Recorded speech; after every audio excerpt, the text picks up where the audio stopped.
you. You're scared. And you should be. This is not your company anymore. Leave the cheek of CM Punk.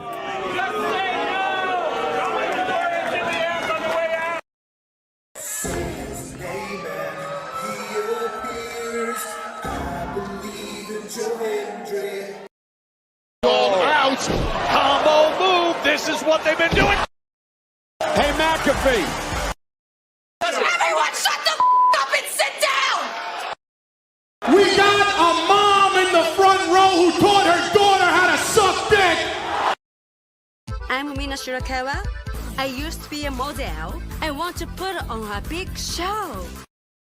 And that's the bottom line, because Stone Cold said so. What is going on, everybody? Welcome once again to the Saturday Shenanigans, hosted by yours truly, the Renegade J.J. Williams. Hi, guys. Hi, guys. CM Punk drama bullshit to the side. I still consider Heyman the worst AEW champion they've had. First of all, we're going to bring in Walter Cruz. I said that as a joke when, what's his name, did his promo Monday. He said, I'm from a prestige university. I said he majored in Steiner math. We've got the Heeb man, James Hebert, in the house. I do really cool and dumb things. Bring the interns. Right. A lot of shit going on here. A lot of fucking crazy ass shit. Where is Noah JD? Well, say his name and he appears, because we believe in Noah Foster. Fuck is this intro? It is one of those things where, as fans, we do have these desires and what we want to see, but sometimes you can't always get what you want, and there are reasons you truly don't get what you want. I wouldn't even listen to this in Grand Theft Auto San Andreas. What the fuck is this shit? God, rapid whack. Like I said, never been a greater time to be a wrestling fan, and with more companies in a more lucrative spot, in a more comfortable business spot, in a sense of mind, it seems, than ever. Again, WWE is not the only one. It is not the end-all, be-all. So let's go back to the Renegade Wrestling JJ Williams to get the official word. JJ, speak! Make sure you tune in every week, because you never know who's going to drop in to join the Shenanigans. Catboy is in the house. Hello, my internet family. I say if you want to make them as evil as possible, make them really mad. We have Mansfield joining the party now. What is going on, Josh? Like I told no one when we were in Cleveland, him joining JC was just an unfortunate side effect of my shenanigans towards you, JJ. I know how it can get better, Noah. The panel chooses you. Shut the fuck up, Josh. He said that so like. We got some of the intro back. Yeah, I was gonna say. Just think how you and I had lunch together the other week. That was different. Ladies and gentlemen, the King is here. Say his name and he appears. We believe in King A-Train. There are so many believers in Joe Hendry. The only person on this panel that doesn't believe in Joe Hendry is King A-Train.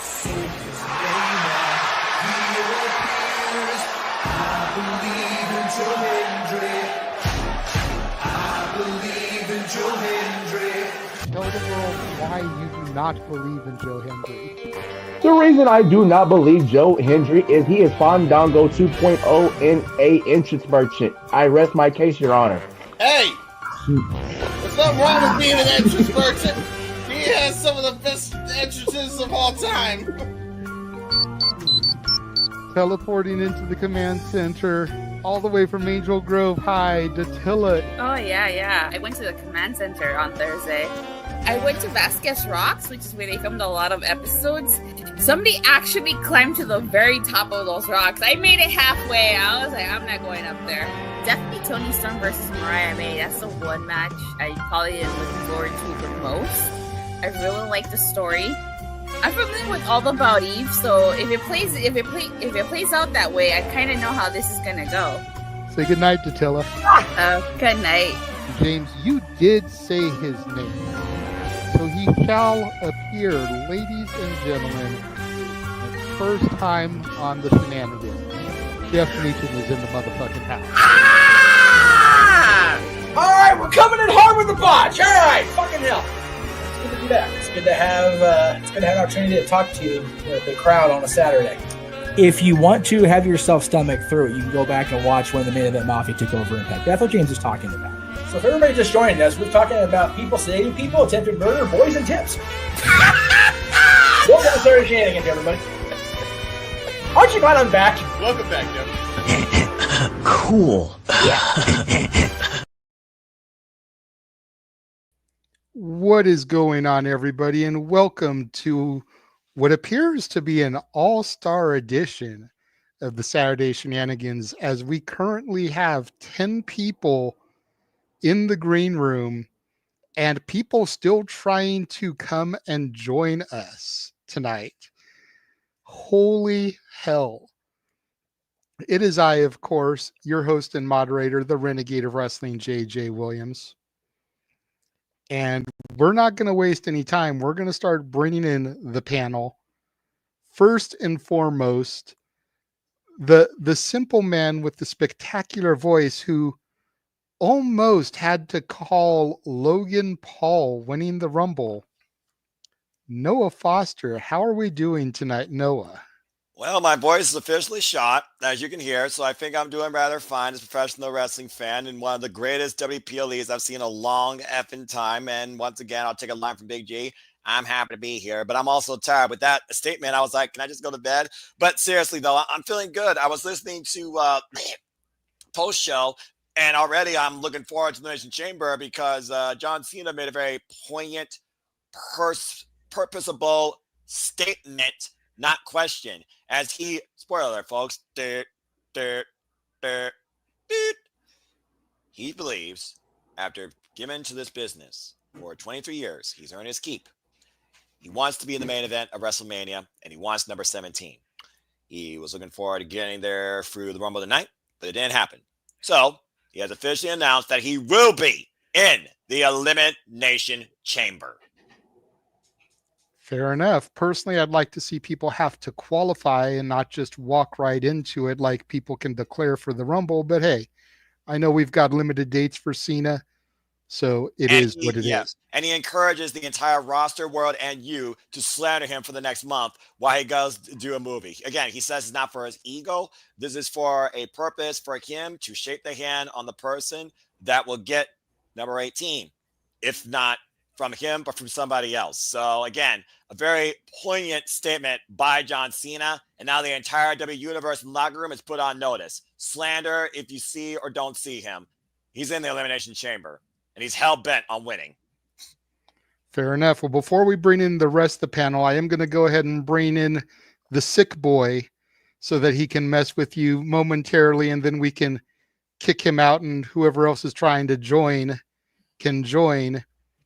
Josh, Joe Hendry was in the Royal Rumble. Yes, he was. Look at who's going to be doing color commentary on the Super Bowl. It's going to be a unique challenge. I believe in Joe Hendry.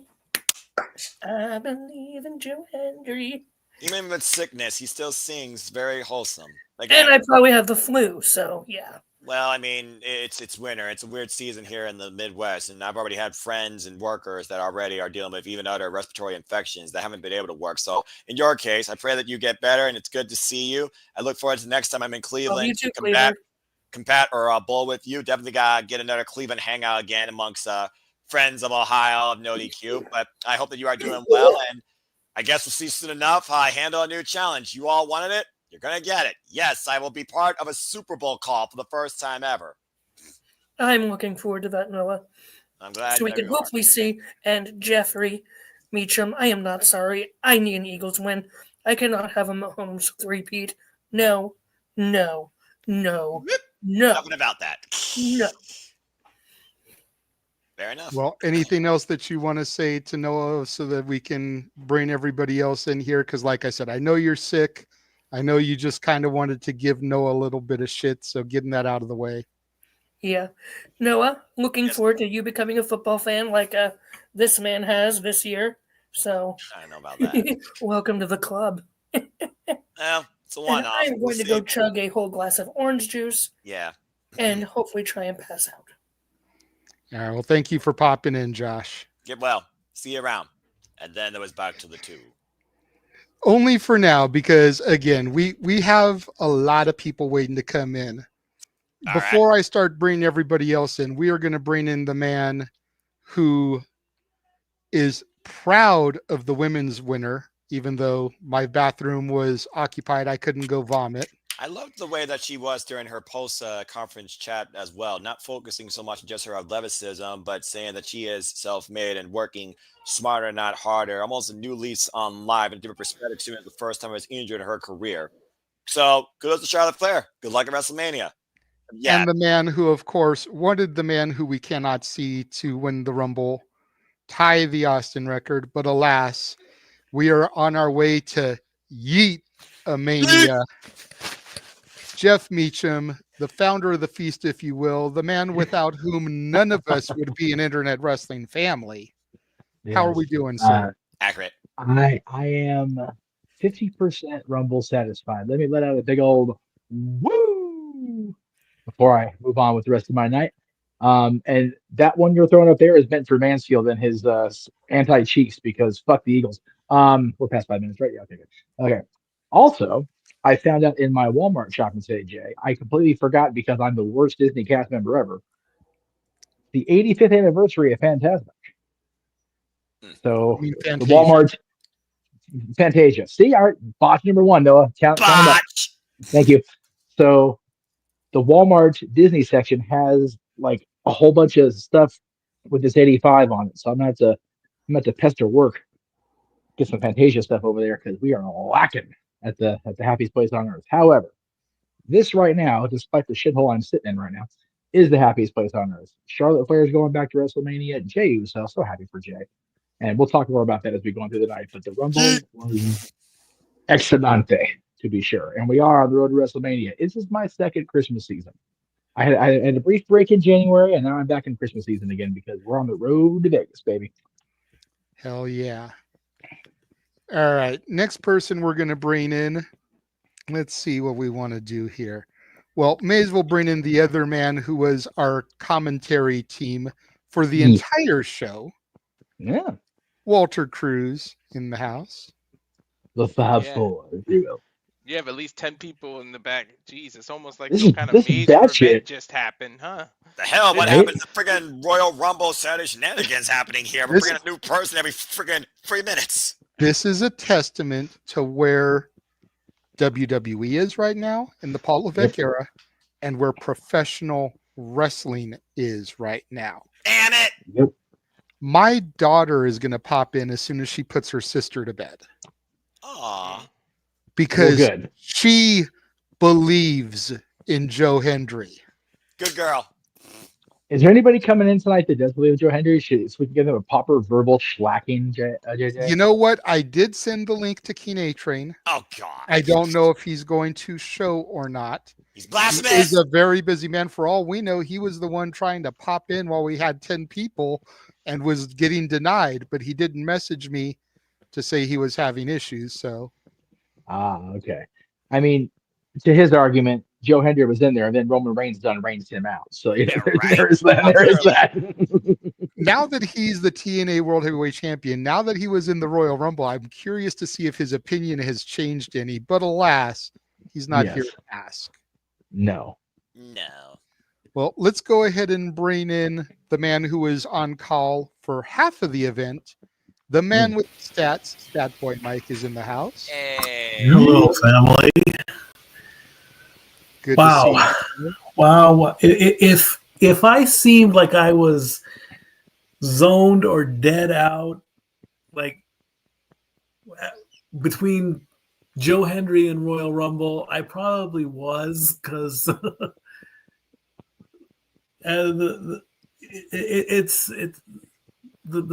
numbers in my head. I don't know how I'm going to pass out before midnight and then focus on going back to work tomorrow while trying to remember who got eliminated when and where and what and everything, because it's like people are being thrown out and there were stats that I wanted to produce but just didn't. which probably led to a small lag during the men's, which, hey, it happened. It happens, bro. Move on. And It's fine, man. It's one of those things. It's one of those things there. We get caught up in the moment. Yes. And sometimes we don't get to get out everything we want to say because we're so taken aback by what is going on in front of us. It's called being a fan. It's okay. Exactly.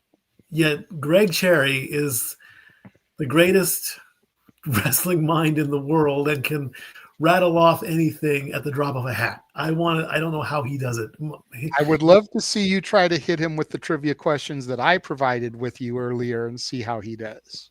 Oh, there we go. Well, maybe on that. I thought you had a whole lot more, but hey, so those are the key numbers.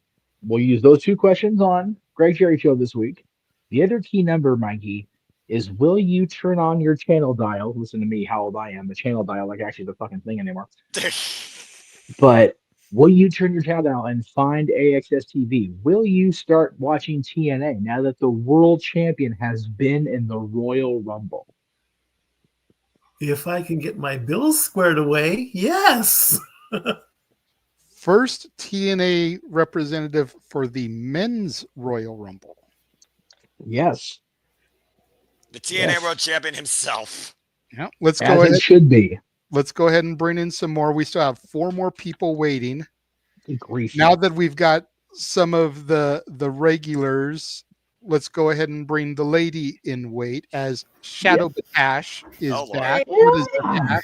Hey. Hello. Great Oh to have my you back. God. What a yeah, thanks for having me back. Holy Yeah, shit, no problem. this was a crazy ass rumble. My heart's still racing from especially from the men's Right? rumble. Oh my God. Like, Jesus. Freaking hell, I lost my damn voice and I yeeted my arm almost out of its socket. The crazy thing is, like, before the rumble started, I would joke with my mom, be like, hey, wouldn't it be something if Jey Uso wins the rumble? As a complete joke, by the way. I was not expecting him to win the rumble. Yeah, right? I literally said that and I was like, he's going to be in it by us not winning. I freaking 4D'd myself. 4D chess myself. You know, the one thing I'm most disappointed about as far as Joe Hendry goes, and when we get everybody else in, we can get deeper in it, but I knew he wasn't going to stand a chance. But I'm sad that he couldn't have held out for a few more numbers so that him and Cena could have had an interaction. Yes. Right. Yes, exactly. Kind of tease the possibility that number 17 could be Hendry's championship. Oh my God. Dude, I will pop my shit if that happens. And let me say, Ash, the corporate monkey and me, thank you for your attire today this evening. Oh, you're welcome. She may be Canadian, but she still loves the House of Mouse. As everybody should. And JJ, the entire series, I found a playlist on YouTube. I'm watching House of Mouse as we speak in my binge time. God damn, is that show crazy? Right? Oh my God, I missed that show so much. It was so fun seeing all the Disney characters interact with each other. I didn't see it in real time, but it's funnier than hell. Okay, I was about to go to one of the other core members of the team to bring in, but she just popped into the green room, so we're going to go ahead and bring my daughter Natalie on the screen.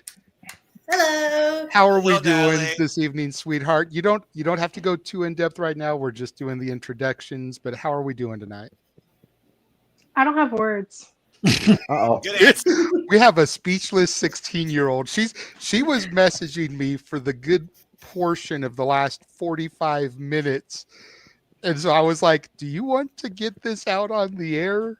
Because I never thought in a million years my daughter would be a wrestling fan, but she kind of came into it on her own a couple years ago. I love seeing it. I love seeing this passion on this young fan. Oh, that reminds me.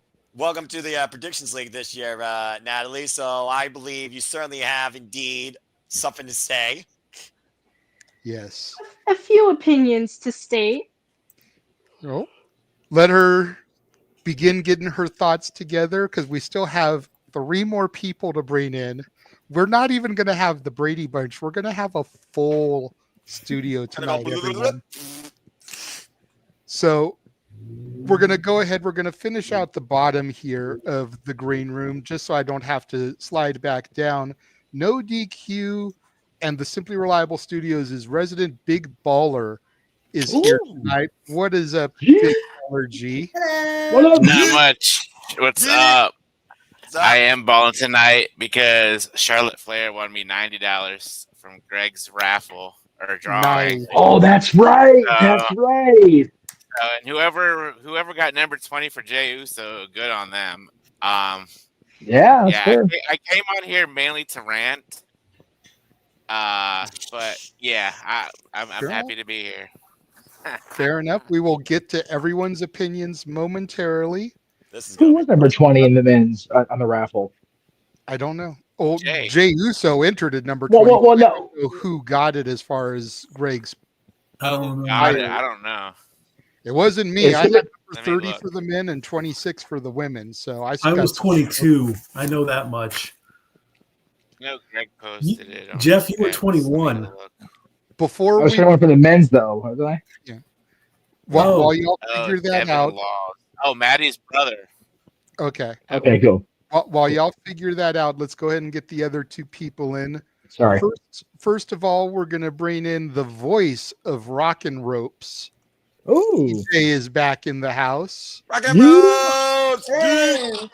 Listen, I'd yell, but I'm fucking depressed right now. Jey Uso is at our WrestleMania main event with Gunther. I am depressed. JJ, if you think I hate Nia Jax, okay, I am filtering all that hate now towards Jey fucking Uso. I want someone here we go. take me to a pool right now and just yeet me underwater for 5 minutes. Wow. Okay. All right, G, if you think you're gonna rant tonight, wait until I get a chance to hop on. Natalie, you want to move up maybe with Ashes, bro? Because you're in a very heated territory. I was gonna say the 16-year-old has got some Ropes are gonna go at it. vocalize, so let's not count out Natalie's opinions. She's ready to go off a little bit too, from what I've seen in my private chat with her. So we got the rant road, the stable road, and the kindness road. Got it. This is there is far too much Disney apparel in this room for this kind of language. Right? Goodness. Last but certainly not least is a man who is well known to drama in his own right, whether it comes to broadcasts or social medias. Oh no. The He-Man is in the house. You had to mention this. You had to mention this. I don't even want to think about what the fuck happened yesterday. Hey, all I'm gonna say is what I posted in a reply to you and to Ropes. And if you were there and you heard it all, you'll get it. If you don't know, we're not going into it. Some angels just need their wings clipped. I like how the women are together right in the middle of. I like how the women are together, literally in the middle of the madness. It's a very nice setup here. Listen, James did a great job yesterday, but just know it was like a parent leaving his kids home for the weekend and then they threw a fucking party. I don't ever want to leave them home alone again. Yeah, it wasn't my goddamn fault. Oh, okay. So whenever Noah's not here, they can watch over us. Who's got it? Okay. Yeah, pretty much. Pretty much. Yeah. As the kindest, most stable individual in the Simply Reliable Studios family, that's accurate. All No, right. 100%. So we have, like I said, for the first time in a very long time, we have a full room. 10 is as many people as I can bring into a StreamYard without upgrading my membership. This is a little bit This is much. fucking awesome. This is crazy. This is great. This is crazy. So, it must be WrestleMania season or something. Yeah, right? No, maybe. I feel I'm going to have 10 people on predicting WrestleManias like I did that one year. What year was that? 39? This is kind of crazy. We're gonna need two. We're gonna need two streams for again this year, no doubt about it. Yeah, maybe I think even you're three right. when you factor in the no DQ crew. Oh shit! Oh fuck! That's I right. forgot. Oh god. They are. That week's literally going to kill me on predictions as well. Yeah. Once we start WrestleMania karaoke, it's gonna be no sleep. Don't talk about the K-word here. We don't talk about the K-word here. Jeff, it's going to be like that starting April 1st, and that's got its own separate trailer we'll get to later. But I know. I saw the calendar. Good grief. But let's go ahead and get into this. And ladies first, Natalie. Hello. I want you to set the tone here. Uh-oh. We're either going to go up from here or we're going to go down from here, but you are going to set the bar, sweetheart. I'm going to get him out and do and just listen. What were your thoughts on the Royal Rumble? And you can go in whatever order you want. If you want to be like Tigger and bounce all around, you can. If you want to go in order of matches, you can. You're in the hot seat, though, sweetheart. You're muted. Botch. She can't unmute for some reason. Weird. The rant is I prevented. unmute her? No. I don't know. Did you? They muted themselves. I can't unmute. Well, Natalie, go back out and go back in. Yeah, it might be what you have to do. Technical difficulty screen, like the junk guy from the Simpsons, or the music, like Technical difficulty. Somebody teach her ASL. ASL. ASL. Maybe because of how many people are in here. So well, freaking Walter. Again, I'll back out to see if she's able to unmute. Freaking Walter's Drew Barrymore, center square. No, it shouldn't be that, Walter. She should be fine. It might just be a glitch on StreamYard's end. Well, I mean, glitches happen. Should be taken care of once she comes back in, hopefully. Yeah, right. Well, I mean, in the meantime, yeah, we're gonna take care of it the old-fashioned way. Wise guys, yeah. No, I'm not trying to do a fucking thing. You Joe Pesci here, DJ? I ain't no. Apparently, I'm Joe Pesci. I was my Southie coming out. Sorry, don't mind me. It's because you're so condescending, James. This is bad. DJ, let it go. Make like Elsa. Leave it alone. Let it go. He's not you don't wrong, need to though, go to be down fair. that route. I'm not condescending. Hey, I'm not condescending. You sure about that? Okay, sometimes there wasn't all the times. This is me having this, and I don't want to know. Oh, you don't. It's better off you don't. I'm stuck No, in the yeah. stuck in the madness in the top right-hand corner. What celebrity from Hollywood Squares has been in this corner? So I don't know the Hollywood Spurs, but you can try Dustin Riley if you want to again. No. I don't smoke a pipe, so I can't be. Well, there. I'm Triumph the puppet dog. Look what I put in the messenger for Saturday night shenanigans. That's here we Joe go. Henning's tweet. It's freaking hilarious. Joe Henning's tweet. Joe Henning is still in the Royal Rumble, I'm sure. Joe Henning. Who's Joe Henning? Curtis Maxwell. Exactly what he said. I still have not been eliminated from the 2015 Rumble match. A decade is still going strong. Axelmania will live forever. Yeah, That's right. Oh, God my damn God. it. I love him. All right. And she's back. Let's try this again. There we go. Can y'all hear me? Yes. Yes, loud and clear. Thank God. Okay, I don't know what happened. It was not letting me have like any of the controls. It was pissing me off more than I was before. As someone who works in IT, I understand that. But now the lovely Natalie will set the tangent as she discusses her Royal Rumble thoughts. Yeah, no pressure. No pressure. Okay, let me get out the list that I sent to my dad Fair enough. because there was a paragraph of was. shit I had to complain about. It was bad. Okay, English. so Keep in mind, these are the ramblings of a 16-year-old. who knows? Maybe if it's good enough, it could be Stat Boy Brute. Anyways, so first of all, I was upset about Charlotte. Yep. Already not a fan. Uncle Jeff's already gonna shit on me for it. It is what it is. So that was my first complaint. I need to keep like a count.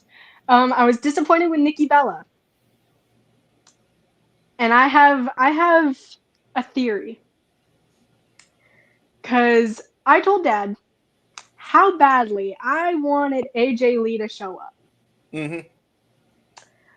And when I couldn't find my Love Bite shirt, I felt like that was a sign.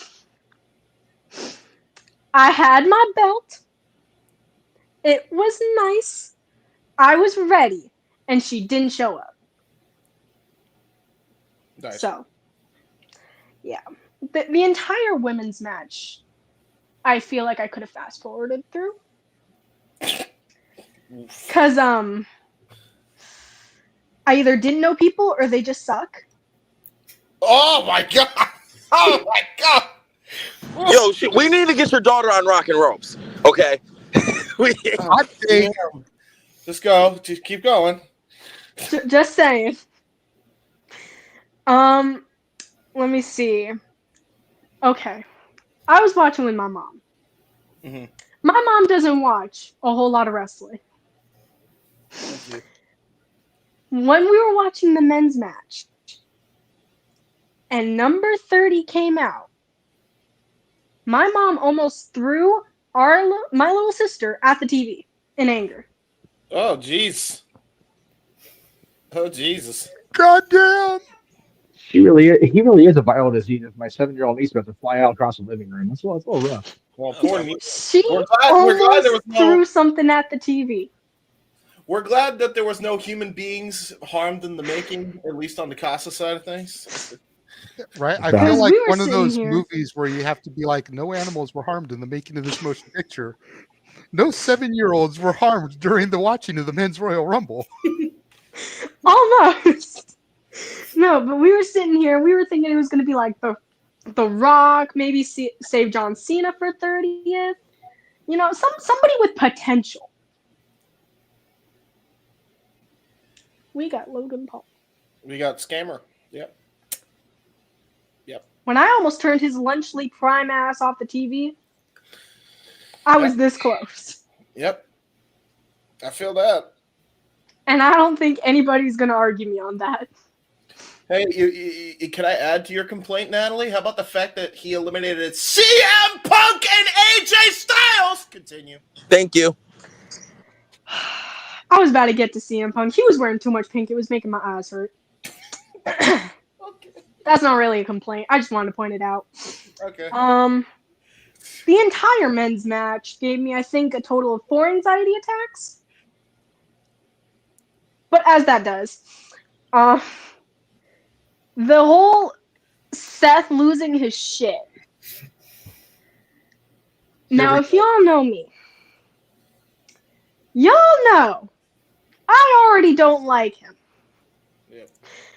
Y'all already know I feel that there is so much more and so much better than Seth Rollins. He is at the bottom of my list. And what he did to my tribal chief, that is a rant for another time. Oh. No. Keep I'm going. already Don't ranting as stop it is. now. Keep going. Because, alright, I'm a nerd when it comes to the Shield. They are on my wall, for fuck's sake. Hey, what up, Better Shield girly? What up? I have my Roman Empire shirt on right now. And I thought it was going to be a good night after the women's. I thought maybe it would get better. I don't know if that man has a concussion or not. Yeah, that's And it's all that motherfucker's fault. Yikes, yeah. I hate I acknowledge that Seth's attack on Roman Reigns is bullyism. It was absolute bullyism. He didn't stop for shit. Nope. For And I those of thought y'all that CM Punk aren't was in about the to know, attack Heyman. I almost had a whole other rant to go on, but he didn't. for all of y'all, Thankfully. bullyism is a Natalie original word. Bullyism, yes. Getting a little heated here, sorry. Yo, bully, ISM, and the Santa Claus movie font. If you know, you know. Continue. Yeah. As for the winners, I've already stated how I didn't like Charlotte winning. I feel like it was bound to happen, but like there could have been better. You know? Cough, cough, AG. But she didn't show up. Just saying. As for Jay, honestly, I didn't think John Cena was gonna win. I didn't really want John Cena to win. It is what it is. I didn't think they were gonna push him for that just yet. But either way, we already know he's gonna be at Mania somehow. It kind of has to happen, but like, I don't know. I'm happy about Jay, but I kind of wish it was Punk. I wouldn't even say I wanted Roman to win. Which is crazy if you know her, for her to acknowledge the fact that she didn't want Roman to win, that she thought it should have been Punk. Yeah. That Only for those of y'all problem that I aren't have. that familiar with her, like she pledges allegiance to the tribal chief. However, I am pissed off that Logan Paul was longer than Roman. Dude, you'll get to me later. Patience, James, patience. There were just so many feelings. I watched the other two matches without audio, and they were more entertaining. Damn. I do have to ask, since your mom was there watching with you, what was her reaction to seeing the Motor City Machine Guns on WWE television? Because she used to be a huge Chris Sabin fan. Yeah. She watched, but then she left halfway during the match because she thought it was boring. Oh shit. Yeah. I remember, Jay. We watched SmackDown up there a couple of times when I've been up there visiting, so she's kind of used to the fact that Sabin and Shelley are now part of the E. I think she was more entertained with the pre-show because the freaking appearance of whatever the hell his name was, not bad. Who was it? The freaking Dudley who was there. Bubba Ray. Oh, Bubba. Thank Bubba, you. that's right. Uncle Okay. Bully. I think is- she was more entertained with the pre-show because of him. Uncle Bullyism at its finest. Continue. Very Just good. saying. Hey, The whole Cody and KO thing, in my opinion, I dubbed over it great. It was more entertaining, my version. Oh.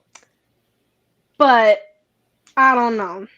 I kind of thought and already felt Cody was gonna win, even though he shouldn't have. Who said that? I've never been a Cody fan. Oh, we know. I still have the grudge.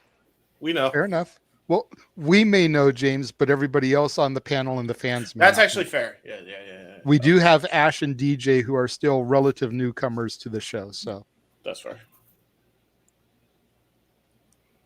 That was kind of the end of my rant. I just had a lot of pent up emotions, especially about AJ not being there. Fair and valid. Fair enough. Fair and valid. fair enough. So, and again, to just show how much like me my daughter is, she was anti Charlotte Flair winning, and she was anti wanting John Cena to win.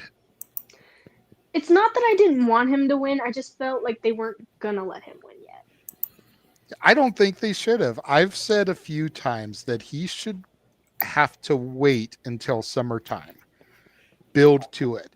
He shouldn't just waltz right in and automatically get a title shot at WrestleMania.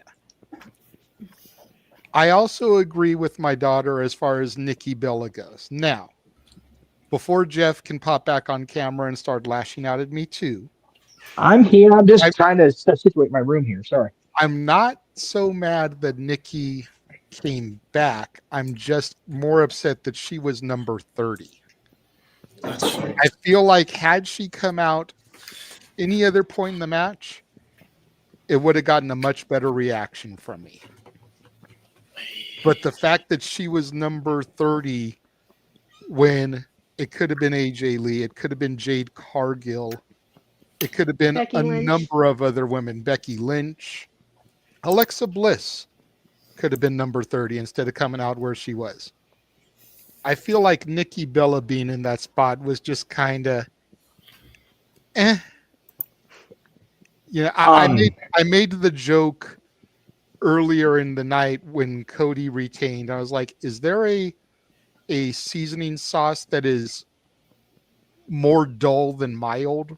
Because that's how I felt about Nikki Bella coming out at 30. Like, what's weaker than mild sauce? Breakfast I'm sauce? not getting this. I was going to say, I'm not going to disagree. The crowd reaction was very lukewarm. I was surprised to a point, but when it's my turn, I'll further elaborate. Fair enough.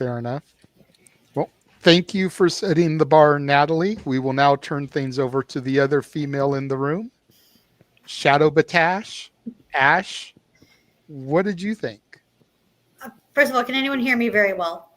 Yes. Okay, good, because my Bluetooth earphones were being like jackasses, to put it mildly. So the women's rumbles, for the women's rumble, I like how they added like story beats for Lyra Valkyria's IC title. She has like maybe 2-3 contenders right now. As much as I like Charlotte Flair, I love her, but she didn't really need the rumble win. She kind of has like that old school John Cena problem where it's no fault of her own, because as good as she is, it seems like management can't do anything with her unless she's somehow involved in the title picture. And then we got the tag 2 out of 3 falls match. It was good, but it felt way too short. However, I do like how Ciampa and Gargano are working as heels, because this is the first time I've seen them work together as a heel tag team, and my God, they got it down to a T. Like especially how they got that first fall was just wonderfully done. And even though the match felt too short, I like how it's setting up like a possible 3-way feud between Motor City Machine Guns, DIY, and I think they're still called the Street Profits, right? Okay, because I haven't been keeping up with SmackDown. I'm so far behind on pro wrestling. It's ridiculous. You wouldn't believe it. It was also nice seeing Alexa Bliss. That was a pleasant surprise for me, because I was not expecting her to show up in the Rumble at all. Goes to show that the tabloids were wrong again. Continue. Let's be real. When are they right? Thank you. Accurate. So that leaves us to Cody and Kevin Owens ladder match. It was a fine ladder match. Holy crap! Did Kevin Owens take some nasty bumps? Like especially that Alabama slam. Like goddamn, that looked like it hurt like real bad. I said it on air. Y'all lucky y'all got free health care, because Kevin needs some hospital time. Somebody call his mama. Jesus. And as for the men's rumble, again, it was. Wow, I was not expecting Jey Uso to win. That was a pleasant surprise. Also seeing AJ come back in the Rumble, because I was not expecting him to come back at the Rumble as well. Overall, I'd say this was a pretty good pay-per-view. I don't really got too much complaints. Yeah, we'll get to go back and give it a week or two and see if the recency bias holds up, or if it really is the best one in at least a generation. I mean, it wasn't the best, but it wasn't the greatest. It was enjoyable and passable for me, at least, anyway. Yeah, I mean, it was a solid show. I will go more in depth into my thoughts in a little bit, but kind of wanted to give people that weren't on the air an opportunity to say their piece first. I am going to break that just a little bit, because Stat Boy is saying that it's late and it's past his curfew and he needs to go night-nights. He's my brother. I'm allowed to mess with him like that. But we're going to go ahead and let him go so he can dip out of here. And then that also frees up a spot in case Ryan or A-Train or whoever else wants to try to pop in if they're watching. So go ahead, Stat Boy. As far as the women's Rumble goes, I said it earlier. I'm pretty certain at this point, Bianca is in the top 10 of overall cumulative time in Rumbles. I'm kind of hoping that Punk's performance was far less than that, because Punk had the 10th spot. A few little sad spots in the Rumble again. AJ Lee would have been great to see her there. Charlotte winning, I was a much bigger Charlotte supporter. I am a little worried about this comeback. I don't wish ill will on her or anything like that. I don't want to see anything happen to her. If anyone, I guess, is going to if Cena isn't going to break the 16-time championship, then let Charlotte do it. So give her titles 15, 16, 17, however that's going to work. But overall, the Women's Rumble was a high bar setter. I agree with what was said about the tag team match. Way too short. I think that's where I started to like fade off because I really didn't pay attention to it. I wanted to get the work done with the Rumble stats, which is going to take another year probably to get everything right. As far as the ladder match, still have some questions, like why didn't Sammy get involved? Is this the end of it? Can Kevin, move on to something else, if anything? Where's he going to go? As far as the men's Rumble, wow. To have, Joe Hendry, then Roman come out, then Punk come out, then Seth come out, and that spot alone with the four big names come out, and then of course Cena's in there too, so we can't forget about him. To get those, that's probably a first where the big name, high marquee people come into play. A little bit sad that The Rock didn't show up. When it came down to 29 and 30, it clicked. I'm like, LA Knight hasn't shown up yet.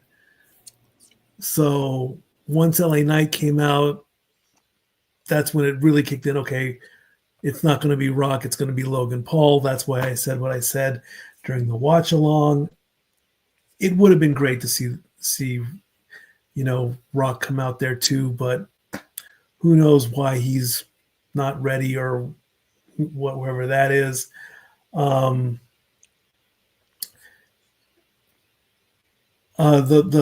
Logan Paul spot, of course, with jumping to the table, to the barricade, to the stairs, to take out AJ and then take out Punk, and then to almost have him win it.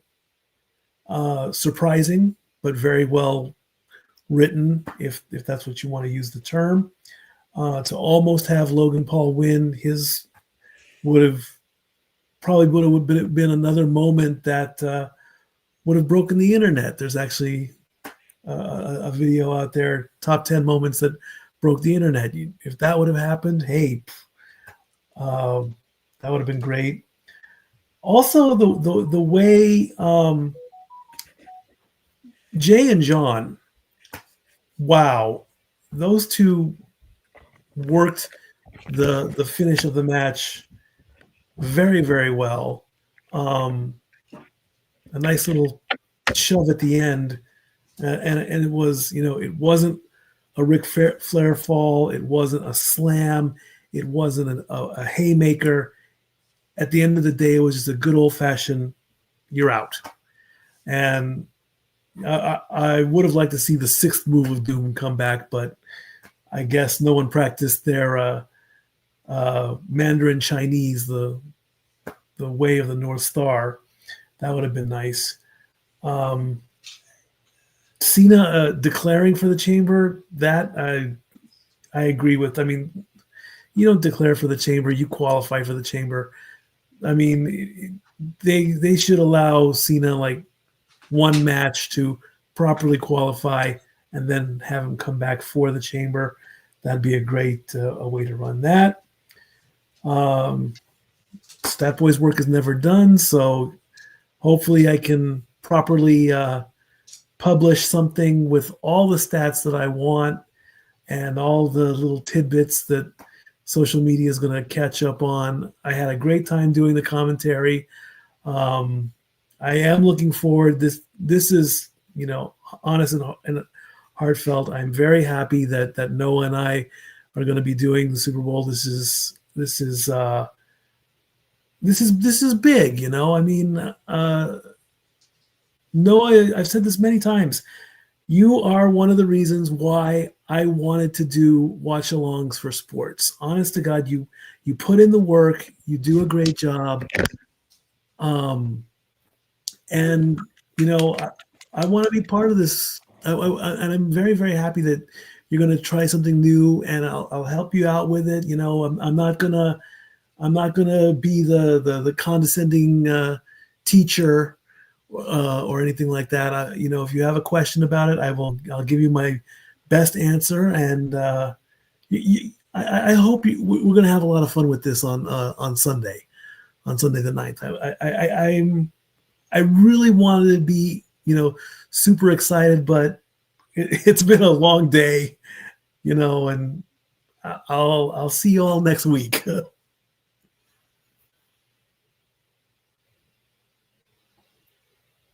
Well, fair enough. Thank you very much, Stat Boy. We appreciate that. I love you all, family. Stat Boy out. That's what you wanted. Yes. Where the heck did Jeff go? He got booted for some reason. I don't know what's up. Oof. Keep in mind, I believe he is near the Mouska Mafia headquarters. Last week, he got booted when he was over by Mickey the Mouse's house. So, okay, yeah. Who knows what's going on over there? Yes, Walter. I just wanted to go next. I'll start with the calm thing, and then Natalie, you might want to cover your ears after, because I'm about to. Did you hear the language she used? She's fine. I know. I was like, is it a matter language, like, or am I going to get more pissed? No. First of all, I completely agree with JJ. I'm not mad that Nikki Bella was in the Rumble. I'm just a little disappointed that she was number 30. I feel like that could have been saved for somebody else. I'd rather have had Nikki be number 1. So right off the bat, you get a nice surprise. Hey, look, somebody's back. And maybe she would have got a better reaction being number 1. I feel like that's why the crowd gave her the reaction they did, is just because they expected somebody else to be number 30. So when it was Nikki, they gave her that reaction. It's not the fact that it was Nikki herself. It's just that they were really expecting someone like Jade Cargill to be number 30. So I don't think it's anything against her. It's just the fact that they wanted something else. That's all it was. In terms of the Rumble itself, it was an awesome Rumble. I'm happy Charlotte won in terms of the league and the points, but I'm not happy she won because, like, damn it, did she really have to do that? But this is where I'm going to go off. The internet wrestling community, and this is what the fuck is wrong with y'all. This is the hypocrisy. When Super Cena was on his run, you bitched and you moaned and you cried that he keeps winning. Give us something else. Surprise us. Roman Reigns wins over and over again. You bitch, you moan, you cry, surprise us. This Rumble, out of left field, out of nowhere, they give you Jey Uso as the winner. Surprise me. Give me something different. Yet you bitch and you fucking moan that Jey Uso won. That should have been this. That should have been that. That should have been... You fucking asked to get surprised. You fucking asked to get something different. You fucking asked for this and that. They give it to you, and you're still not happy. This is Jay-Z level of cheating on Beyonce. You're never fucking satisfied. You're never happy. You can get gold for Christmas, and you be like, why didn't you give me silver? You can get a Jey Uso shirt for Christmas that you wanted, then you'd be like, why didn't you give me Roman Reigns? You're never fucking happy. And that is the problem with the internet wrestling community. What the fuck is wrong with you? They gave you something different. They gave you everything you've ever asked for, and you're still not happy. What the fuck does it take to make you shut the fuck up and be happy?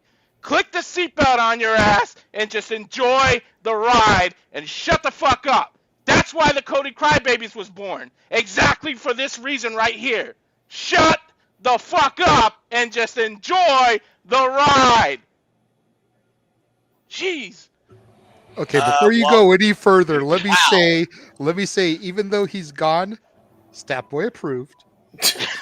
And I know I know the one person in particular that vitriol is targeted towards.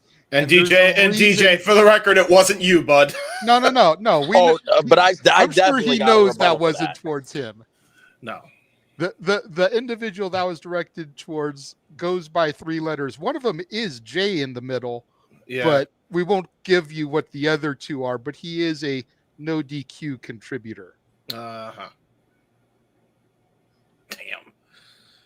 DJ, I know you got a rebuttal, and I'm not mad, but my point is people are never, ever satisfied. Like, what does it take to be satisfied? They gave you some left field stuff, the winner, and we don't know if he main events WrestleMania. We automatically assume he can put it up.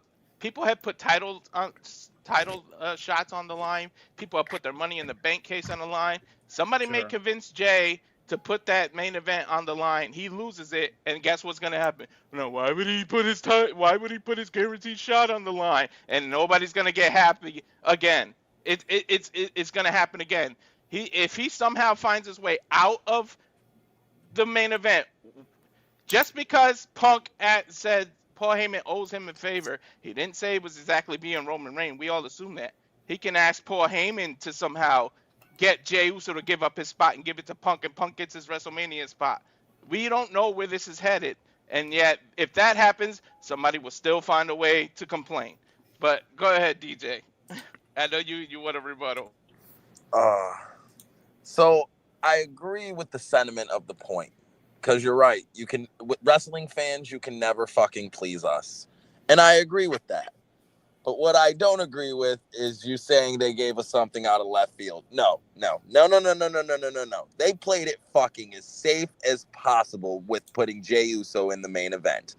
They rather sell some fucking t-shirts and some fucking yeet shades other than give us an actual good main event for WrestleMania. See, exactly. That's all they want to do. They don't want to make us happy. They don't want to make us satisfied. They want to make a fucking dollar off of it. Because if they wanted to make us satisfied, CM Punk would have been the perfect fucking winner. They painted the story for months already, for years, since he came back. Yep. But they want to put the guy who just got his ass kicked by Gunther on Saturday. Last Saturday. It wasn't even a week. Just got his ass kicked. The guy wins the Royal Rumble. That's my fucking issue. The whole point of this Rumble to me was the theme of this Rumble is missed opportunities, because literally every match and every event was every single one was a giant missed opportunity. They missed an opportunity by not putting Alexa Bliss at 30 instead of 21 when she got the loudest pop of the night. Mm-hmm. There was a missed opportunity when you don't bring back Jade or you don't bring back AJ Lee. There's a huge missed opportunity when you ruin a somewhat decent tag team match by letting the fucking Street Profits, who haven't even been on TV that often, interfere with a good match. And now we're going to get stuck with a fucking 7-way tag team match for the belts. Like, we need just every tag team thrown into one match just because we want all the tag teams on WrestleMania. And then we get to the main event. The Rumble match, the Cody match, I'll get to after that, because that was so little and minute. The missed opportunity there was just Randy. That's it. Randy didn't come. They threw Sammy into it. Whatever. I don't care. That match I really didn't care about. The Rumble match, I thought it was perfect. The way they put it together was perfect. It's like we had 2 separate mini Rumble matches together. We had the jobbers and mid-carders in the beginning, and then we had all the main eventers toward the end. That was the perfect and best way I've seen them try to pace the Rumble match ever. It was a great pace.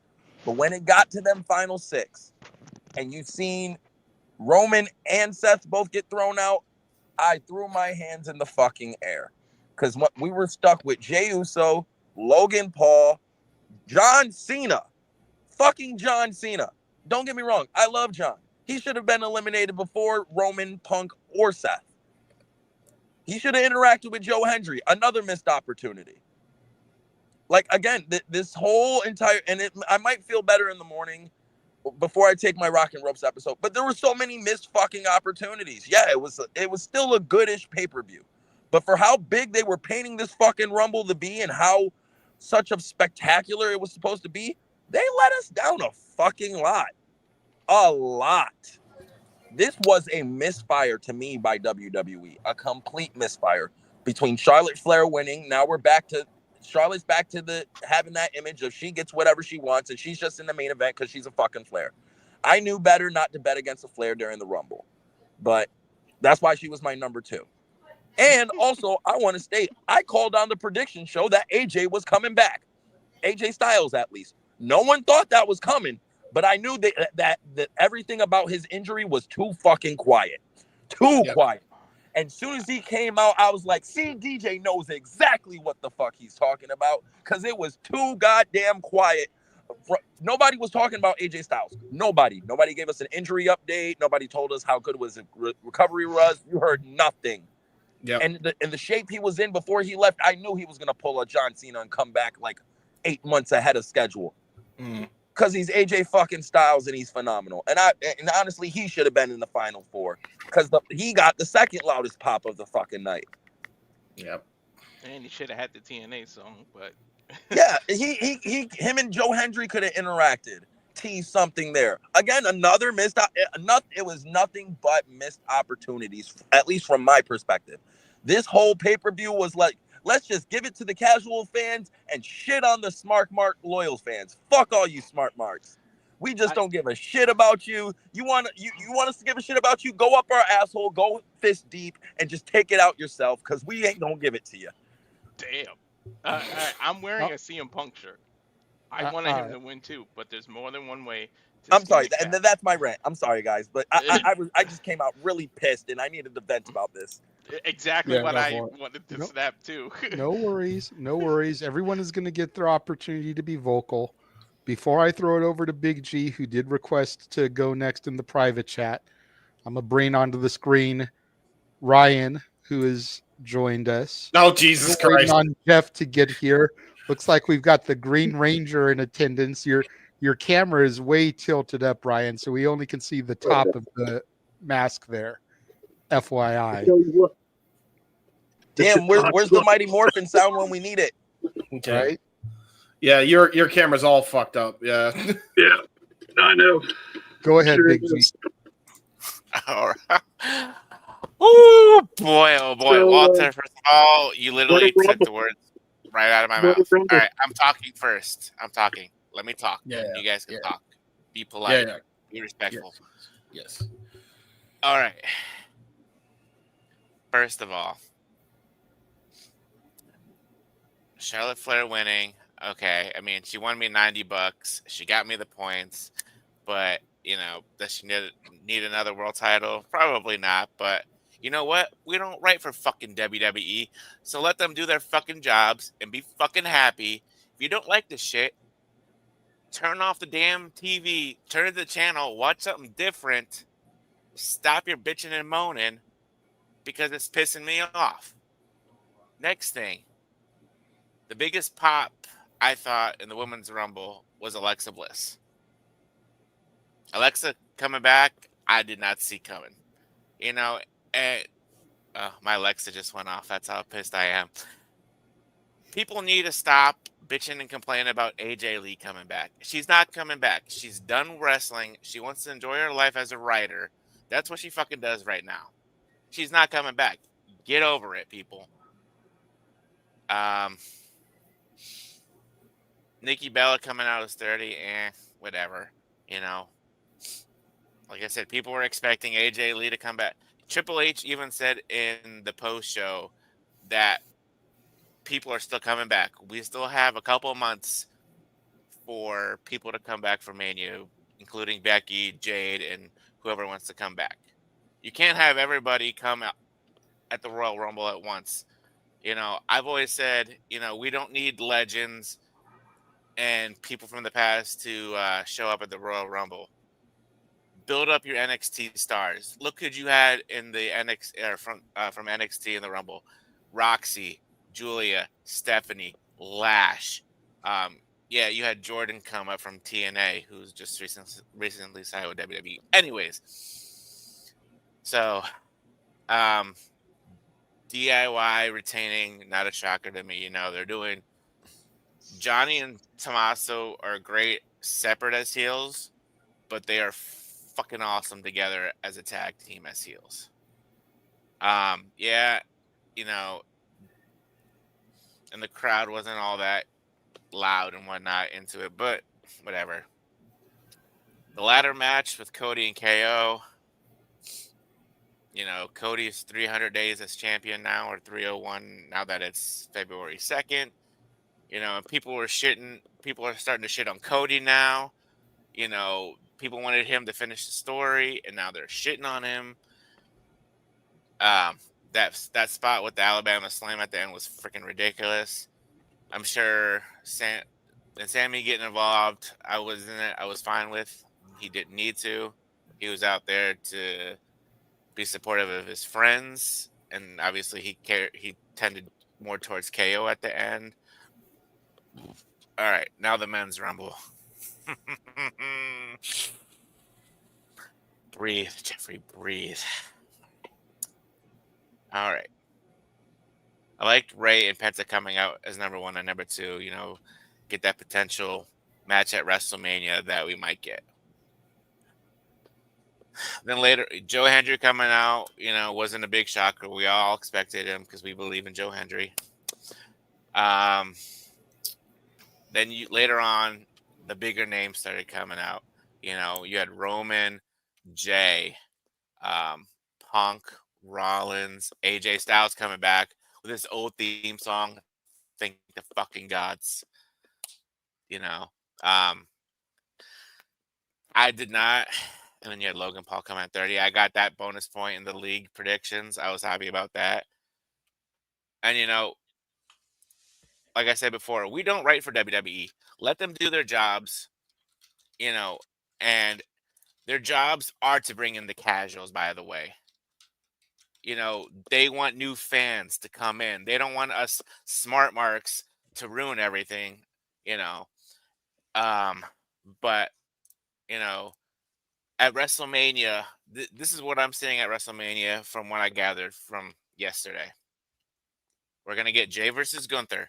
How many rematches have we had in WWE over since, you know, its inception? You know, there's always rematches, and there's always the chase. Jey Uso is chasing the world title. It took Cody 2 years to chase Roman Reigns to beat him. And people bitched and complained last year when it was going to be Rock and Roman, and Cody won the Rumble, and Cody wasn't going to challenge Roman. But with the Cody Crybabies, it flipped, you know, and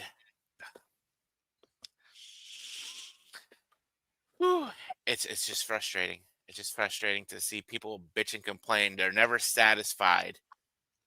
Yeah, I complain about things here. There's little nitbits that I don't like, but I'm not going to go on X and Twitter and bitch and moan about it because nothing's going to change. Nothing's going to change. I believe Triple H is doing his best work. If Vince McMahon was still running the WWE right now, Roman Reigns or John Cena would have won the Royal Rumble. But like Walter said earlier, everybody bitches and complains. Cena's won the Rumble twice already. Roman won the Rumble in 2015. He was champ for over 4 years. You know, this is something way out of left field. Jey Uso winning. The man freaking deserves it. He's been in the business over 10 years. I want to say 13 years. He's been a tag team specialist for the longest time. His nickname is Main Event. So, like I said earlier, this is what I can see happening. We're going to get Jay versus Gunther at WrestleMania, unless Gunther somehow loses it before then. But I don't see that happening. We're going to get Cody versus Cena. And then we're going to get Roman, Punk, and Rollins. And that's going to be the main event of night 2. Because I can see Jay opening night 1 and Cody closing night 1 or opening night 2. So, Jey Uso winning, I thought was the right decision.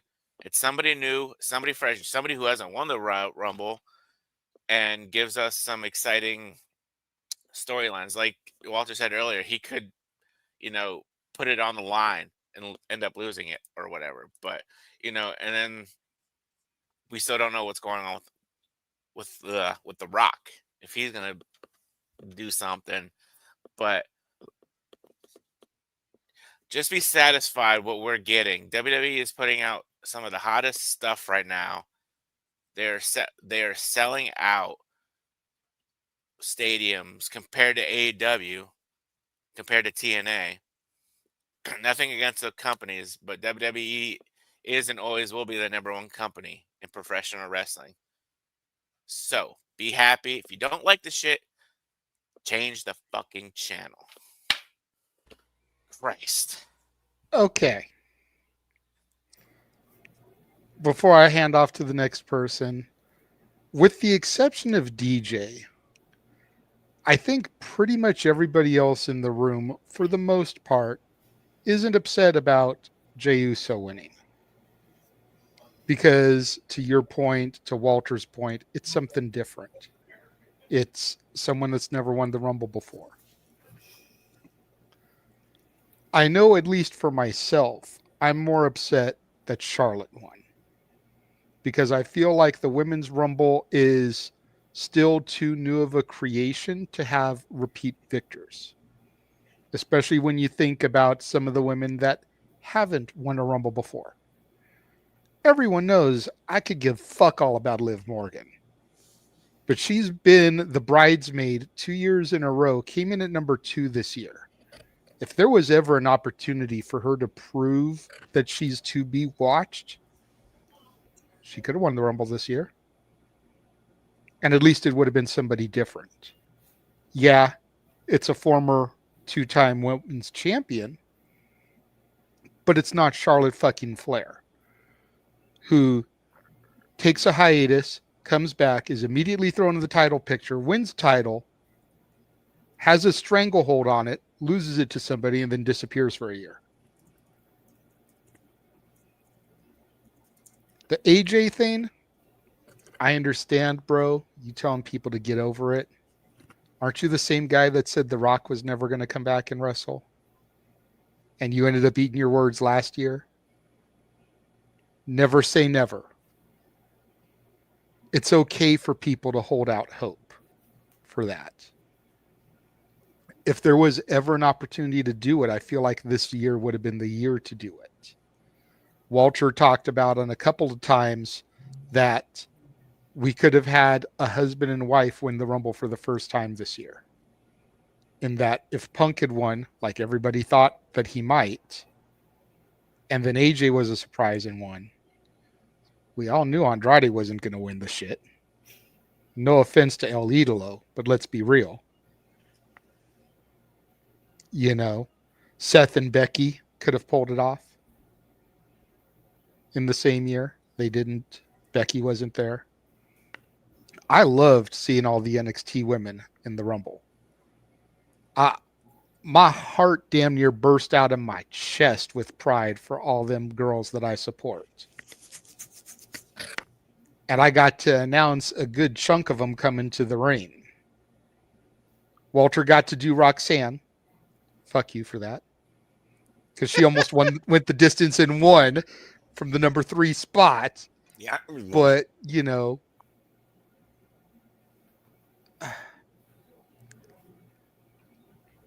I feel like,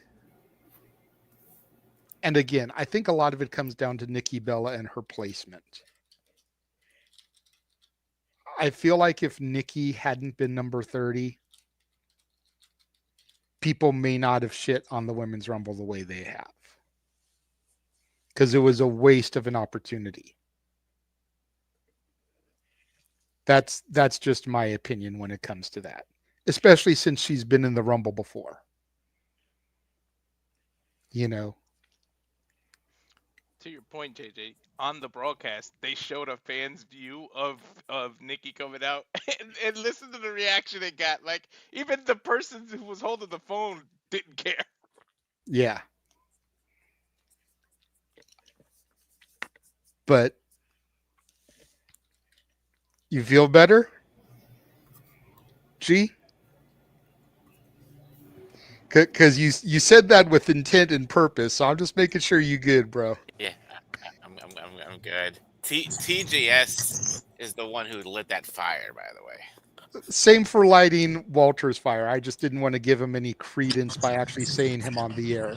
Real quick, JJ, I just want to kind of like reiterate the fact, like I understand people's point and perspective of, yeah, we should just let it play out. But imagine you're reading a book and the character you spent most of your time investing in just died out of nowhere. Would you want to read the rest of the fucking book, or you're just going to be like, fuck this, there's no reason to read this no more?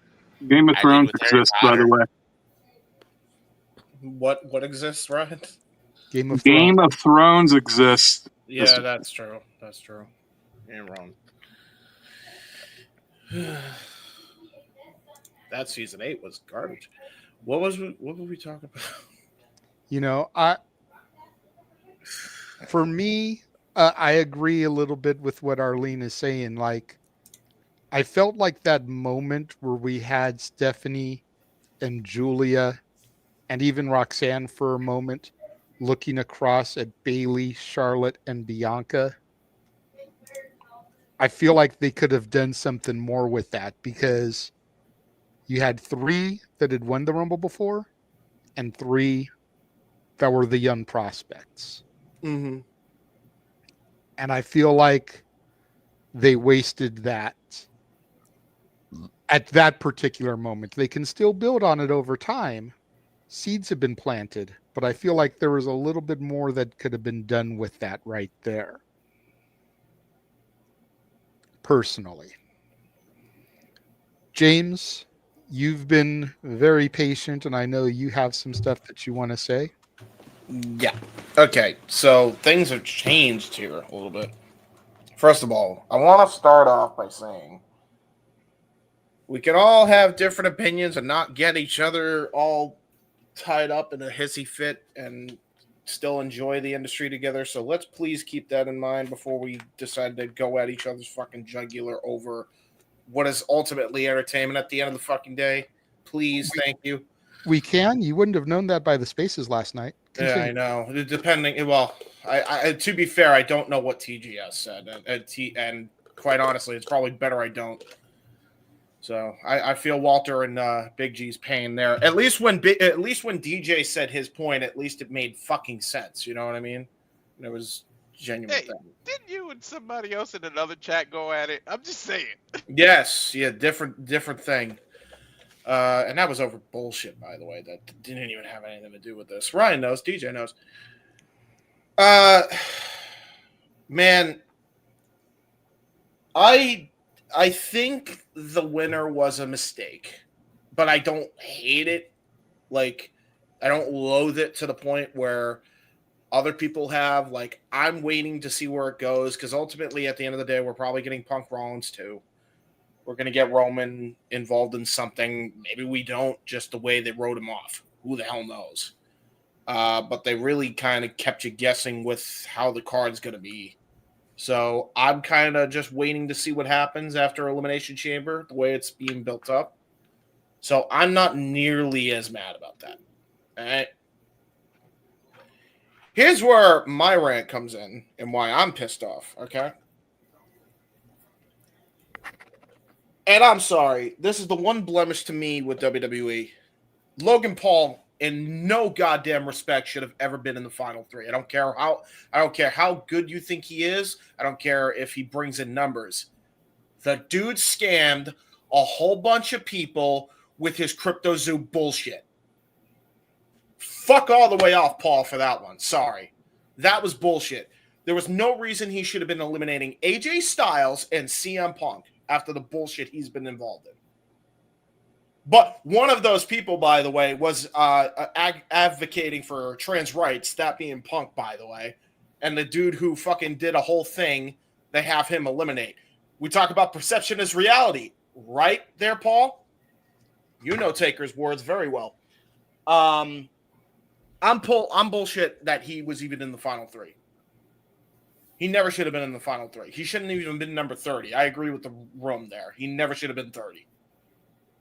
And for those who are going to be like, oh, you shouldn't care, it shouldn't be that fucking big of a deal, You weren't one of the people he scammed fucking millions of dollars over.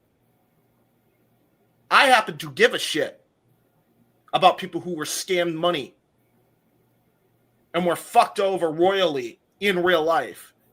Just because this entertainment doesn't mean that Logan Paul is legitimately a piece of shit. You want to know why people were booing him? Because they don't want to actually see him. I just do what most people don't do, and I just click anytime I see him, which is what I did until I found out he was eliminated. So fuck Logan Paul. Other than that, I didn't really have an issue.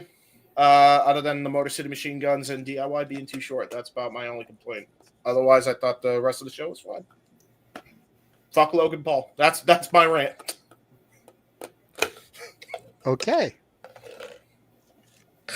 Fair enough. Free my ass. Fuck you should have a swear counter somewhere over here, because damn.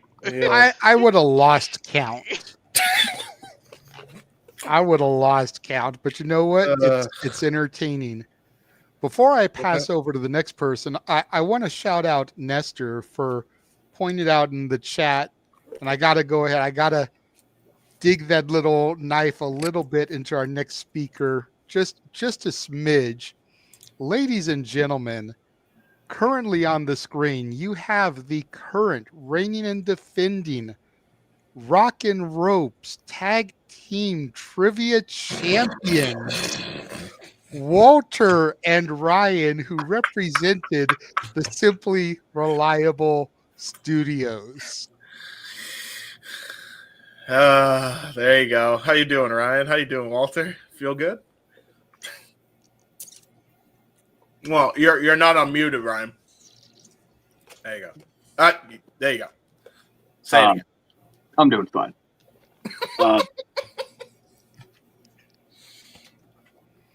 enjoyed the Rumbles overall, right? I was not expecting Alexa to come back. That's the big thing I popped for. I don't know if this is just for the moment or she's going to be back full time. I hope she's back full time. I miss Alexa Bliss. And I'll say it. I have no need for Liv Morgan no more, as Alexa is home.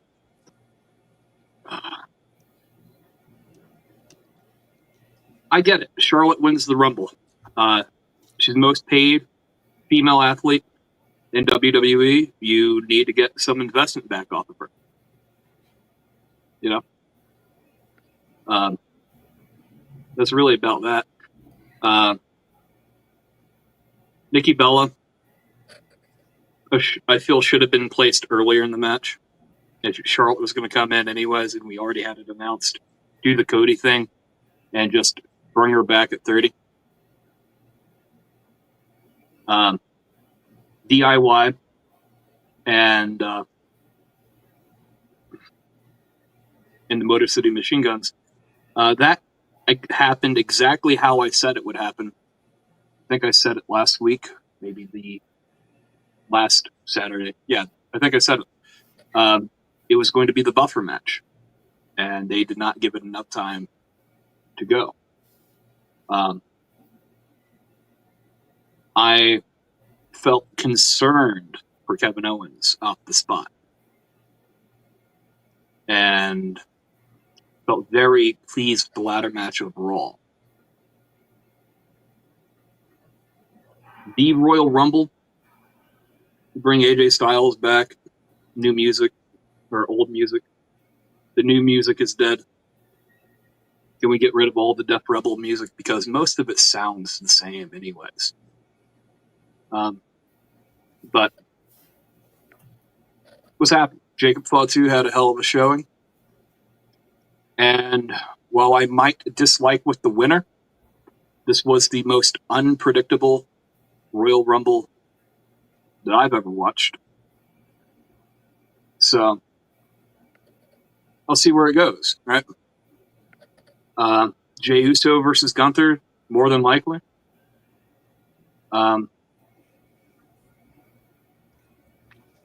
I don't like the idea of it opening. I would like it to be the main event of at least one of the nights, because that is what the Royal Rumble, as far as the men is concerned, usually promised. But they might give it to Charlotte. Who knows?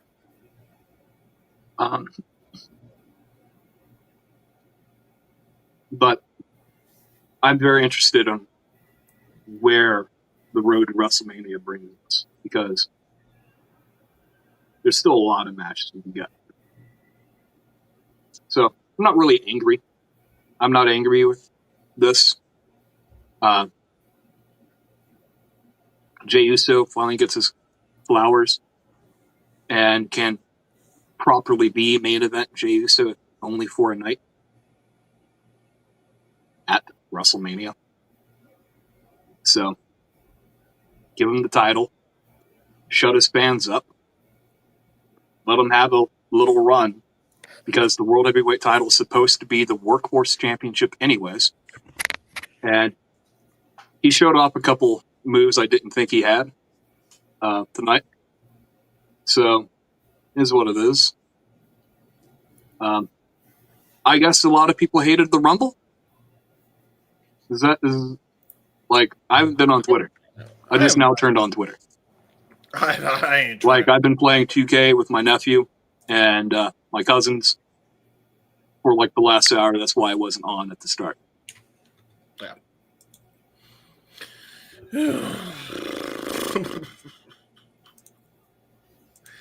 I don't know. I ain't turning on Twitter. I'll tell you that right now. I've had enough of fucking Twitter after yesterday, and then apparently today. I have my. I was going to say I have my X up, but I haven't really been paying attention to it because I've been focused here. I don't know. Like, I think a lot of people, like, has kind of already been touched on. I think a lot of people are upset about Charlotte because we need to make new stars. That's what we did with the men's Rumble, but we didn't go there with the women. And to Walter's point, like, people just can't be satisfied when it comes to Jey. It's like, and I'm going to piggyback briefly on Walter's point before I throw things over to the calm, simple man to bring the topic home. But I'm almost willing to bet, Walter, where we're going to end up going here is Cena's going to enter the chamber. He's going to lose the chamber. And then he's going to want to fight Jey for his title opportunity. And then when he beats Jey, everyone's going to bitch and moan about how he took the shine away from Jey Uso. Exactly my point. It never happened. The same people that are bitching and moaning Jey won the Rumble were just eating Monday. Mm-hmm. And we had 65,000 strong in the stadium eating tonight. Yeah, they were But very there's happy. more than 65,000 on the internet. Yeah, too many. You know, if the numbers are to be believed, 3 million watched Raw last week. 65,000 is a small fraction of that. You know, but I'm almost ready that that's what's going to end up happening. And then people are going to be crying that John Cena's in the fucking main event of WrestleMania and he didn't even earn the title opportunity. He had to steal it from somebody who worked their asses off to get there. Which, I mean, hey, if it leads to a John Cena heel turn, I'm here for it. But, like, to Walter's and to a certain extent G's rant, people just can't be happy. They can't be satisfied. Noah, I know you've been focusing on work for church tomorrow. If I may pull you away from that temporarily, give your thoughts on the Rumble. Oh, that's a nice ensemble there. Spooky and also fitting. Oh, what Rumble thoughts? Jesus, there's more visceral here. I feel like there's less happiness than the most down on his luck freaking 40-year-old virgin in the red light district having a one-night stand with a stripper with genital herpes and still remembering to tell the tale about it. Anyway, let's see what we're talking about here. Royal Rumble, right? Okay. Well, it was a 4-match card. So there was a good balance of quantity. I appreciate that with any sort of pay-per-view. What I loved about the women is to demonstrate the potential of the current generation of women wrestlers here in WWE. And it does seem kind of, a slap in the face of fans to have somebody with a status quo that has not been involved in the business for quite a while immediately get in there and get the win from such a predominant late position in such a young history of this form.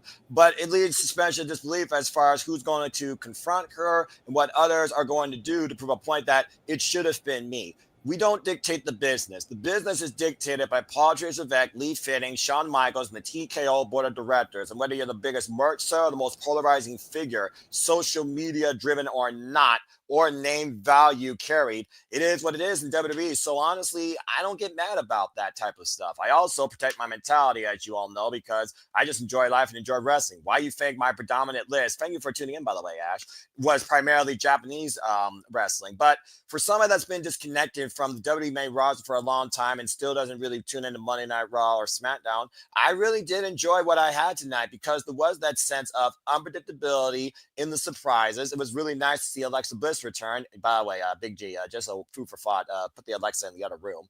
And also, I really enjoyed AJ Styles coming back. And yeah, Def Rebel, I don't care if he's a person. His music sounds like his brain's made by AI with a corrupted circuit.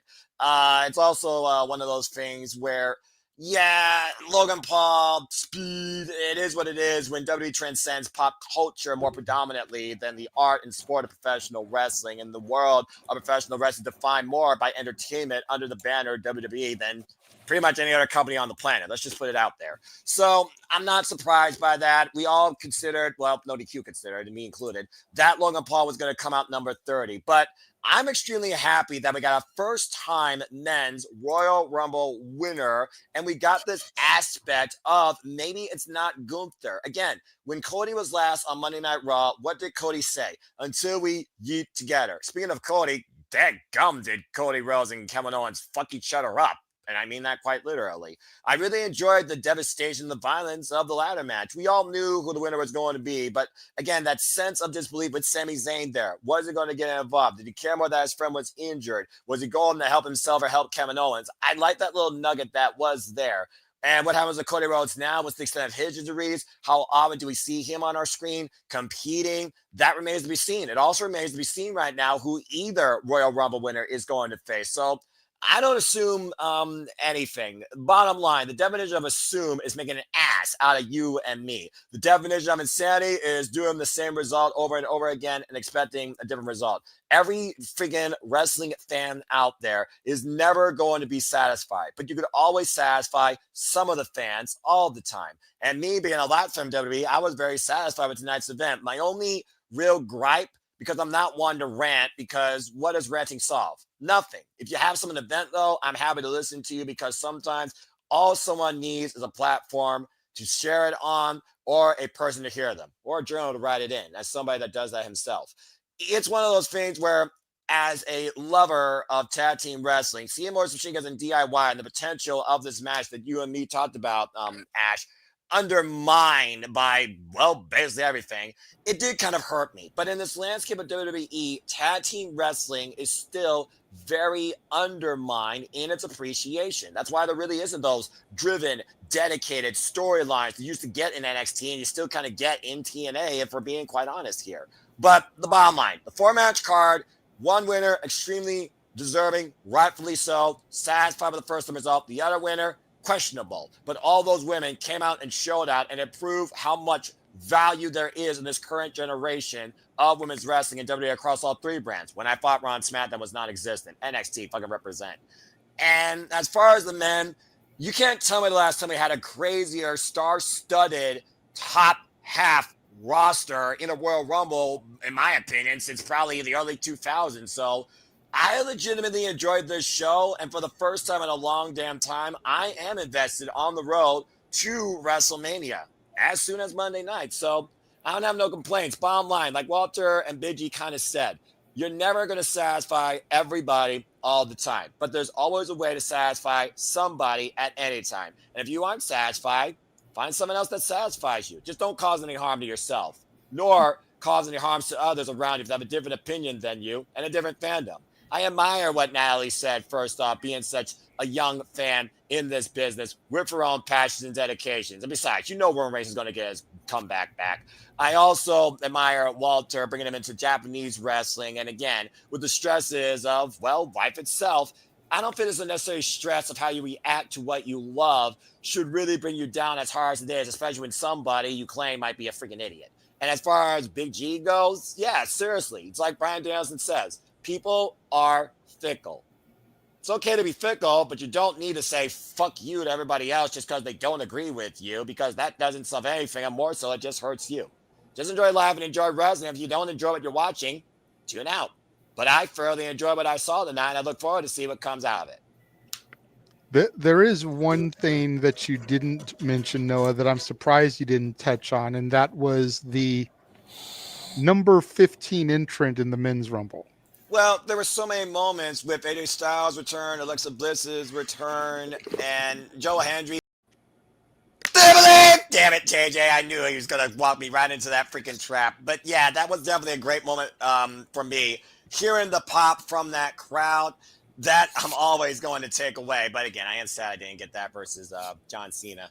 But again, you either like it or you don't. But complaining about it doesn't solve nothing. It just further hurts your mentality, in my opinion. And if you got a vent, get it out and then move on. But I thoroughly enjoyed tonight's show. I just wish tag team wrestling was better valued in WWE. And as far as what happens with both world champions, wait and see. I mainly did that because Emmanuel had put in the comments about he was disappointed at the response. And granted, I had my volume turned down a little bit so that we didn't get copyright pinged. So I wanted to see the clip. I don't know about you, bro. That sounded like $65,000 screaming their asses off when his music hit. So Fair motivation. Go ahead, James. I saw you with your hand up first, and then the Big G. I do want to, because I completely forgot to mention it when I was covering the Rumble. Speed needs to get some fucking praise because he took that goddamn spear like nobody I've ever seen. He's a champion for taking that. Like, I wouldn't have taken that. Would you have taken that? Anybody in this room would have taken the spear the way Speed did? Because he was like, I guarantee you, that motherfucker went to Bromberg. He's like, I want you to hit me as hard as possible. He's like, are you sure? And it's like, trust me, make it look legit. That motherfucker never should have taken that spear with his weight. I couldn't believe that. Like, he got speared out of his shoes almost. And by the way, he also broke his leg off that, what was it? The toss? Toss. So I think he deserves some praise just for getting in there like he did. I'm not going to hate anybody for getting in, despite the fact that we made light of it when it first happened. You know, it was going to be Tozawa. We're like, really? You're wasting a spot for Tozawa? And then it ended up being ISHO Speed. And we're like, really? This is your step up from Tozawa is ISHO Speed? But you ask if anybody would have taken that. I have shown y'all the picture of my chest lit the fuck up from the wrestling promotion I used to assist.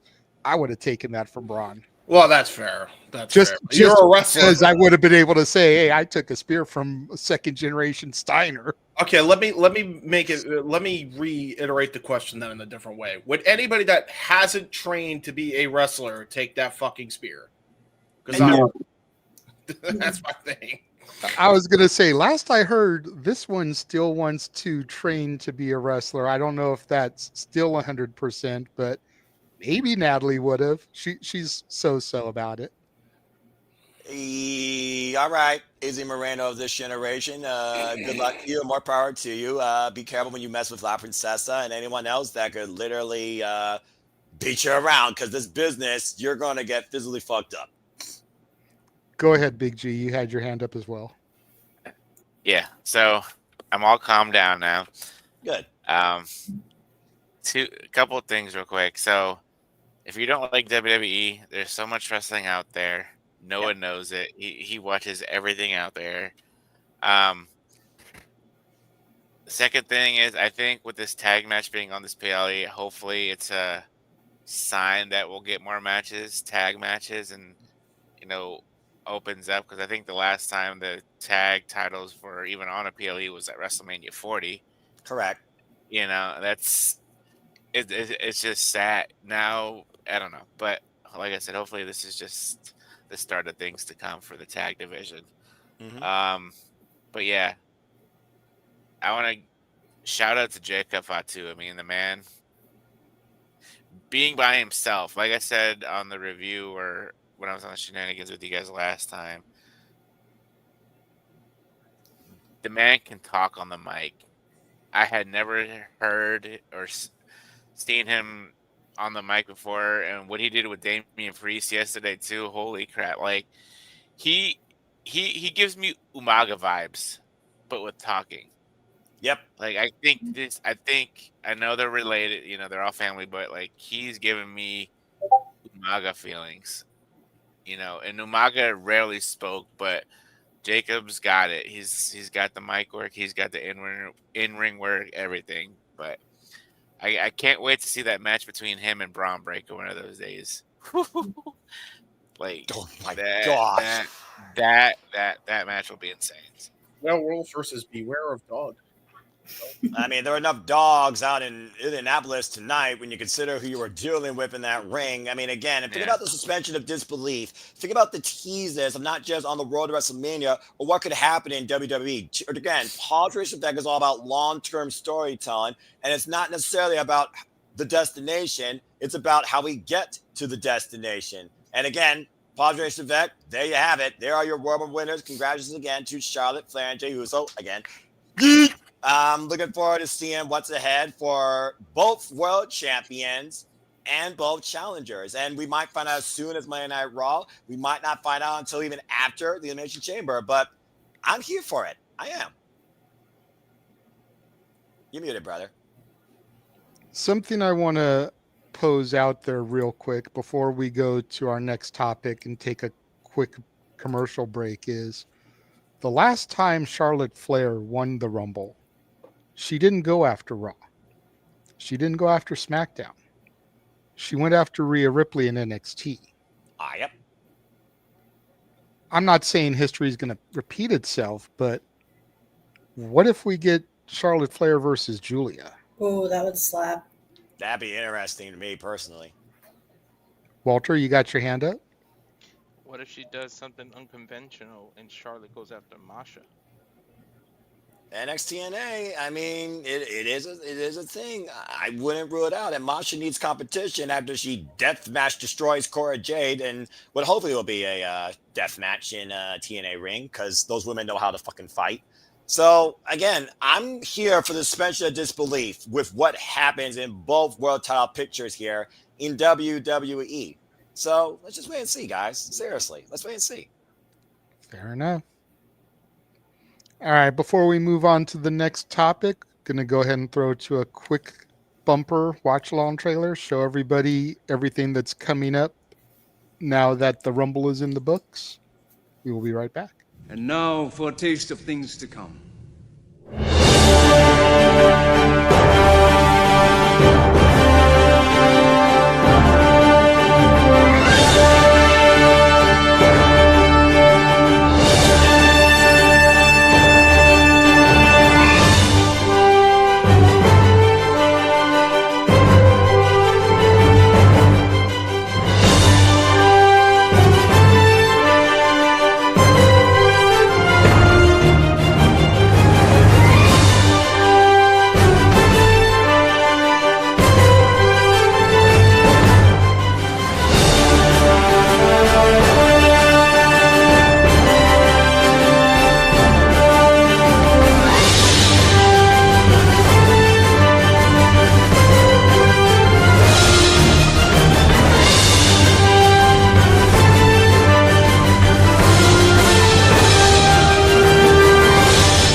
and truly here, like we've been saying, when you look at everything going on in this business, we are truly about encompassing, celebrating, looking at, and commentating and reacting to all the wrestling. Damn it. All right. Try to get everyone back situated here. Nice Diva's butterfly towel there, by the way, Natalie. Thank you. It was a part of my, ironically, AJ costume for my birthday last year, so. Well, you must have lighted up, and you must still be planning to light up here this year, I imagine, in a different way. So more power to you. Skip your way to victory. Go ahead, JJ. Hey, at least we got one AJ back. Right? Exactly. And he was phenomenal. So the next thing I was going to go to is, since we're already on the conversation of WWE, we got the announcement this week that Paul Triple H Levesque is going to be the headliner for the 2025 WWE Hall of Fame. Kind of curious to see what everybody's thoughts are about it, because I know there's a lot of people out there in the internet land that, despite watching the video and realizing that he was surprised as shit about it, think this is a nepotism play. And now that it's the first WrestleMania after the beginning of the Triple H era, he's putting himself in the Hall of Fame. But I'm curious to see people's thoughts about it and who else they think may end up going into the Hall of Fame along with him this year. Big G, I see you subtly raising your finger up, so I'll let you go first. Yes. So, as a big Triple H fan myself, I mean, I have his damn logo tattooed right here on my shoulder. That's how a big fan I am of Triple H. I think it's well deserved. You know, he is already part. He is in the Hall of Fame already with DX, but this is him by himself. I mean, the man's had a legendary career. You know, he's a 14-time WWE champion. He's done everything possible. I'm happy for him. You know, watching that video, you could tell he was in surprise, and Stephanie even said she didn't even know about it either. You know, you could kind of tell that she kind of said that with like lip reading. Anyways, happy for Hunter. As far as who else I want to see this year, female wise, I want to see Mickie James go in. I think she deserves it. I want to say Bray, but I think he'd be the headline for next year if Triple H is going to be this year. I don't know who else is like out there that could potentially be in the Hall of Fame.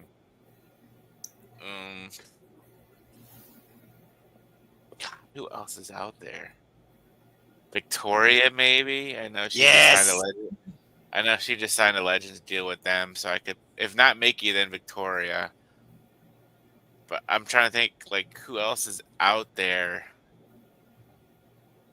besides I mean, everybody who I can think of is already in the Hall of Fame or will be the headliner for like the next year. Even Batista, you know, Batista could be next year's potential headliner too, depending on where they do it. But yeah, I mean, those couple people, and then like whoever else you guys can think of, I'm sure you guys can think of somebody else or other people that could be in the Hall of Fame potentially this year. So,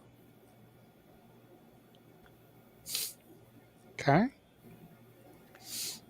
Go ahead and we'll hop back up, go to Natalie, see what she thinks. I'm not very opinionated on it because I'm still getting used to everything. Fair. And I'm still trying to know, kind of like what he said, like who is already and who isn't. We'll throw But some names out and we can always help you with that. We're here to help educate. I don't have the energy to do it. What I was going to say, because it got my attention, Fair. was like, he hits that. Victoria and Mickey James, both because those are both like two of my mom's really big favorites. So seeing her getting to watch that and getting to be happy, those would be my picks. But Okay. other than that, I'm not really opinionated. Fair enough. Fair enough. Appreciate your honesty as far as your lack of knowledge. Of course, we're always here to help. You know that. You know where I live, little girl. I can always help you. But yeah, I was just curious what you thought about it, if you had any thoughts. We'll go ahead. We'll drop down to Ash. I don't mind having like Triple H in the Hall of Fame. Like, to me, I don't really care for the Hall of Fame, if I'm going to be honest. But at least it's like, the way I see it is like Triple H getting in now is good, because it's very rare that you see like people getting in the WWE Hall of Fame given their flowers while they're still alive, as opposed to like waiting so long to bury the hatchet and then to like what they've done with Macho Man Randy Savage. Like, look how long it took him to get into the Hall of Fame, which is really sad. Like, you couldn't like bury the hatchet while he was still around, but at least he's in the Hall of Fame, which a lot of people were clamoring for. As for like wrestlers getting in the Hall of Fame, I'm not sure, but I would, for like celebrity wings, I wouldn't mind seeing Cyndi Lauper in the Hall of Fame. I'm surprised she's not in there yet after her contributions for like for like what she did for the Rock and Wrestling era and for WrestleMania 1 as well. Yeah, that she has been one that me and Jeff have long campaigned for. Right? Probably so. You go back to WrestleMania 21, which was one of the few years that didn't have a celebrity inductee. You look at that cast of characters and how it was pretty much everybody that was anybody from WrestleMania 1. Hogan, Sheik, Volkov, Piper, and she was missing. Like, seriously, how do you have essentially a WrestleMania 1 class and you don't have Cyndi Lauper in that class? Mm-hmm. Now, I will say, and I've given this some thought lately, it could just be that that's a part of her life that she doesn't want to acknowledge anymore. Maybe they've made the offer to her and she's just been like, nah, I'm good. It's always possible. That's fair. That's fair. Anybody else? Ash?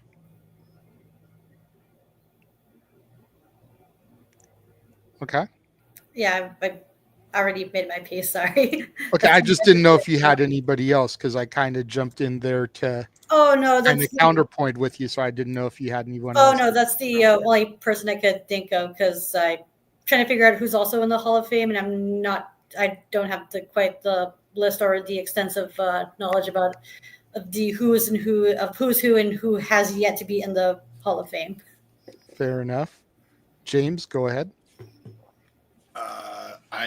Ash took my picks. So I was just gonna say that. Although I will say, to add to them, I do feel like, since this is going to be his last year, and we've already kind of made the precedent set, that people who are still wrestling can be Hall of Famers. I'd argue Cena, just because. But I still think if you're not going to do it here, you got to do it in Boston, and I don't know when they're going to come to WrestleMania ever in Boston. So I must say no to that, just because Triple H was announced as the headliner and Cena deserves to be the headliner. So if nothing else, maybe Cena next year, 2026, for the headliner, since this is his final year. But I get where you're coming from, since we put Flair, we put Ray in there while they were active competitors. Yeah, there's no reason why they shouldn't be able to do Cena, but Hunter is the main event. I'd argue Rock and Roll Express then, if you can get them. It's a shout. It's a fair shout. Especially in Vegas, place where Rock and Roll was famous before gambling. Especially since the Death Riders damn near killed them on television a week ago. You know, I'm sure they don't want to be on AEW anymore. So, yeah, well, they almost did. Well, they got murdered. I don't know if they actually are murdered. Who the hell knows? Hey, we've seen Eric Young come back from the dead. I'm just saying. Yeah, that's true. Walter, I saw your hand up. Go ahead. So tired. Yeah, well, first on Triple H, I'm very happy for him, and I love that they surprised him. Like how you, a man of his position, how you keep a surprise from him. That's awesome that they did that. Last year we argued that it was too soon, when Bray passed away, or 2 years ago now, right? Damn, time goes. It was too early, so now maybe you can do it in terms of the wrestlers who passed away wing. It's Vegas, rock and roll. We've all bitched about the music that WWE is using. Jim Johnston needs to go in the Hall of Fame. Oh, that's a good shout. That's a really good shout. Yeah, you put him in the Hall of Fame, especially when you're already in Vegas and it's all about rock and roll and music. And then maybe that teases that he can rejoin because God knows they need help with theme music.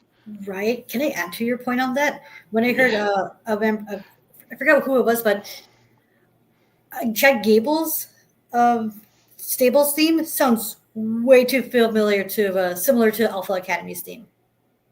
Yep. There was legit 4 Death or Rumble 5 sucks. entrances in the Rumble that I had to wait to see who the wrestler is first before I announced them because off their music I was like, who the fuck is that? Right? Like, That's really sad. I defend Def Rebel more than most because I do feel like they've got quite a few songs that go hard, but I'm with Walter on that one. Yeah. A lot of them do sound repetitive, and there were quite a few I had to wait on before I could be like, "Oh, it's so and so." See, if you wanted to bring out the dark side of me, that's what I could rant on. But again, there needs to be an injection of positivity after what really was a pretty awesome show, I think, tonight, professional wrestling. But yeah, Def Rebel fucking sucks. I will say they did a really good job of Io Sky's theme. I absolutely love that theme, and that's a Def Rebel music thing. I mean, every freaking 2 out of 10 songs, he actually has something that's actually relatable and tolerable. Even a blind squirrel can find their nuts. Right? A broken clock is right twice a day. Hey, before me and Jeff stopped doing the dads on wrestling top 10s, one of our topics was going to be the top 10 Def Rebel themes. And I had almost 40 themes of Def Rebel that I actually feel go hard. I know a lot of people have a hard time believing that with as much as they dismiss Def Rebel. I'm going to have to see if I have the folder still, and I'll just start sharing the graphics with people, or we can kind of go through it one week on Shenanigans when we don't have a lot to talk about because like, hell, our Tribal Chiefs is a Def Rebel song. Mm-hmm. You can't tell me that doesn't go hard. Oh, that slaps. That slaps. Jey Uso's is a Def Rebel theme song. It's not. I don't count that. That's CFO. It still is. No, it's not. Yes, it is. I call it may be a Def it, Rebel remix, but it's still Def Rebel that he uses right now. It's not CFO. I'll still give that CFO with an asterisk. Mellow, Trick. These are all Def Rebel Pretty Deadly. Pretty Deadly. Yes, boy. Jesus. Wait, so there's quite a few there. And like I said, we can go into it on a week when we don't have a whole lot to discuss. But I'm sure between now and Mania, it's going to be fucking overload. Right? But I was going to ask, is Io Sky's Death Rebel theme the first one that she came out with when she turned heel in NXT or no? I'm not sure. I know the one she used tonight is Def Rebel. Well, because I remember the one where it's like, which is, I'm not sure. Is some Tokyo Drift nonsense. Hey, don't hate just because it's the weakest Fast and the Furious movie, okay? Listen, all this show has been is hate, and I'm cooked after the rinse. All right. Hey, I'm trying to turn things back positive. We're talking about the Hall of Fame. Embrace the hate. Embrace the hate. We'll get a little bit more negative for our main event topic, I'm sure. because it's AEW related, and I know people have polarizing opinions when it comes to AEW. We'll probably lose my daughter when we get there. But, Also, I do like the idea of like going down the list of the Death Rebel themes because I'd be all for that. It's two of my favorite things combined: lists and music. Hey, I got a top 10 show. So, hey, Oh yeah, you can always revisit that. I saw your Twitter comment on that. I haven't checked it out yet, but I will get around to doing so. there you go. All right, Ryan, I saw you with your hand up. So, Triple H, depending on the day you ask me, it's my favorite act, my favorite guy. All asterisks included, right? Like, I can observe he married his way into the family. I can observe all the little cheap shots people will take and say that he doesn't deserve the Hall of Fame induction. Yeah, he had the advantage of being married there. But in an alternate universe, he's fired after the curtain call, right? Mm-hmm. Like if he wasn't Sean Sandler, he would have been gone then. Triple H going into the Hall of Fame is very surreal for me. I didn't think he would accept a Hall of Fame induction if he was privy to being nominated, right? So I think he is genuinely surprised. I think this comes from Nick Khan and other higher ups that are above his payroll. As far as other people to go into the Hall of Fame,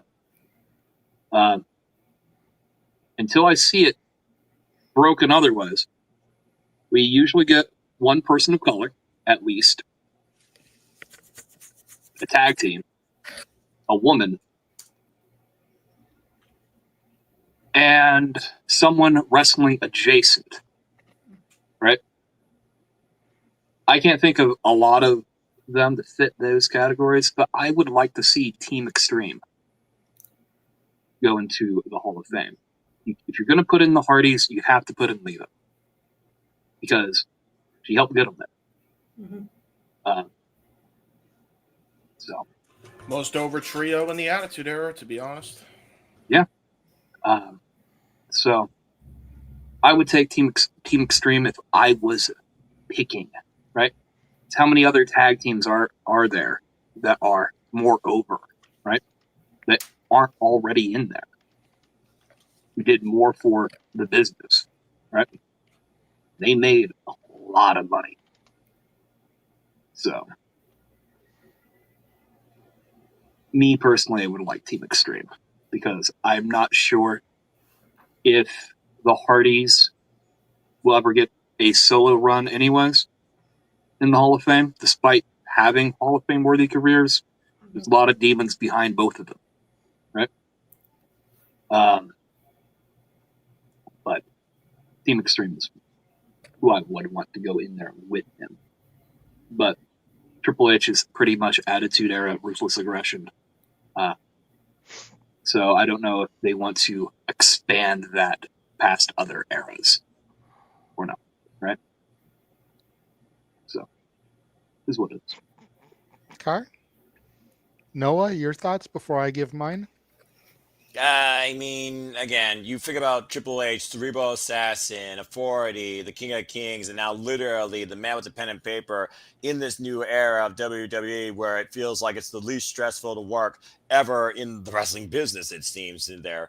It's one of those things, though, where, again, taking back where it was Nick Khan, Shawn Michaels, Mark Calloway that brought this forward unexpectedly that the wife didn't even know. I think it was very humbling, especially when Triple H said he really didn't have nothing to say. I wasn't sure what to say, as he looked like he was about to lead a town hall meeting at WWE headquarters. The fact of the matter, this man with a new second lease on life, again, pacemaker literally in his chest that has redefined this business since we no longer have to deal with the old regime. I think it's very humbling considering he's not at the wrestling anymore. Again, the Cerebral Assassin has been literally retired since WrestleMania, insert number here, dadgummit. So I think it's very wholesome for a guy that has dedicated so much strictly to this business and in WWE particularly. So I'm very happy for him. You guys already know where I stand when it comes to Victoria, Tara. I dig Crazy Chicks. She was always one of my alternative favorites, along with Lita. And then, of course, discovering the Knockouts division. Tara was always one of my favorites. So I think she's overdue seeing her back in WWE under this Legends contract. I can definitely see that. It's one of those things also, to Ryan's point, where you kind of outline the Hall of Fame, thinking about who goes in and stuff. You also think about those that have left us, behind. I do think Bray Wyatt deserves to go in, but I don't know necessarily if he should go in right now, especially with this Wyatt 6 that was just reincarnated last year. And John Cena, yeah, he's his own headliner. I could definitely see it happening within the next 2 years, if not next year. Cyndi Lauper, I will lobby for before Drew Carey, even, until the cows come home. Why she's not in there, I don't know. If it's her own accord, then I absolutely respect it. But you guys pretty much took away the only ones that I could figure as far as who I believe should be in the Hall of Fame. But definitely, as a headliner on his own, Cerebral Assassin, Triple H, Paul Triple Levesque, he absolutely deserves it. Okay. I've been going back and forth about this ever since the announcement happened, because I can understand where the IWC is coming from about it being nepotism. Triple H claims he didn't know, acted surprised. Professional wrestlers are actors at the end of the day. It all could have been a performance. Would I have been upset if it had been 2 years ago? No, because it would have been the Vince McMahon administration. He wouldn't have had a say in it, really. I mean, he could have suggested himself, but at the end of the day, Vince's decision. So, for it to be really the first Hall of Fame that he's kind of cultivated, I definitely question. I don't deny his worth and the career that he's had deserving of Hall of Fame. Abso-fucking-lutely. You'll not get an argument with me there. I think what will really lead me to believe if it's a nepotism thing is how the rest of the field fills out.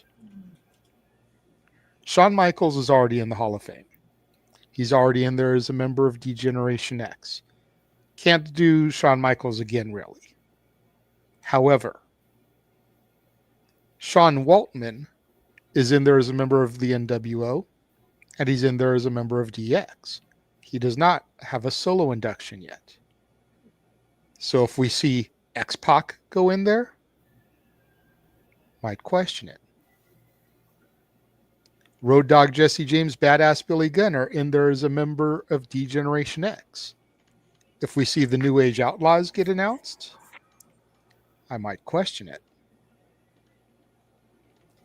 The only name I can think of that if I hear it announced as an induction, I don't think I would bat an eye at, is a woman who was referenced by Stephanie McMahon in the inaugural 2018 Royal Rumble and was mentioned during their Hall of Fame induction, and that's Chyna. Chyna's career was so closely connected to Triple H's that if they say that she's going in there this year along with him as a solo induction, I'd be like, okay. If Triple H going in is the catalyst to get Chyna her own induction, I'm down for that shit. Because she deserves it. Mm-hmm. Personal demons be damned. So what if she ventured into the adult industry after her WWE career? Her WWE career is worthy of an induction. As far as other names, I kind of echo the sentiment as far as the Hardys. Are you, when you say Team Extreme, do you just mean Matt and Jeff, or are you talking Lita too? Because Lita... Matt, Jeff, and Lita. Okay. Because Lita's already in. I would like to see the Hardy Boys go in as just the team. I kind of agree with you as far as solo careers. I don't know if Matt Hardy or Jeff Hardy will get solo inductions.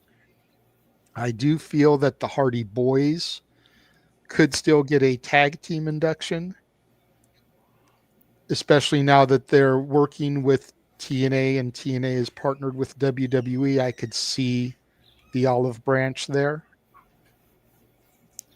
Jeff seems to have cleaned up his act. Same with Matt. I don't know. Like, Victoria was thrown out. That's definitely someone I would love to see go in. I also think that now that the portal, what did we call it, Noah? The prohibitive portal? Instead of the forbidden, instead of the forbidden door, didn't we call it like the prohibitive portal? Oh yeah, PP. That's right. Yeah, I remember that. PP. So now that the prohibitive portal has been opened between WWE and TNA and olive branches are on the table, give me Gail Kim.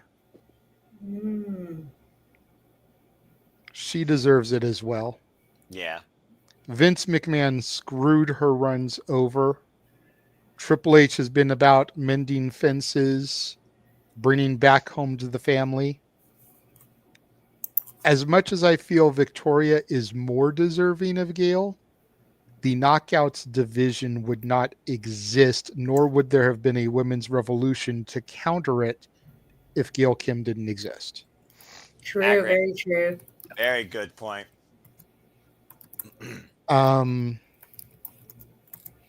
Celebrities, yeah, give me Cyndi Lauper. The fact that she's not in there yet, I feel, is a crying shame. Again, if it's something they've, extended the branch to her before and she's turned it down, so be it. I'm not going to question her decision if she's said no. But if it's for lack of reaching out to her, get her in there as soon as possible. I'm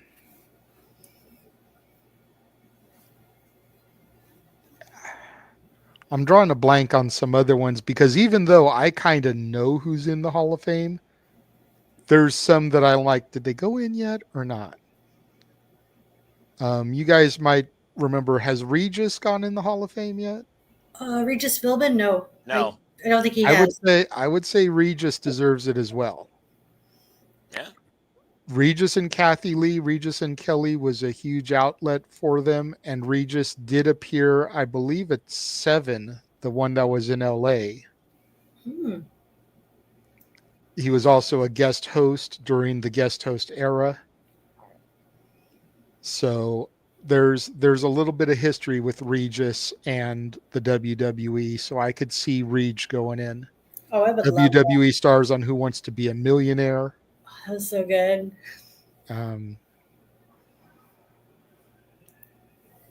As far as Bray Wyatt goes, and I know that he was mentioned a couple times in the chat, he was mentioned a couple times on the panel.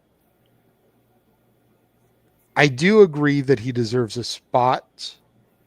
I'm torn on whether he deserves to be included in a class or if he deserves to be a headliner.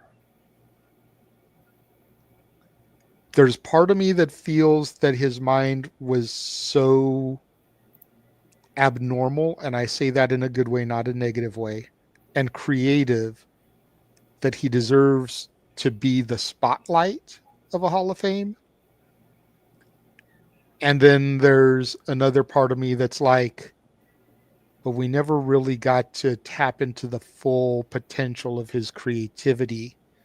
So does he deserve to just kind of be there as the mid-carder?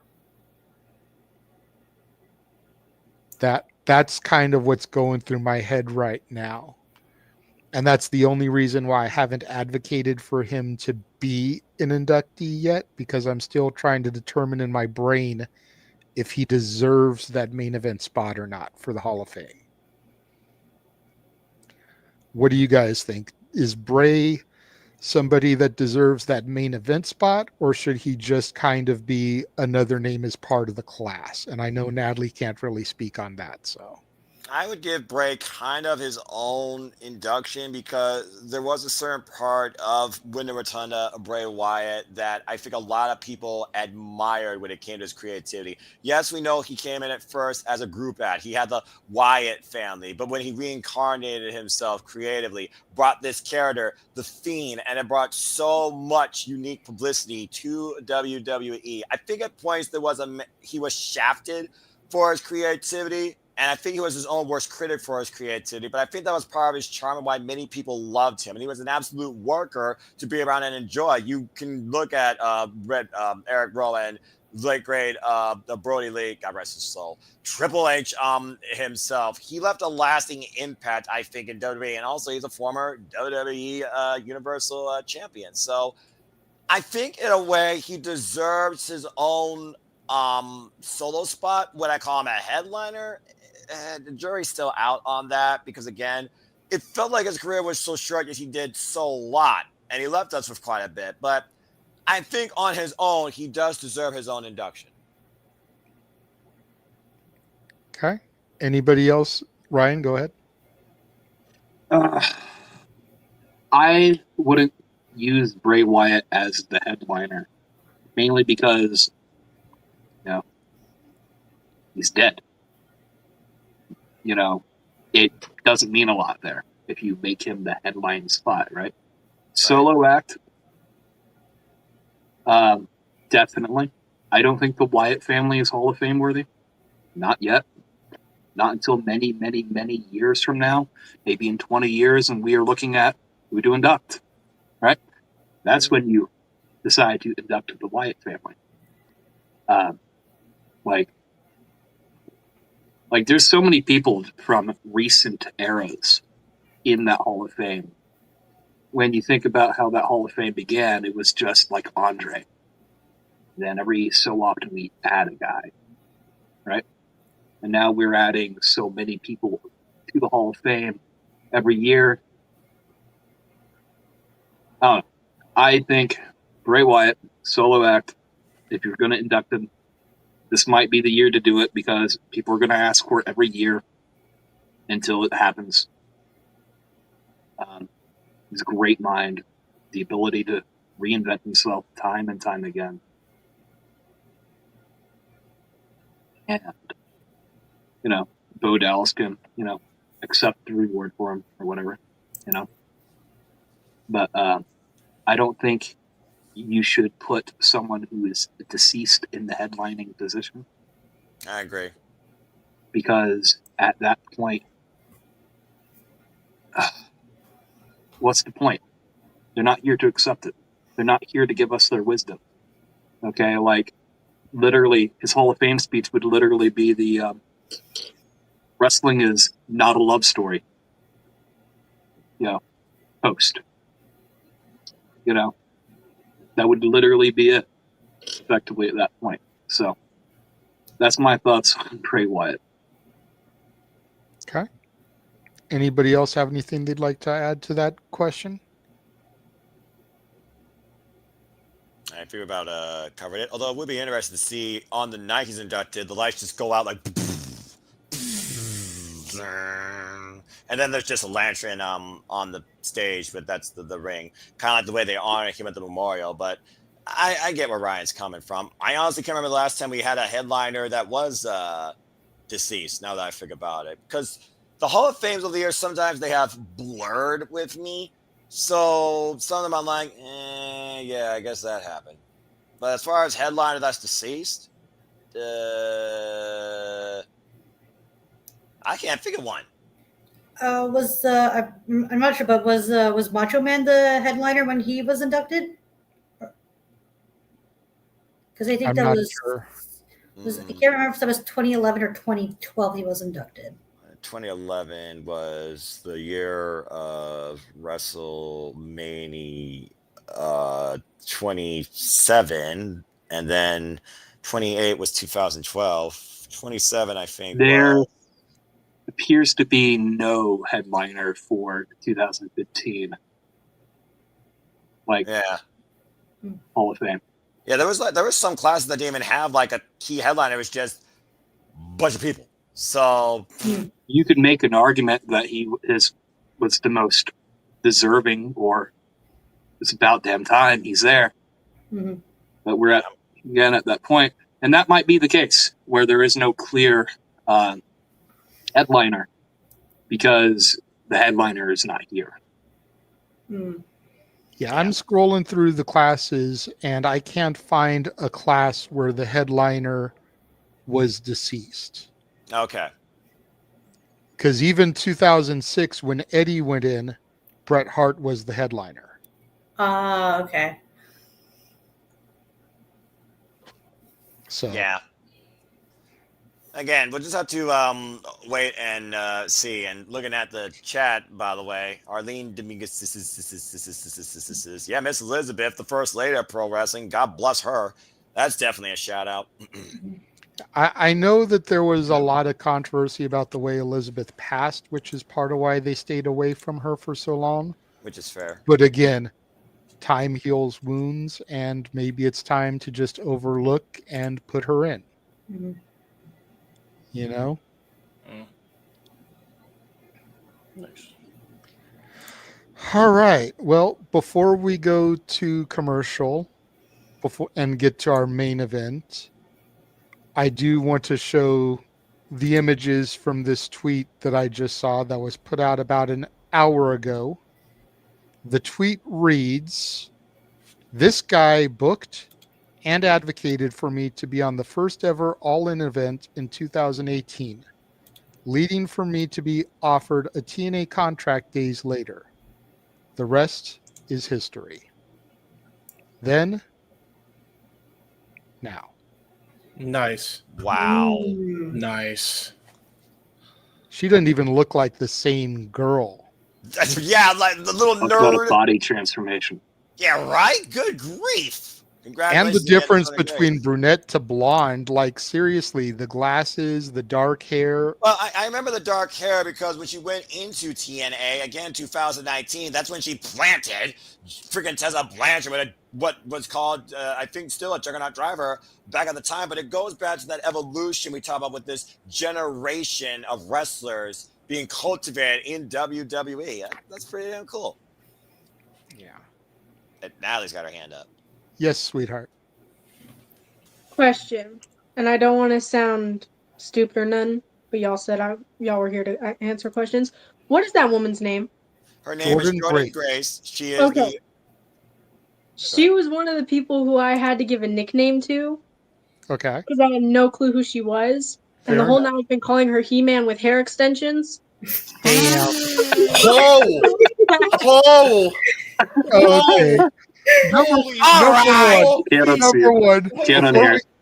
Before we trigger Noah and have him going off, let me just say that sounds like a Grampy Chuck nickname. To be fair, Noah, she's never watched TNA wrestling. I'm gonna say this real quick.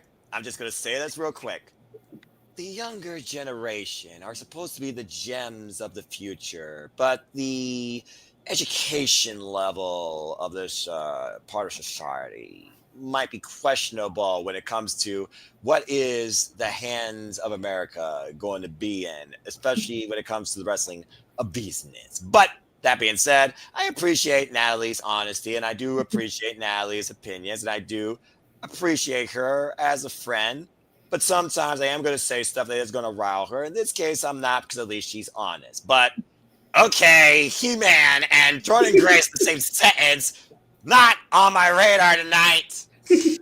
Dude, Am I wrong at the end of the day? No, you're really not, because she is a jacked woman.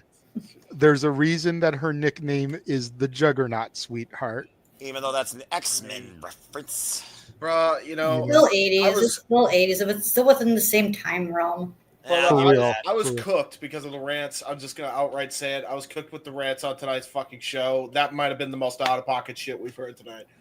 But I will say this. Fucking hell. I will say this. I expect nothing less from my daughter. Like I said, she's never watched TNA, and she doesn't watch NXT, where Jordan has popped up the last better part of the last 6 months. So I am not surprised that she came up with her own name for her. But yeah, her name is Jordynne Grace. Tonight was her technical WWE debut because when she appeared last year, she was the TNA Knockouts champion, which is their women's championship. And yeah, she is now officially a WWE superstar. And that's how far more prestigious than what Mommy has. She actually was my pick to win the Women's Rumble because I thought it would be a great way to figure out what brand she was going to go to. Have her win the Rumble, and then you can challenge for any of the women's championships. And whoever she challenged would be the show she ended up on. Oh, good lord. He-Man and Pokemon on the same night. Fuck this freaking... But yeah, give me Jordan versus Mommy. I know exactly who you will go with, but you want to talk about strength and power, and it would be like a mirror match. I just want to be on that call to just be like, Juggernaut Driver, Mommy beaten by Jordynne Grace, just to get Natalie's reaction. And then also give me Jordan versus Bianca. Ooh, that'd be good too, yeah. Again, the strength and the power. You know, Bianca calls herself the roughest, the toughest, the strongest. Let's see what happens when she goes one-on-one with the Juggernaut.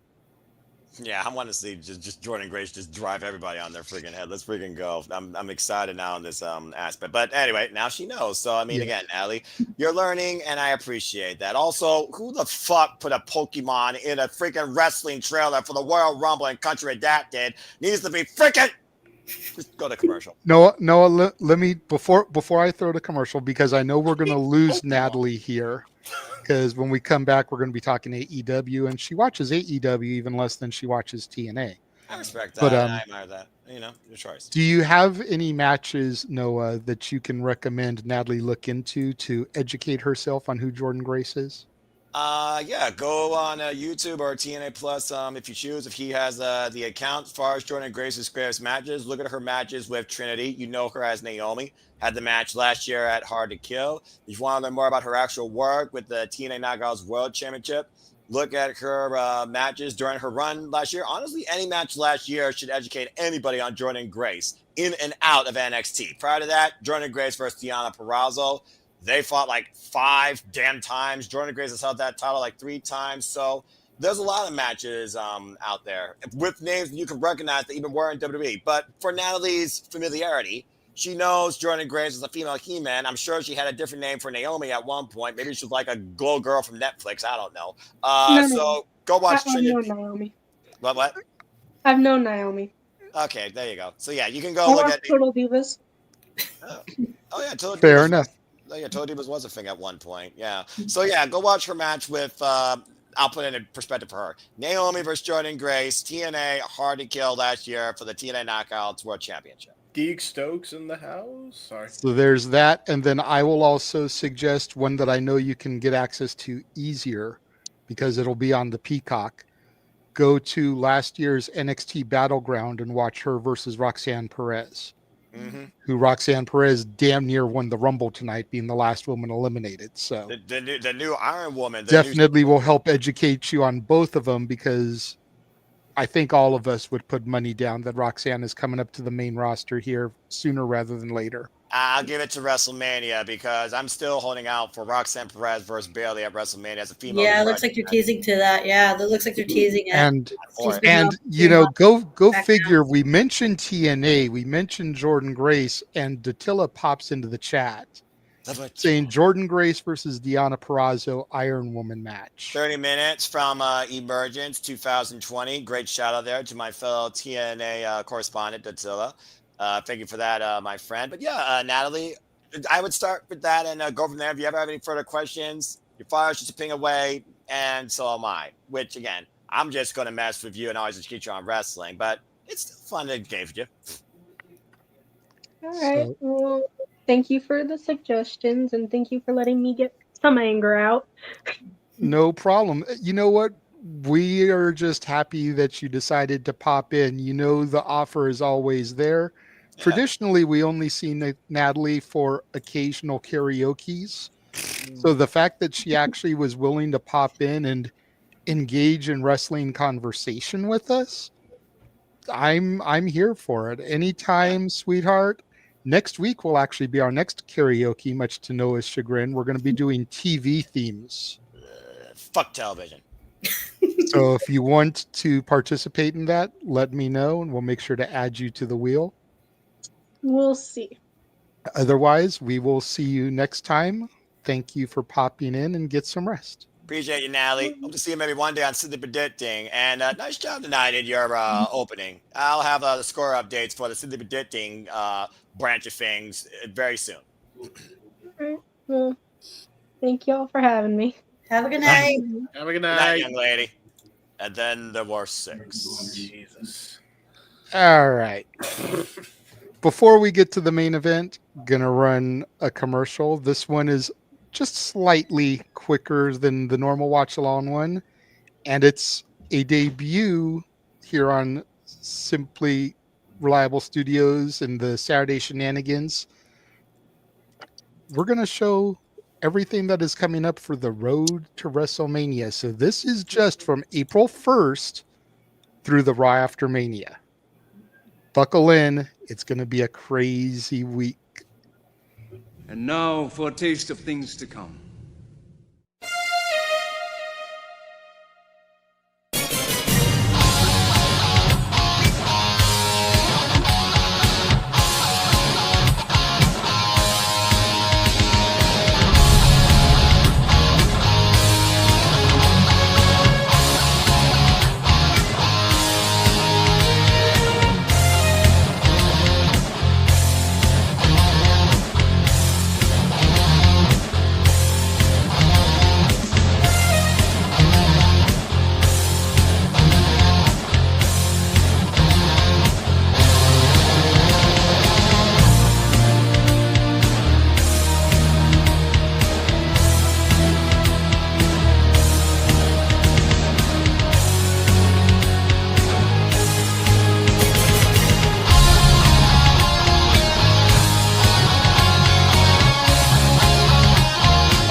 Yeah, legitimately, folks, they're trying to kill me. I'll be truly calling every brand of wrestling within the span of 2 to 3 weeks outside SmackDown, which as part of our TV correspondency here. That's the one brand I don't mess with. But yeah, stay tuned for that. Literally every brand under the sun and more to come. I'm most certain, but I am going to say this. Stardom and Dragon Gate. Let's freaking go.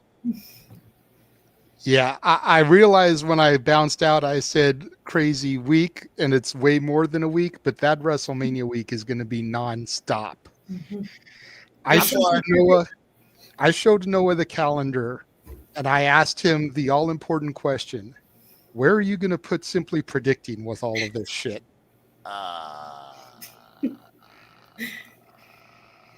Because he's going to have to do the no DQ predictions. He's going to have to do Simply Predicting. He's probably going to do a Horseman panel. He may have to do another one just for people that didn't get in on any of those others. Dude's going to be busy. And each one of those panels is probably going to go a minimum of 2 hours, considering it's 2 nights of WrestleMania and Stand and Deliver. I'm a glutton for Simply Predicting punishment. What can I say? But it seems like everybody always has a fun time. And of course, you all are also always invited anytime to Simply Predicting as well. It was great having DJ along for the ride for the first time and having Justin back, and Walter and JJ had a great time. So, I mean, it's just a fun discussion and great predictions all around. And again, shout out to the over 100 plus you between the team and gals that participated in the debut of this year's WPL League. You all are crazy. And I got a lot of scoring to do. So I'll probably work on that with my Sunday before I get some snooze. But yeah, I'm for it. I mean, come on, you know me. I'm a glutton for punishment. I literally am about all things wrestling. And you're adding promotions for the first time we're covering here that are Japanese. Let's freaking go. I'm just waiting for All Japan Pro Wrestling to be added to the schedule. And there's still the possibility, despite what the tabloids say, there's still the possibility Tony Khan will add Supercard of Honor. Personally, I hope so, because me and James always has a blast with that. Even if he doesn't do it in Vegas, to not do it that week with all the other wrestling stuff, I'm just saying, like, it would be crazy. Right? Maybe he would decide to counter program Rebellion. And who knows if WWE doesn't add some kind of super show with TNA and NXT together. I'm still holding out for that in February. I'm pretty sure Vengeance Day is a teaser of things to come. There's a reason why there isn't a special for TNA in February. Mark my damn words. And who said it to you first, Noah? You. Thank you. I give credit where credit's due. What are you talking about? Just saying. Just throwing it out there. Excuse me. Wow. Sorry. Wow. So our main event topic was something we did discuss in the spaces a little bit, but there's people here that don't participate in the spaces. So we're going to briefly engage in it again to get their thoughts, and maybe it'll also open up some more conversation for those of us that have spoken on it already. Yep. Last week, AEW released a close-up with Renee Paquette that dove into the Death Riders and their mission statement. Some people, like DJ, who had to dip out unfortunately, feel that promo was too little too late, that should have been one of the first things that was done. Yep. Yeah. Some people gained a newfound respect for the Death Riders based off of that promo. King included. Myself included. I want to kind of discuss the video, if everybody has seen it, and what people's thoughts were about it. I'm curious to get everybody else's ideas. I had to mute you, Walter, because I'm hearing the echo back when I speak. But yeah, I'm curious where everybody else stands with it. And since I know that James is kind of on the, for lack of a better term, the negative point of the scale here, in that it was too little too late, I'm going to hold off on him and go to some of the people that I haven't heard from to get their thoughts on it. So, ladies first. I'm not sure if I've seen the Death Riders video or not. I don't think I've seen it, or if I have, I don't remember it very well. Fair enough. It was about a 20-minute interview that they posted to their YouTube channel. And Renee basically addressed the elephant in the room right out the jump and was like, look, I realize I'm married to John, but this is something that needs to be done for my job, basically. So we're going to go down. We're going to talk to these guys. And she gave every member of the Death Riders an opportunity to speak their piece. She spoke to Claudio. She spoke to Yuta. She spoke to Pac. She spoke to Shafir. Then she came back to Claudio and brought Mox into it. And Mox, for the better part of the last 10 minutes, Mox just went on a promo. And it's a lot of the stuff that Mox said that really sold me on it. Talking about, and this is the one thing that I kept coming back to in the promo, and the one thing that I actually went and rewatched his thing for a second time for. Him coming back to the, we are one bad decision away from setting the business back 20 years. And at first, I'm like, wow, that's a bold statement. But then I thought about it. And I realized that for about a good 8 years of that 20, I didn't watch wrestling because of the way it was booked. Mm-hmm. Because of what a lot of the reasons for my disliking the winner of the Women's Rumble were. Same shit, different day. And thinking back to 2002, when the brand split was created initially, because there was no competition.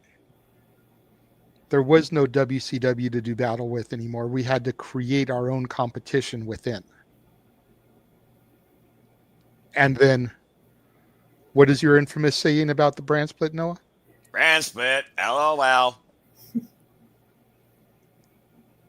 Then they resurrected ECW to try to have some more competition within the brand. And then they killed it.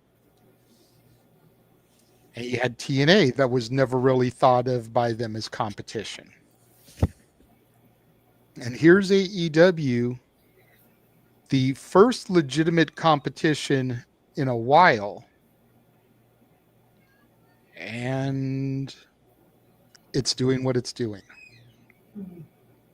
Started out with one mission statement and seemingly has diverted from its original statement to where I feel, and I grant the fact that I wasn't watching AEW from day zero, but I feel like Tony Khan is making a lot of the mistakes that he swore he never would make.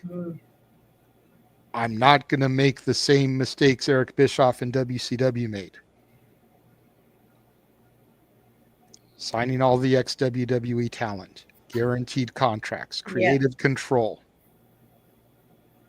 Granted, none of us actually have seen the contracts. We can only go off of what has been reported. So taking at face value. Yeah, it's just what we have heard is accurate. Yeah. We can see him signing every ex-WWE talent. The guaranteed contracts, the creative control, we'll never know until we actually see a contract. But we can legitimately see all the talent that he's signed that have basically been cast-offs from the island of relevancy that found their way to the island of misfit toys. And then to use the analogy that I made in the spaces, it's Toy Story 2. It's Jesse's song. You know, When Somebody Loved Me. Tony plays with me for a little while, and then I'm off to be the queen of catering. And I'm not seen on television again. Case in point, Abaddon, anyone? Anyone? Bueller? Ricky Starks? Bueller? Wardlow. Yep. Reaches under the bed. Oh, hey, what's this? Oh, wow, I haven't played with you in a while. I'm done.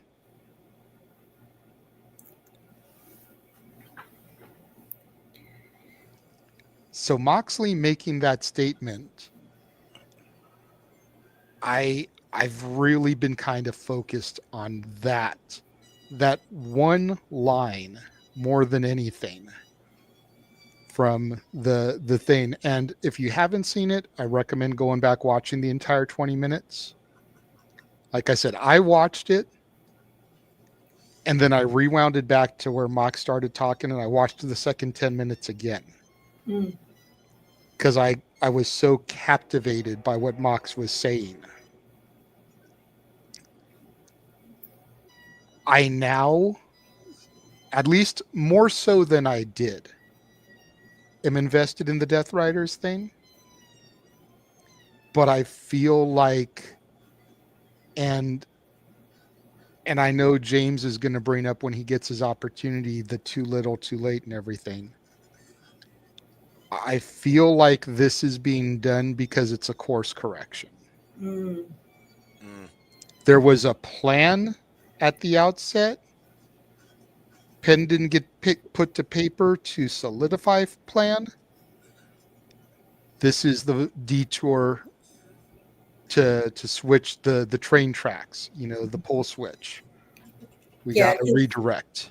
Yeah, because it looked like they had a direction at one point, and then they just completely derailed into like a whole different direction. Yeah, I figured it had a lot to do with Bryan Danielson's stint. Continue. I think that, but I would almost be willing to bet every penny that I don't have to my name. Shane McMahon was going to be the higher power. When that didn't come to fruition, we had to readjust. and now trying to figure out where we're going to go now that Shane McMahon isn't going to be part of this. And my logic for that is the fact that until Wheeler Yuta was added back, everyone was ex-WWE.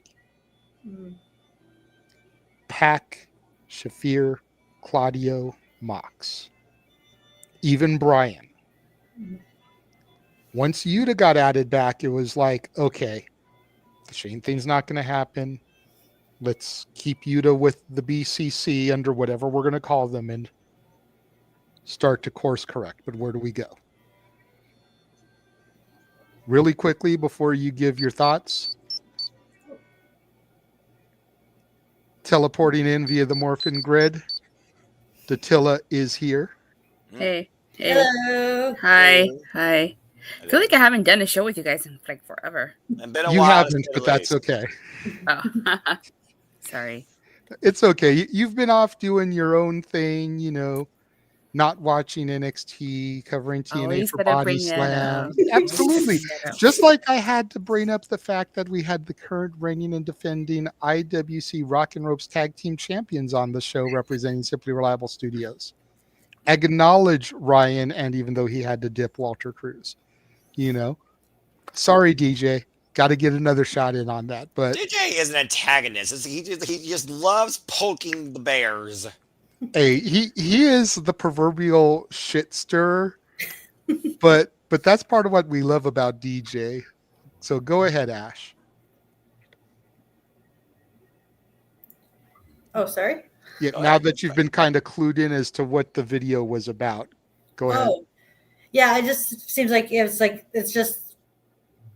like feels like one big giant course correction, and I'm kind of interested to see how this plays out, mostly because I want to see who they have in store for Moxley to lose the title to, if I'm being honest here.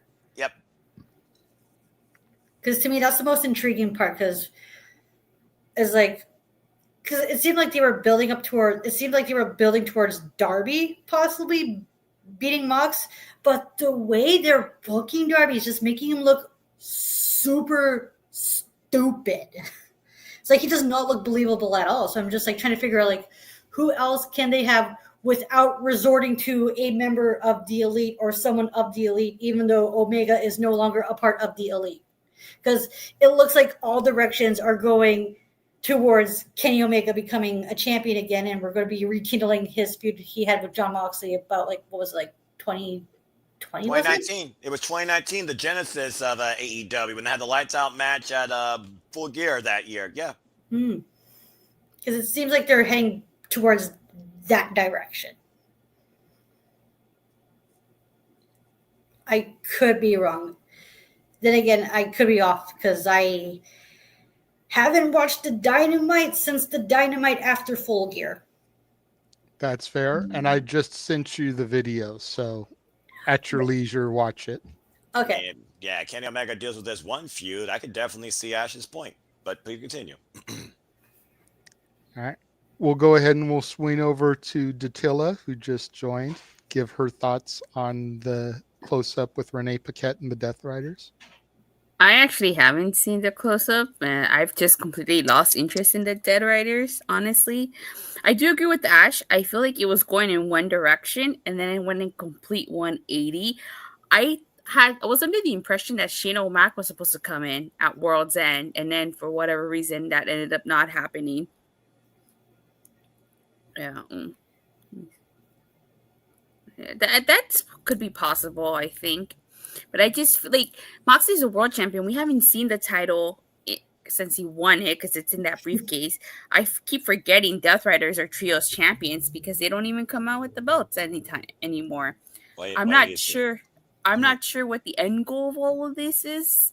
I don't know where we're going. But like Ash said, I felt like they were building up a Darby Allin, but he's going to go climb Mount Everest, so we don't know if he's coming back from that. Mm-hmm. If he makes it out alive, that is. Yeah. Right? Yeah. As morbid as that sounds, but how many people have climbed up Mount Everest and came back alive? There's still bodies on Mount Everest that have been there for like 50 years. Right?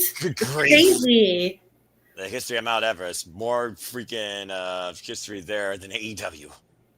You mentioned the championship, and that's another thing that Moxley brings up. He's like, Yep. why do you need to see it? Why You see want it? to take a picture with it? What is it, petting zoo? You don't even know what the championship is. It's not something you hold. Not something you just have a picture with. It's not something that you literally just showcase around, toy with. Right. It's the AEW title. You know, the most prestigious title in the companies in your men's division. Gotta be cultivated. Yeah, I'm just kind of over the Death Riders, honestly. You know, like I heard Adam Copeland challenging John Moxley at Revolution for the title. Maybe. No, I think that happened tonight on Collision. I wouldn't know. We were watching the Royal Rumble. Yeah, so was I, but I saw it on the tweeter. Yeah. Okay, well, we'll see if that's official. I'm sure on our own time, as I use Collision either for Monday night or Sunday afternoon. It just really depends on my mood. I don't even watch Collision anymore, but yeah, I'm just kind of over the Death Riders. I don't know. It's just been really like don't get me wrong. I like the fact that AEW gives us good wrestling, but sometimes they don't give us a good story. Mm-hmm. So, and you know, makes it really hard to care. Right. That's the thing about AEW. It's not that they don't have stories. It's just that they're not well thought out or well executed. Yeah, and they aren't for long-term planning. Jerry Slaughter said it best, and JJ, the chef, Mr. Not Swedish chef here, he lets stuff cook. WWE lets stuff cook. AEW, they use the microwave or Insta. Mm. Hey, there's nothing wrong with the Instapot, damn it. Sometimes it's what you need to do to get a meal quick, but that's a whole other story. Wrestling ain't a fucking microwave business. Hey, at least they haven't resorted to using the Easy Bake Oven, and once that gets into play, then that's a whole different issue. Ash, I love you. You're my new best friend, but don't give them fucking ideas. Too late. It's already out there in the ether. Don't give them ideas. They're gonna fucking. That's exactly what I already see it now. Chicken bakes and Easy Bake Ovens in a fucking street fight. That's what's coming up next in this goddamn haphazard ass bullshit. Autism little fucking league. Okay, that's what they're gonna do. It's gonna be Easy Bake Oven over someone's head. Jay Swingler, TGF Bro style. All right. Hey, that'd be a good. That would be a good spot for Anarchy in the Arena at Double or Nothing, would it not? Yeah, I suppose, and they have been doing that these last straight years. I mean, they've been the concession stand. I've seen hot dogs, ketchup, and mustard used. I've also seen I'm being honest here. I watch AEW, and I do too.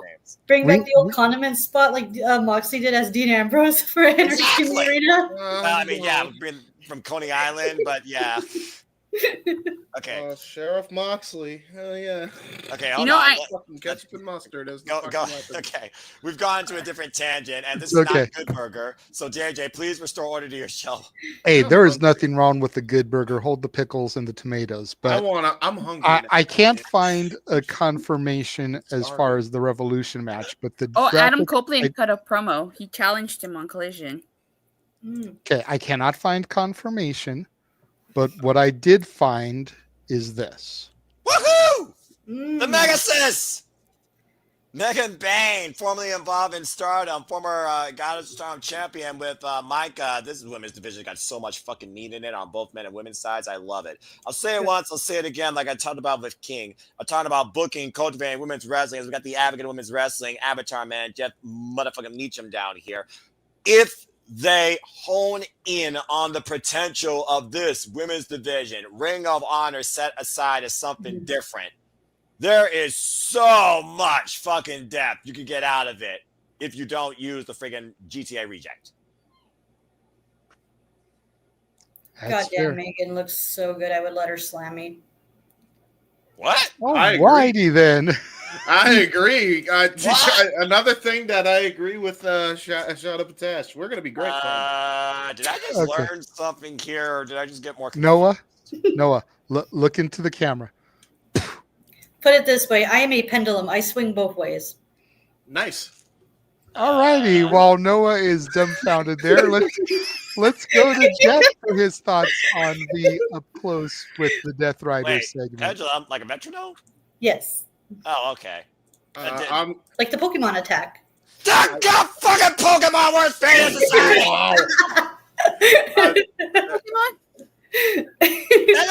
Pokemon hasn't been relevant since the first generation ended. 151, they should have stopped that. It's like recreating Yu-Gi-Oh! 5 damn fucking times because you can't come up with something original. Fuck television. I just sent you in the group chat the video of Copeland challenging Moxie. He skip to the end because it's like a 2-minute video. Darn it, I wasn't trying to rant tonight. Jeff? Oh, hi, Jeff. Welcome to the Shenanigans, home of the chaos. Oh, okay, anyway. Real quick, before Jeff goes, Ash, check your DMs now that I know that. You're welcome in advance. Okay, Jeff, go ahead. What the fuck did I stumble back into with no proper camera? Jesus Christ. Don't worry about Okay. it. I don't know, Jeff. I'm just here to try and moderate a peaceful negotiation, and then this happened. We've got the AW women's division being mentioned with Ash swinging on a pendulum like a wrecking. Like, I don't know what the fuck's happening, and I'm okay with all of it. Like, I don't know what's happening. I don't know either. Okay. So mentioned. yeah, there you go. While I was gone, first of all, Triple H Hall of Fame, yay! Good for Hunter, proud of him, happy for him, all the things. So, what exactly is the topic? Is it the Death Riders and their interview with Renee? Yes. Okay. So Jay originally sent that link to me with the caption that his approach, his mindset, however you want to phrase it, has altered since seeing that. I tend to agree.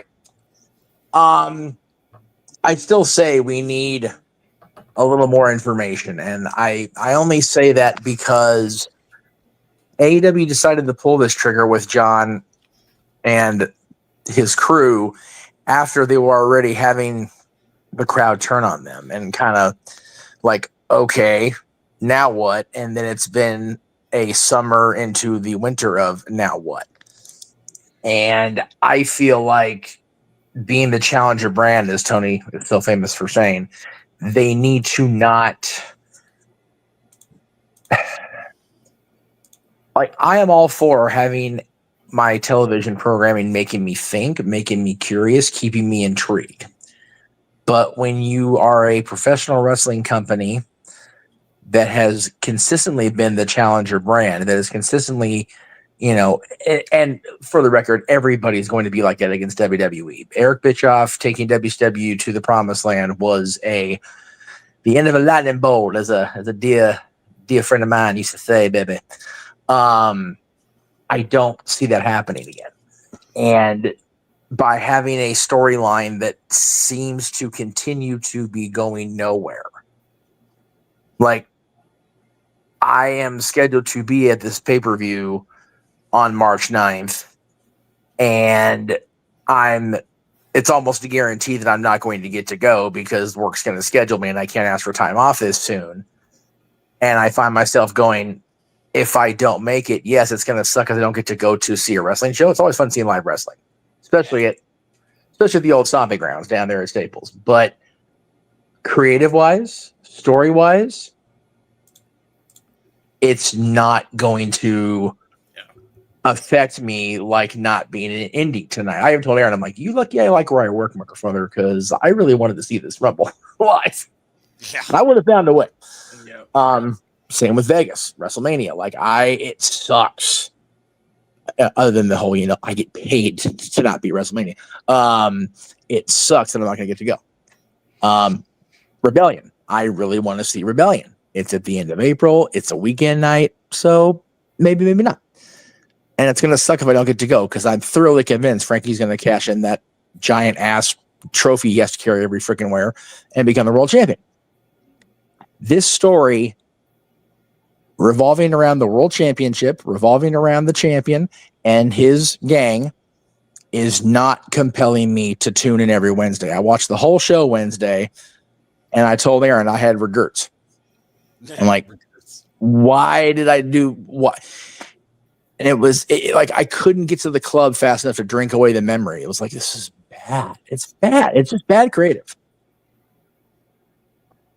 You can throw any amount of 5-star matches at me that you want, and there are incredible wrestlers on these shows. But you need story. Yeah. You need story. And this story does not compel me. MJF's thing with Jeff Jarrett doesn't compel me.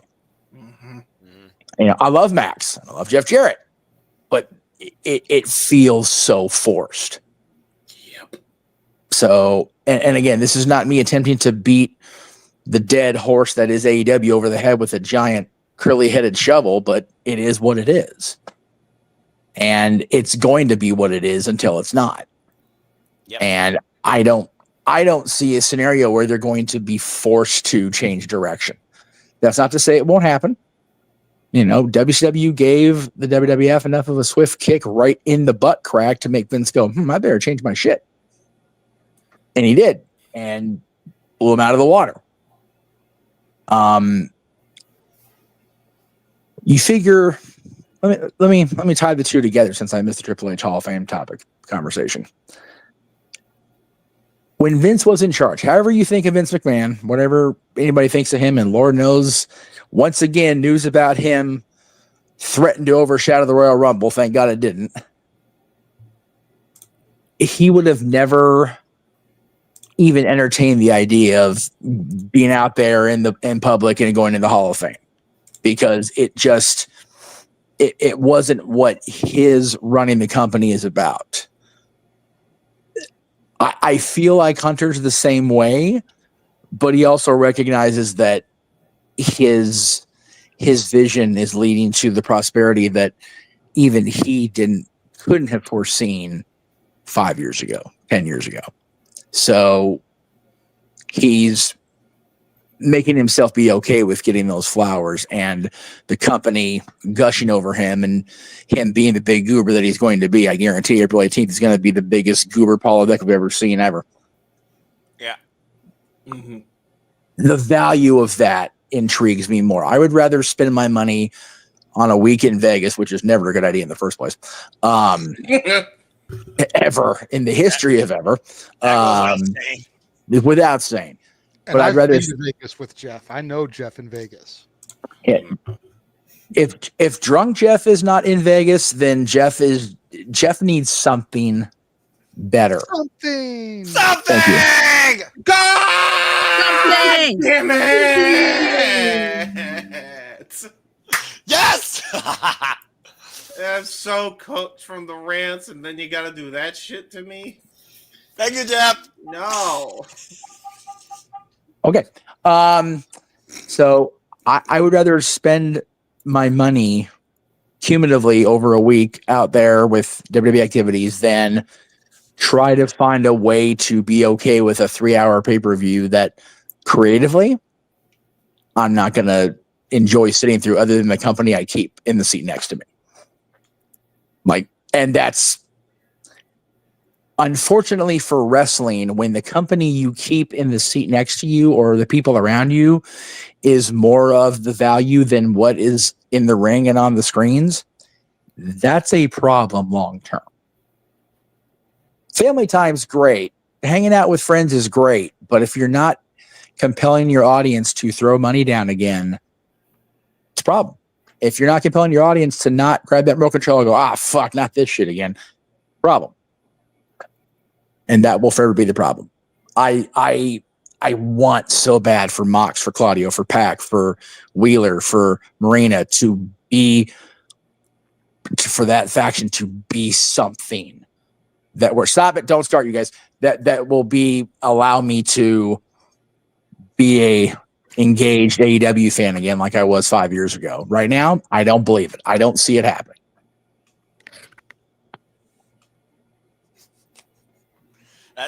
Stop it! I didn't say anything. I didn't know you're thinking about it. I love how James has PTSD over one word. What's that word? I'm not going to go there. We're not going to beat the gimmick. Eat that word, Jay. We're not going to beat the gimmick, Noah. There's a reason why we only did the song once. Yeah, so far. yeah, that's fair. That's fair. I will say this without saying it. The word is right there. There you go. Yeah, there you go. Yeah. But those are some very valid points, Jeff. I do try. I agree with quite a bit of what you said. The next person I'm gonna go to Wait, is real Ryan. quick. Oh, Hold on, yes. real quick. So you think that you said that he didn't want to, you think that he wouldn't want to get inducted because he didn't want to go out there and make it about himself? I'm not saying that Vince is not that person, because it would depend on how much of what you believe. It looks like he very much is that person. But my point is the idea that Hunter is going completely the opposite direction of Vince as far as his actual running of the company, his actual approach to public acknowledgement, is a more intriguing facet of a event than the creative storylines or lack thereof creative presented by AEW. Vince That's a got problem. a star in the Hollywood Walk of Fame for That his was also almost 17 years ago. Yeah. I'm talking right now. Oh, okay. Everybody and their mother has said that Vince, ever since the 2004 ceremony, Vince has been like, don't mention me to any. Hell, DX made their whole Hall of Fame speech a joke out of it. It was hysterical. But the fact that I'm more intrigued, enveloped by the idea that we're going to see Hunter be allowed to be made a complete goober of in the process of inducting the most ruthless heel in the history of the WWF, that is more intriguing to me than whatever's going to happen between now and March 9th for AEW. And it sucks. It sucks because, like, I'm finding myself, yes, I did officially ask if I could possibly not work that particular Sunday. But if they don't grant it to me, other than losing out on going to hang out with a really cool person and see a show live, not seeing the stories is not going to bug me like it should. Would it be better if, like, maybe you work half day that day? Work like maybe 4 or 5 hours and then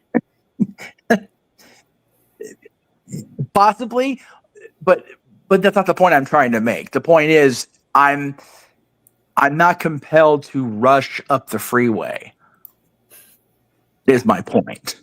Whereas if WrestleMania was back here this year, I would, like I did the last time I was a new hire at Disney, move heaven and earth to get there. Because that's exactly what I did. I started in September of 22 and had the entire week of WrestleMania off. I told them going in, I've got people coming from out of town. I've got, tickets bought. I've got, like things arranged that cannot be rearranged. Well, I mean, again, people hope that some things in this business can be rearranged, but let's go ahead and rearrange the conversation back to the current topic, as JJ was going to point towards Ryan, and this conversation was not brought to you by Garmin GPS. Who uses those things anymore? Ryan, what's your thoughts regarding the Death Riders MO with the close-up of Renee Paquette as we continue forward here with the shenanigans? I must be the only person on the planet that did not need this explanation because I knew it. Right? The interview segment, I really didn't necessarily need, like, Pac. He didn't really add anything to the context. He's just here. Kind of was his whole segment. Mr. Clean can talk. Let's be real. You need to know who Mr. Clean is. It's Claudio Castagnoli. Jeez. He can talk, surprisingly. Yes, he But, can. Who's reaching for brass rings right now? The explanation of the title. Where's the title? I love that. I got it. I understood it. It's some really old school shit, in my opinion. There's someone who used to carry a belt in a bag. Not Orange Cassidy. Right? But the Death Rider storyline isn't for everyone, and it's clear that that's the case. I don't know if Shane McMahon was ever supposed to be a part of it. I feel booking around concepts of contract signings to be redundant and stupid. That said, this company has fumbled a lot of bags. So if he was actually penciled in to be like the higher power, I'm not shocked, but the storyline, I have no issue with the storyline itself. My issue is Collision. When you go back and watch Collision last week, right? It was one of the better collisions I think we've had since Punk left, right? Daly's Place, yes. To immediately follow it up with the worst paced Dynamite in the history of the show. Yep. It is. I am of the opinion, just enjoy the ride. We are not writers in the writing room, right? But it's really hard to enjoy the ride when it ain't moving, right? Long-term, it's long-term storytelling. I don't know if we've seen who's going to beat Jon Moxley. I think it's Wheeler Yuta, by the way. Like, he's the young boy of that group, and eventually, like, I don't know if y'all are up with the lore of BCC and the Death Riders, but they beat him religiously, daily. Yep. Right? Yeah, that they do, yeah. Eventually, there's going to come a time where Wheeler hits his breaking point, and Wheeler drops Mox on his head. I like that idea. I think the guy who is going to take the AEW championship from Jon Moxley is Wheeler Yuta. This might be a long time before we see it happen. But Wheeler Yuta earned my respect a long time ago. Is he that good on the mic? I don't know. I don't think so. But from a lore perspective, it makes the most sense if you've been paying attention to the subtle details. It's about making the future. It's about making 1,000 Jon Moxleys, if you will. They have beaten Wheeler multiple times. They've beaten him down. They bloodied him. They have Stockholmed him. And there will come a day where he is the guy who brings the Death Riders down. We're just not at that time yet. It's long-term storytelling. And maybe I'm wrong. Maybe this is my comfort because I want to enjoy AEW. Maybe I'm being naive. But there is enough detail for me to figure out a logical next point in the story. On the rumors of the next challenger, I always see Revolution as a bump in the road pay-per-view anyways. Right now. Especially considering we have expanded the AEW pay-per-view calendar by a lot. Yep. And that's also part of the problem. Like every wrestling company has their down periods. Every wrestling company all time has had their highs and their lows. Yeah. AEW is in that very first really low period, and Tony's going to have to learn how to swim.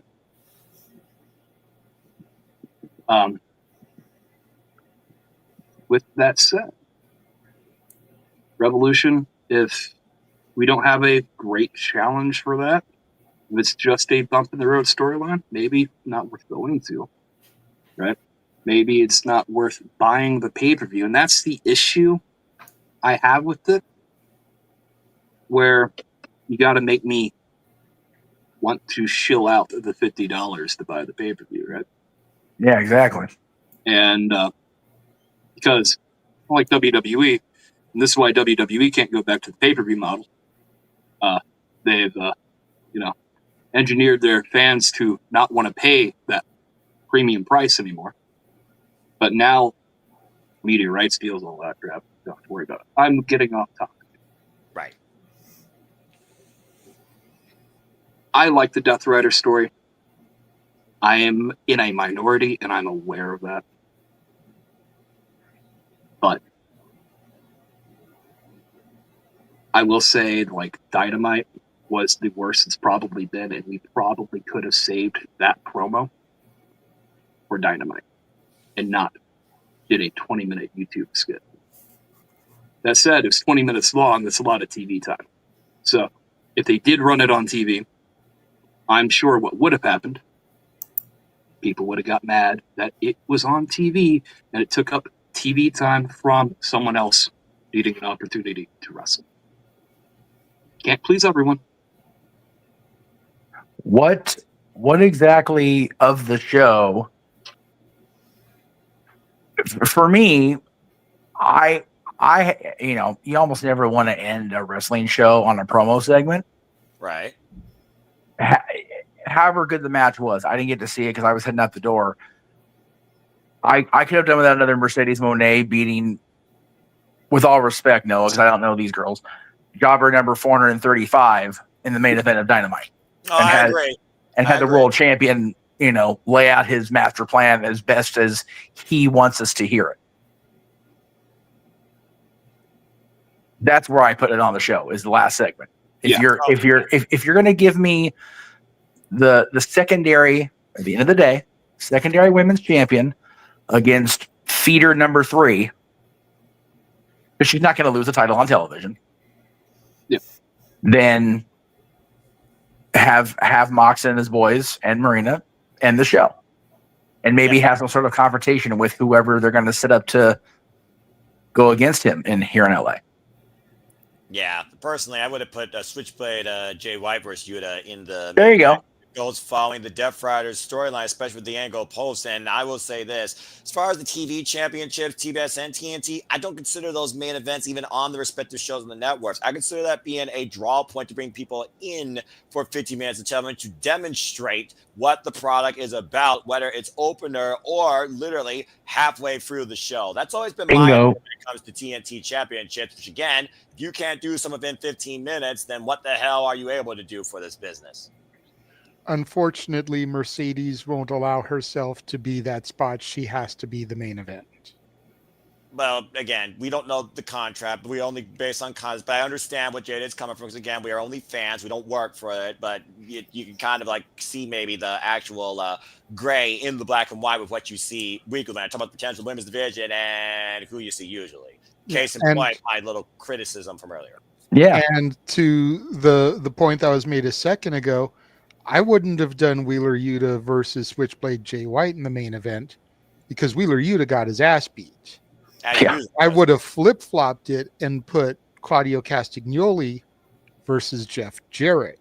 Bingo. At the main event spot. And then once Claudio defeated Jarrett with the Death Riders, with 2 neutralizers, they could have gotten on the microphone and Mox could have made that declaration in the ring, to Jeff's point, instead of a 20-minute YouTube skit. Yeah. And they still could have ended it with the way they ended it, with Adam and FTR coming out there and setting up the match from tonight.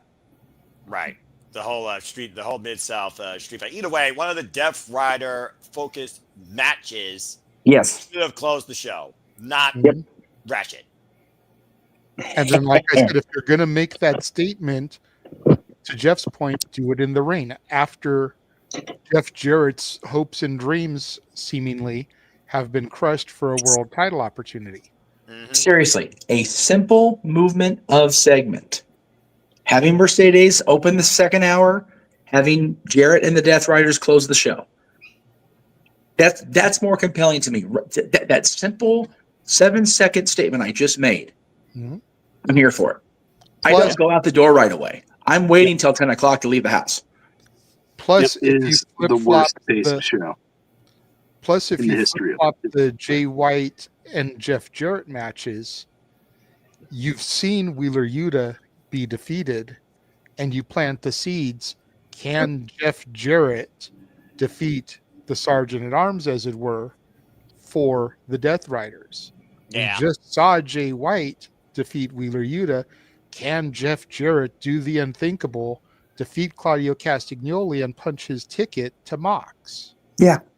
Yeah, because again, that was concerning the actual world championship, which again, at this point, is a proverbial position being grown versus the actual possession that is being held on the wrist of Rey Shafir in a briefcase for all we know. But good stuff, Ryan. And to the minority thing, I'm with you, brother. So again, you're definitely not alone. Yeah, Noah, if you haven't figured it out yet, Ryan, is one of the few people on this planet who rarely, if ever, sees the negative in anything.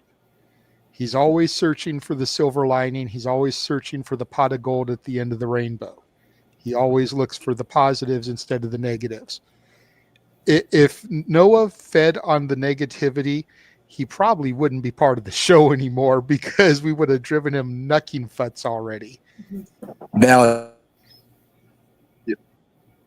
Noah, Hello. what would you like to add regarding to the Death Riders before I go to the one person who I know is on the complete opposite side of things?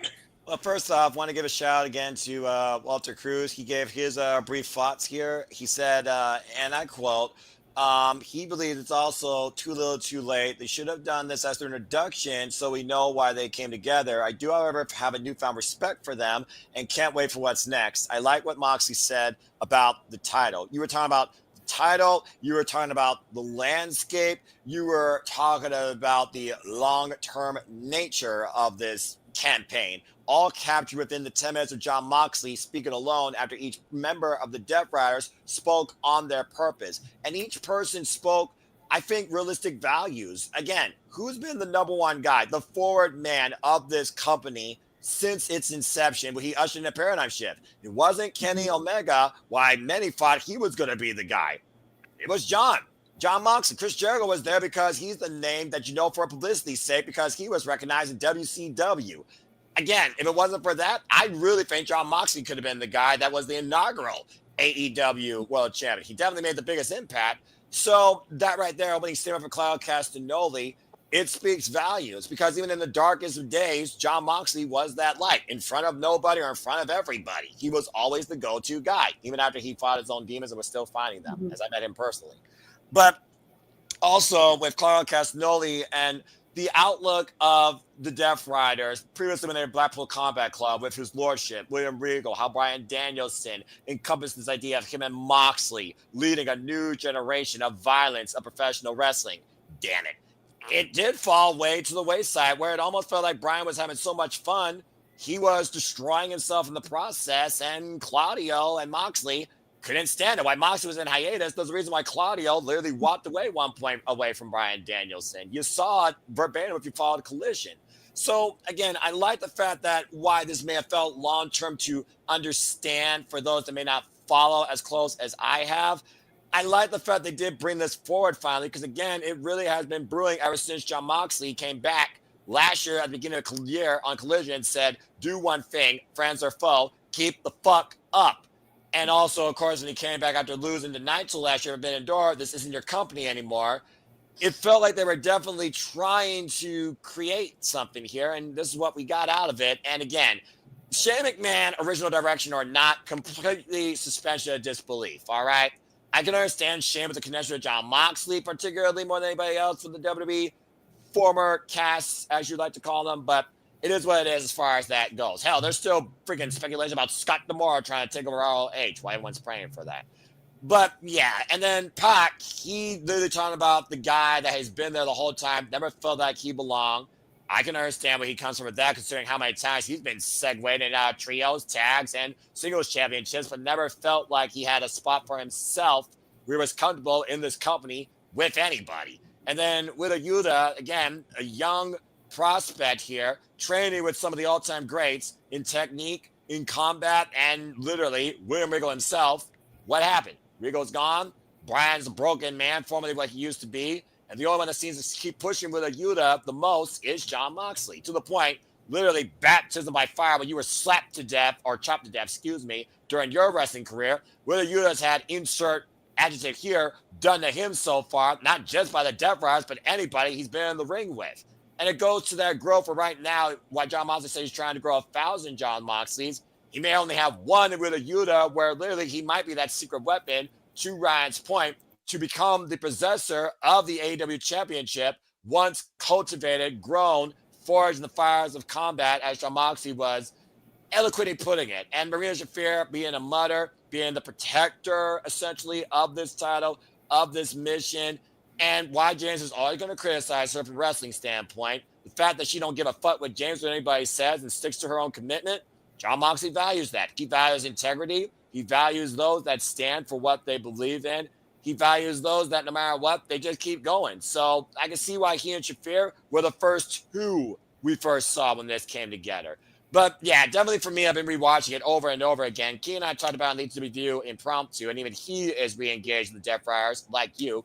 It was everything Jon Moxley said when it came to one mistake away from setting the business back, inheriting a nuclear wasteland and trying to actually create something beautiful out of it, even through the only way he knows how to do it, like he's done his whole life, through struggle. There's a lot of similarity in Jon Moxley's wrestling career that he wanted to see cultivate out of AEW when he first arrived. A company forged by professional wrestlers for the better of the business. Not a party for anybody that was rejected by WWE looking for a newfound chance on life, for being perfectly honest.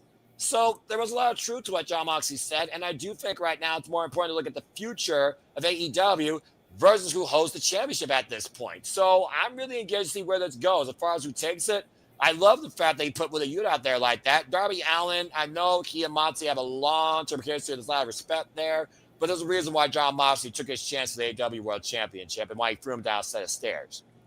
He may be the indestructible human cadaver, but it is not his time right now, clearly, with what Jon Moxley is trying to create for the longevity. You talked about Orange Cassidy. I remember James verbatim, one of my favorite things when we do our calls. What did James say at the end of that Fatal 4A at Full Gear? Finally, the carton died. And to his point, Orange Cassidy has not been involved anywhere towards the AEW World Championship. I look at right now who's literally been involved in trying to go after the title. I'm kind of was holding out for Switchblade Jay White because I think he's the ultimate counter puncher and the one original to AEW from New Japan that could do something with this. But again, suspension of disbelief. It's really hard to see right now who could be the next guy in AEW to lead the future and this company with. And as long as Tony Khan tries to hold restraints on this, why Jon Moxley only has so much control over this, we're not going to see that change. But I like the fact Jon Moxley is trying to basically portray how he's cultivating it. So I'm along for the ride. Been along for the ride since day one. Made it this far. Will it die? I don't know. But I'm curious to see how it ends, especially after that close-up on Tuesday night. Hi, Ash. Yeah, I just want to add to your point about Orange Cassidy being in the main event scene.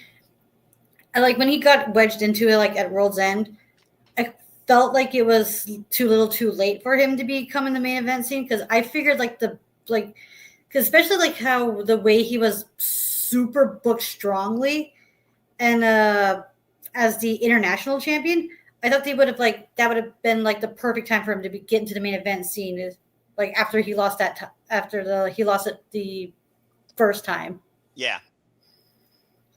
To Jon Moxley, nonetheless. And to your point, that previous Full Gear, he beat Jon Moxley to freaking regain that championship. And why many people will always talk about the gimmick as whatever, he still is one of the hardest workers in AEW history and in AEW original. 41 total defenses with that championship. And like Jon Moxley says, he brings out the best, even if it's the most violent way possible, out of anybody he's in the ring with. Whether you call him a trash can wrestler, whether you call him a brawler, whether you call him a bloody combat person, you can't argue that Jon Moxley has been literally the most reliant and effective worker in AEW history. Oh, no doubt. Holding this title, even if it seems by hostage, but trying to make something out of it, because no one else has yet. Hi, Jeff. Senior Heath. So, what I want to know personally was, as far as Marina goes, how can where does John fit her in, right? Because she's actively, willingly married to an attempted fetus murderer. Oh, here we go. Just saying. Why is that a thing, John? Why, Mox? Why? Ash and Mariah going, what the fuck? Context, please. Now, I will explain I will explain for the new kids. Ah, shit. PWG 2007. Yeah, had to be 2007. I was at a show with my son's, at the time, mother-to-be. And Roderick Strong was in a match against the man who was supposed to be my son's godfather, Jack Evans. Jack went to Mexico. Yeah. Anyway, at the time, Jack was family. And Roddy decided to not only wheel my son's mother-to-be in the line of fire, but then pushed her in the wheelchair, pregnant, at Jack, knocking her over. Roddy is an attempted fetal murderer, and he should be punished for his crimes. And Marina Shafir is a bad person for even being associated. And she is his baby mama. Shame on you, Shafir. Shame on you. Damn, I didn't know your medical system was that bad. Damn. Right? Terrible in Southern California. What you have to do to try to prevent a fetal murder. I was gonna say it's bad enough in the States. It's kind of even worse in California. California. Dog shit out here. Why do you think I want to go back to Disney? Medical insurance is great once it kicks in. This thing has to eventually come to pass, I feel, at some point, but that's just my if Roddy's at Revolution, we'll squash this, I promise. All right, fair enough. I want video evidence. But yeah, okay, the bottom line, like John Moxley said, stop asking questions, trust in us, and enjoy the ride. They're not destroyers. They're fixers. They're builders trying to fix the cracks, but you only could do so much padding, bandaging, and concrete filling, if we're going to be honest here, with their brick basement before the entire foundation collapsed. And like John Moxley says, will they make that mistake that will literally be their undoing? I guess we'll find out.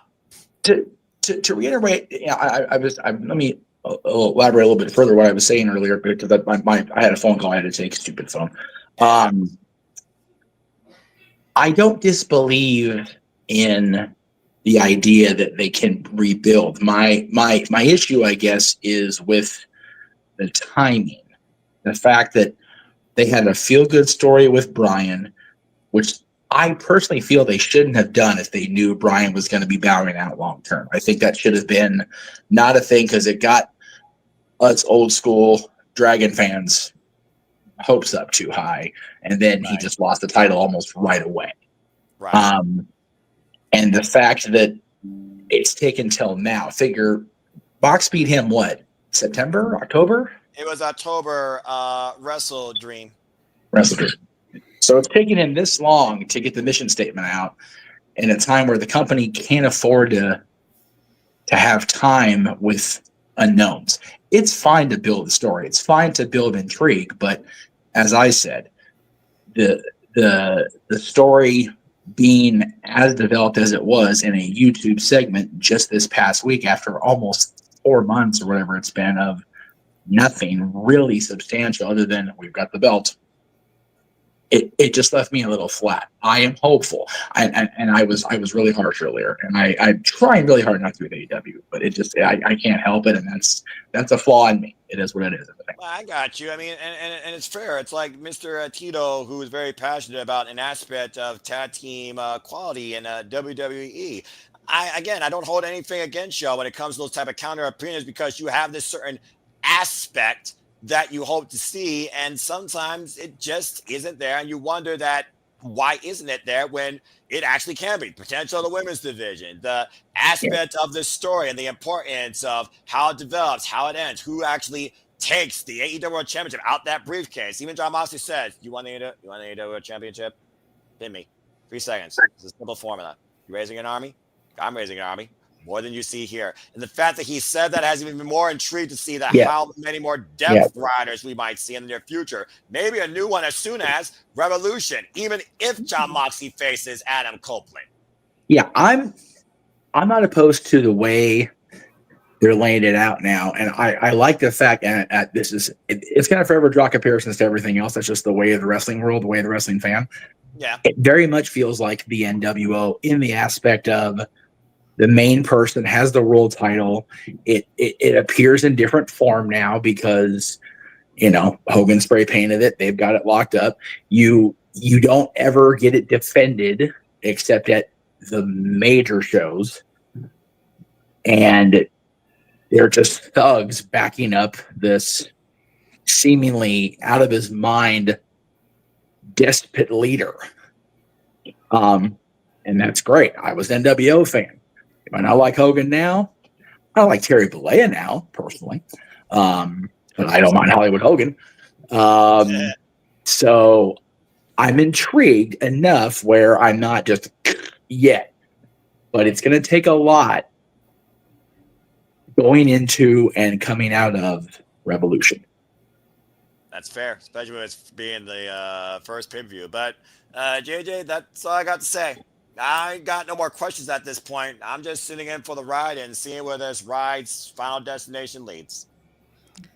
Fair enough. Before I turn it over to James, I want to say, to Jeff's point, it's one thing to be negative for the sake of negativity's sake.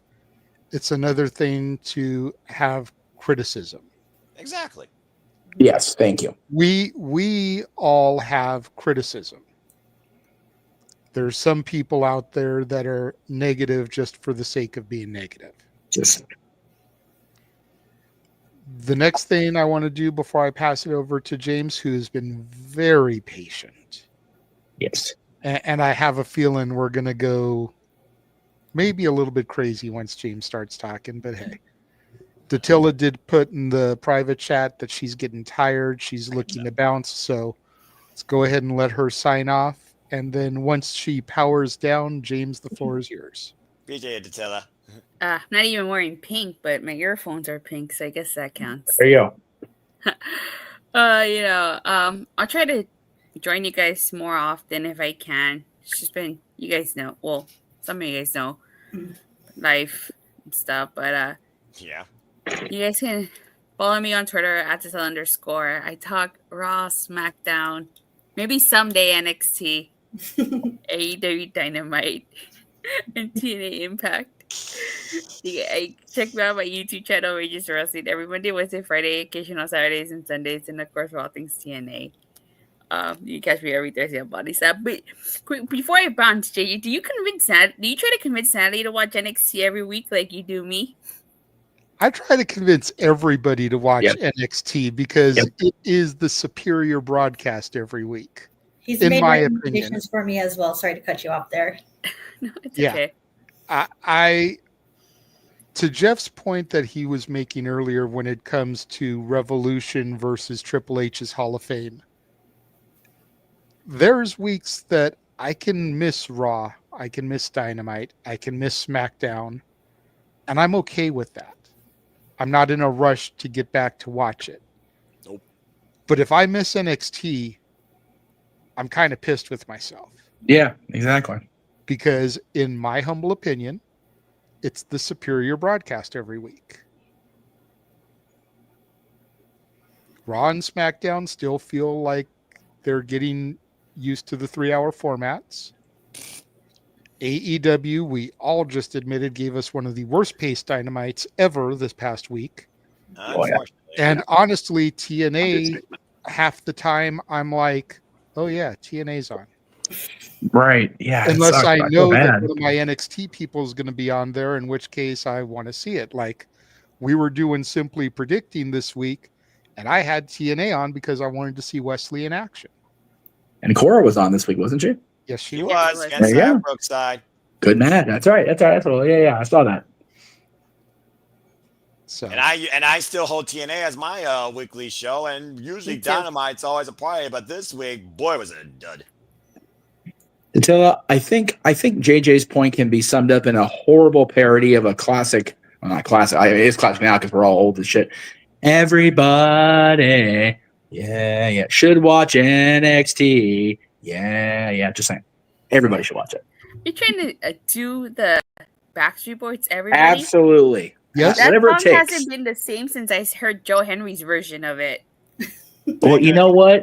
Joe Hendry believes in NXT and has to show up at the show. You should too.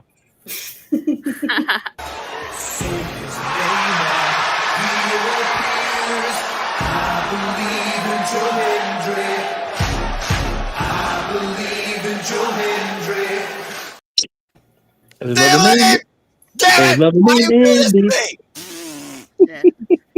On the off chance that I would someday decide to watch NXT, I checked the CW app, and apparently, unlike our streaming services, you can't watch NXT right after it ends. You have to wait till the very next day, which doesn't do me any favors here. No, but that's fair. No, but, that's fair. And in all fairness, I do the same thing. Yes. Unless we're doing a watch along, right? In which case I tap into an illegal site. Not going to say which one because I don't want to get shut down. Then I end up watching NXT the next day, which means that you can watch NXT on your lunch break as soon as Dynamite is over, and you can actually cover both programs on your Wednesday reviews. Damn. You're making me work overtime here. I have to rewatch what I miss of Dynamite, and then on top of that, NXT. I probably won't do my review till like this time. Usually what time you go live anyway. I mean, most times I see you go live 10 o'clock Pacific, which is like 1 a.m. Eastern. So I'm just saying. Not today. I went live at 11 to do SmackDown. I didn't do it last night. See, I can't help you with that Raises because both East Coast, and I work the following morning, so I have to have some sort of sense to actually make sure I get out of bed to make sure I actually am aware enough to deal with idiots behind computers. The one bad problem about the CW out here is it's the only of the basic channels 2 through 13 that's not attached to, like, because KTLA has never been on any of the streaming services. It's unless you have your cable provider's app, it's a bitch to get KTLA out here. So that's why you don't get to watch NXT every week if you don't have a like a cable box or whatever. Yeah, So, I have Sling, and I don't get to see. Yeah. I was looking for it the other day, No. and I couldn't find it. Nope, No. you don't get it through Sling. I use Sling all the time for 2 shows, Dynamite and Collision, and that's it. If it wasn't for the fact that my mom uses it, I probably would find some other way to watch those 2 shows. Because again, fuck Kevin. But to JJ's credit, don't watch NXT either. But I do keep up with every week thanks to YouTube's simple highlight run through, less than 7 minutes. And fuck YouTube advertising as well. I was about to also ask, do you guys get NXT on your Netflix? No, that's because international. we're state size. That's Yeah.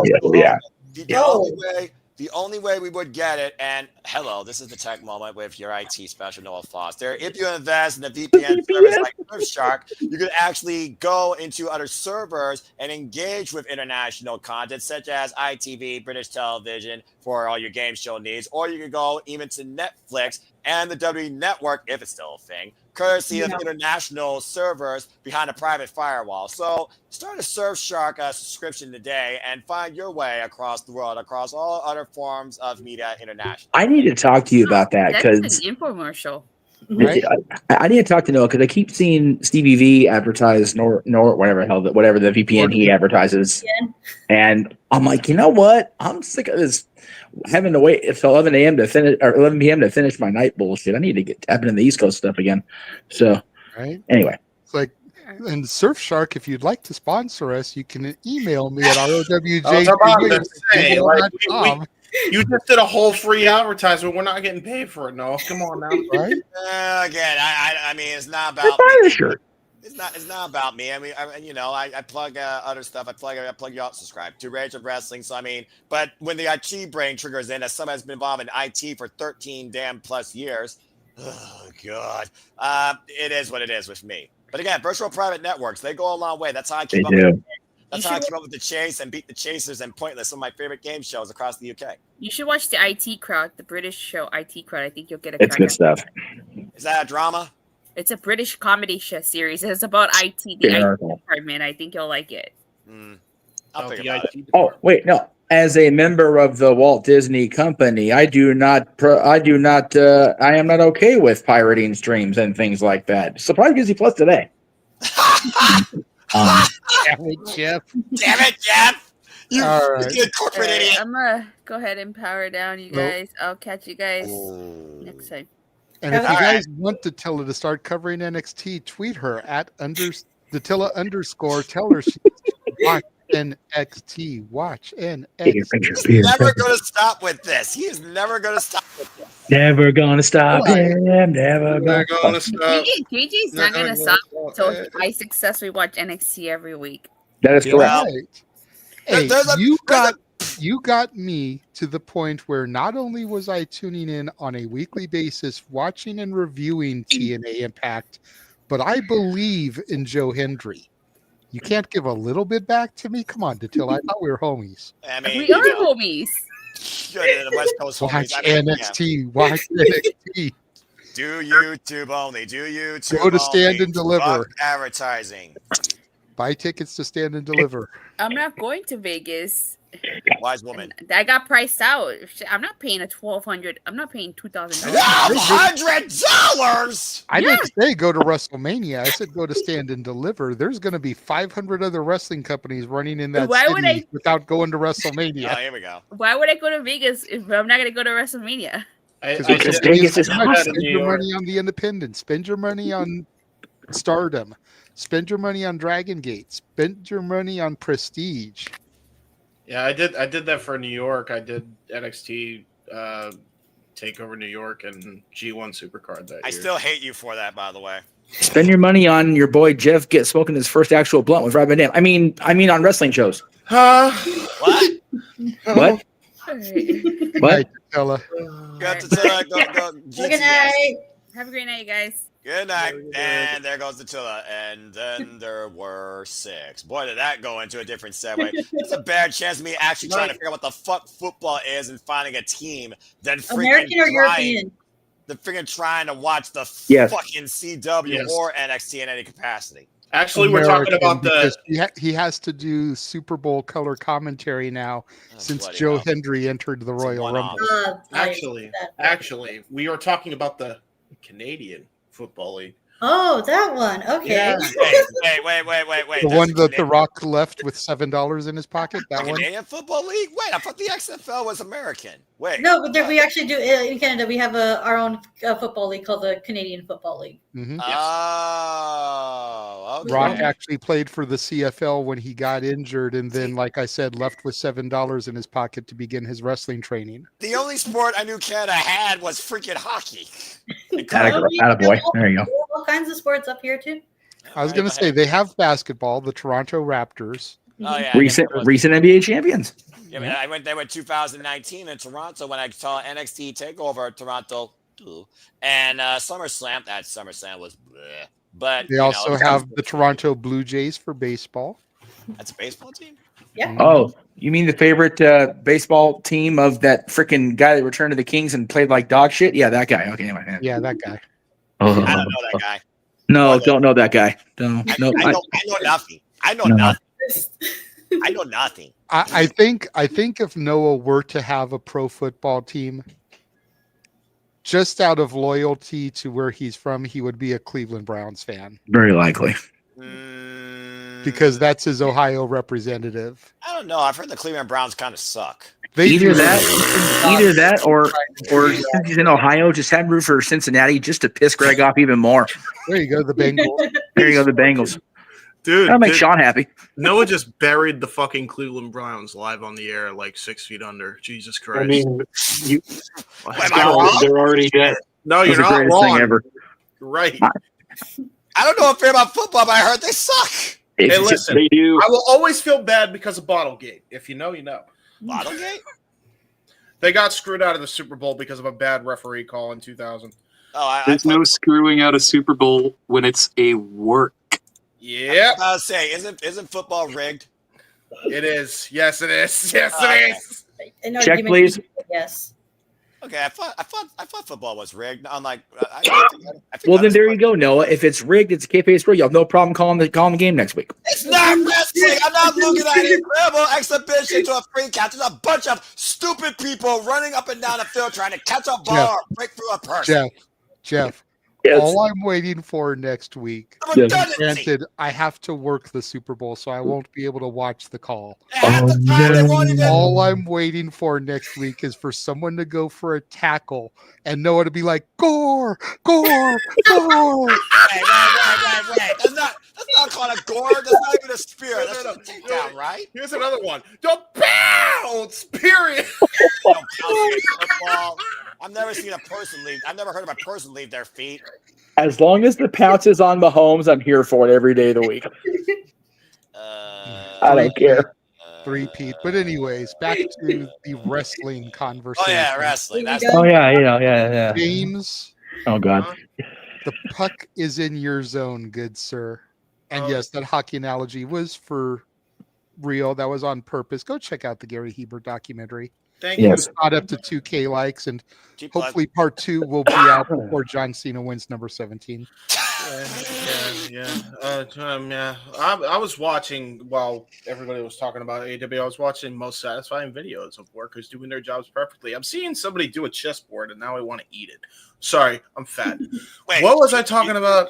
Talking about the Death Rider storyline and how I know you were on the complete opposite end of most of us. That was like 5 conversations in one sentence. What the fuck, James? Yeah, I know. Sorry. Can you tell I'm fucking in the zone? Yeah, well, you're in the zone that you want to eat. Category board, you want cheese, peanuts, and apples? What? I want burger. That's what I want. That's what we had for dinner. I don't want cheeseburger. I had Del Taco. CBD gummies kicking. I'm plain and simple. Just give me a cheeseburger with bacon, triple cheeseburger with bacon, and I'm all good. That's actually what we had was bacon cheeseburger, but I took bacon bits and shredded cheese and I put it into the patty as I pressed it. What they call that? A Juicy Lucy when the cheese is inside the patty, I think. I think it's called a Juicy Lucy. Or and then we melted going to die of hunger. I have lost all the fucks I gave about John Moxley now with this cheeseburger that's being described with the bacon. Like, I don't give a fuck anymore. I'd rather talk about cheeseburgers than Jesus. I still go back to when me and Jerry's talking about burger shapes on NXT New Year's Eve. I remember that Square shit. Burgers Jesus is the Christ. best shape, period. Wendy's is the best. Don't have me. Wendy's is superior. I'll give you that. Okay. Yes. But I haven't had a bacon in a long fucking time. AEW wrestling conversation. Yes, let's get back to AEW. Jesus Christ. You can watch AEW with a delicious burger for dinner. Oh, I've done that plenty of times. Yeah. Listen, folks. I feel like I'm going insane because anytime I talk about AEW, I feel like I have to talk about the same thing over and over again and expecting a fucking different result. Except the problem is the person who isn't listening to the fans is doing the same thing over and over again and expecting a different result every fucking time. And that is soy boy cowboy Tony Khan there. So, yeah, like I just, watch his when he tipped the hat like it was a fedora. Nice guy syndrome cowboy, that one. Yeah. I got you. So, yeah, listen. Whatever you can do to get the storyline moving along, I guess I just have to fucking live with it. Because you ain't gonna stop. You should. Because quite honestly, I think the more interesting thing at this point is something between two former WWE stars at this point, between Edge and Christian, than the Death Rider story. Facts are facts. Stop me when I'm telling lies. They need to course correct, and they needed to do it yesterday. Because if you did not have a plan A and you didn't have all your pieces, you never should have started the story to begin with. So, yeah, I'm over it. I love Jon Moxley. I'm one of the few supporters of Wheeler Yuta. I like me some Claudio and Pac. This angle ain't hitting for me. It's never going to hit for me. And I would be more animated and angry about it, but considering I did a podcast on Twitter that ended up going completely sideways, fuck that. So it did? Was I there for that? I'm not sure. Yeah, you were. Yeah, you were. Okay. Yeah, it was really fucking. I don't know what they're talking about. Yeah, I think you're the only one who doesn't know what he's talking about, Noah, and it's probably better that way. It's very much better that way. Everybody in here knows. Angels suck, apparently. What was I saying? Oh yeah. So, fuck me, man. I love wrestling. I don't want to be negative, and I feel like there's been a lot of negativity tonight, which I was not expecting for both companies, quite honestly. Especially in the opener. Y'all were on something. God damn. Look, I want to like wrestling. Please make me give a fuck. I'm going to give a fuck significantly less, but maybe if they course correct with the storyline, maybe I'll somewhat care. Until then, I'm just waiting for this Death Rider story to end. It's definitely not go away heat with me like the Young Bucks Elite Takeover was, and if you know, you know. But oh my god, I can't stand AEW being in this lull. What I saw the first 3 years of this company flourishing, and the people that were responsible for them flourishing are now on the other side of the fence, and I feel like another one's pretty much out the door if he gets another injury. So, just like Ryan said, it's kind of hard to enjoy the ride when it ain't fucking moving. That's it. I agree with you there. Yeah. Definitely agree with you there. And, you know, Ryan used the phrase long-term storytelling. We're all fans of long-term storytelling. Yeah. Unless it seems like the story isn't moving. Yeah. If you have to sit there and read the first page 5 or 6 times before you grasp everything to be able to move on to the next page, there's a problem. Yeah. And I feel like that's where a majority of the fans are with this. Yeah. Wrestling shouldn't be that complicated, Jay. Nah. You know. Wrestling is best is when it's simple. Yes. Yeah. How's that? You hit the You nail know, on the I made the analogy the other day, and I got a Pillman gun incident comparison to what's going on in AEW. It's like, oh, okay, so they actually killed Austin on television. The gun was actually fired in USA. That must have been on the Canadian version. I didn't see that. I work for a company whose primary goal is to create happiness. That's what our mission statement is in the parks division of Disney. I know that when people are in our queues for our attractions, if they're not engaged in some way, we're going to lose them. That ride has been not broken down, but definitely people mover slow since winter started. And you're not going to keep a crowd in this day and age engaged with a people mover. You need a thrill ride. The Death Riders is not yet a thrill ride. No. It started out with that type of momentum. Yep. It sure did. And then it became It's a Small World. Stuck for 5 hours with little dolls moving like this, singing It's a World of Laughter, a World of Fears. That's enough for somebody to get out of the car and try and break everything in sight. That's pretty much the way people feel right now with the Death Riders. Yeah, and then it'll start moving again. The ride will get a little course corrected, and it'll move into the next section of the ride, and then it'll break down. Yeah, I'd rather hear an hour-long loop of the freaking Hey Ya cover He-Man remix than that nonsense. Well, yeah, but the problem is, Jay, it breaks down in the room. It breaks in the room where you can't understand the language, so it's even worse now. Yeah.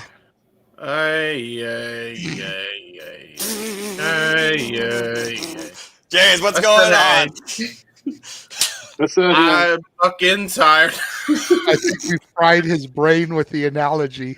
Oh, I want to like this company, and I'm tired of complaining about bullshit. You know what this company he needs? in the morning and he stepped outside. We need more cowbell. It needs more cowbell. We need more cowbell. He doesn't fear the reaper. It does have a fever. It And does have a sickness. The sickness is addiction to cocaine. Whoa. Wow, that was fucking went in a blunt. different direction. Yeah, that was You pretty straightforward there. You know, TK would lay off the Colombian Bam Bam just long enough. Exactly. Yeah, see, Ryan got it. Just long enough to finish a couple years worth of storylines in the Notebook. Right? Finish the story. I remember that call last year, WrestleMania 41. I gave that to JJ, but I will say this. I think whatever you're thinking Tony Khan's on is more unstable than what Tony Montana was selling in Scarface. You know, Say hello to his little friend, Will Did Washington. Noah just make a movie reference? Check. When I was You one did. I heard it. I had the Scarface PS2, not PS2, Xbox 360 video game, and again, one of my favorite movies of all time, also one of the biggest movies of all time. I thought he was going to say I had Scarface PTSD. I'm like, yep, we all did. I never told my mother, you want to go to war? Okay, I'll give you a fucking war. I thought he was going to say when I was once a wee lad, I had Scarface PJs. I never got into personified attire. Plain simple.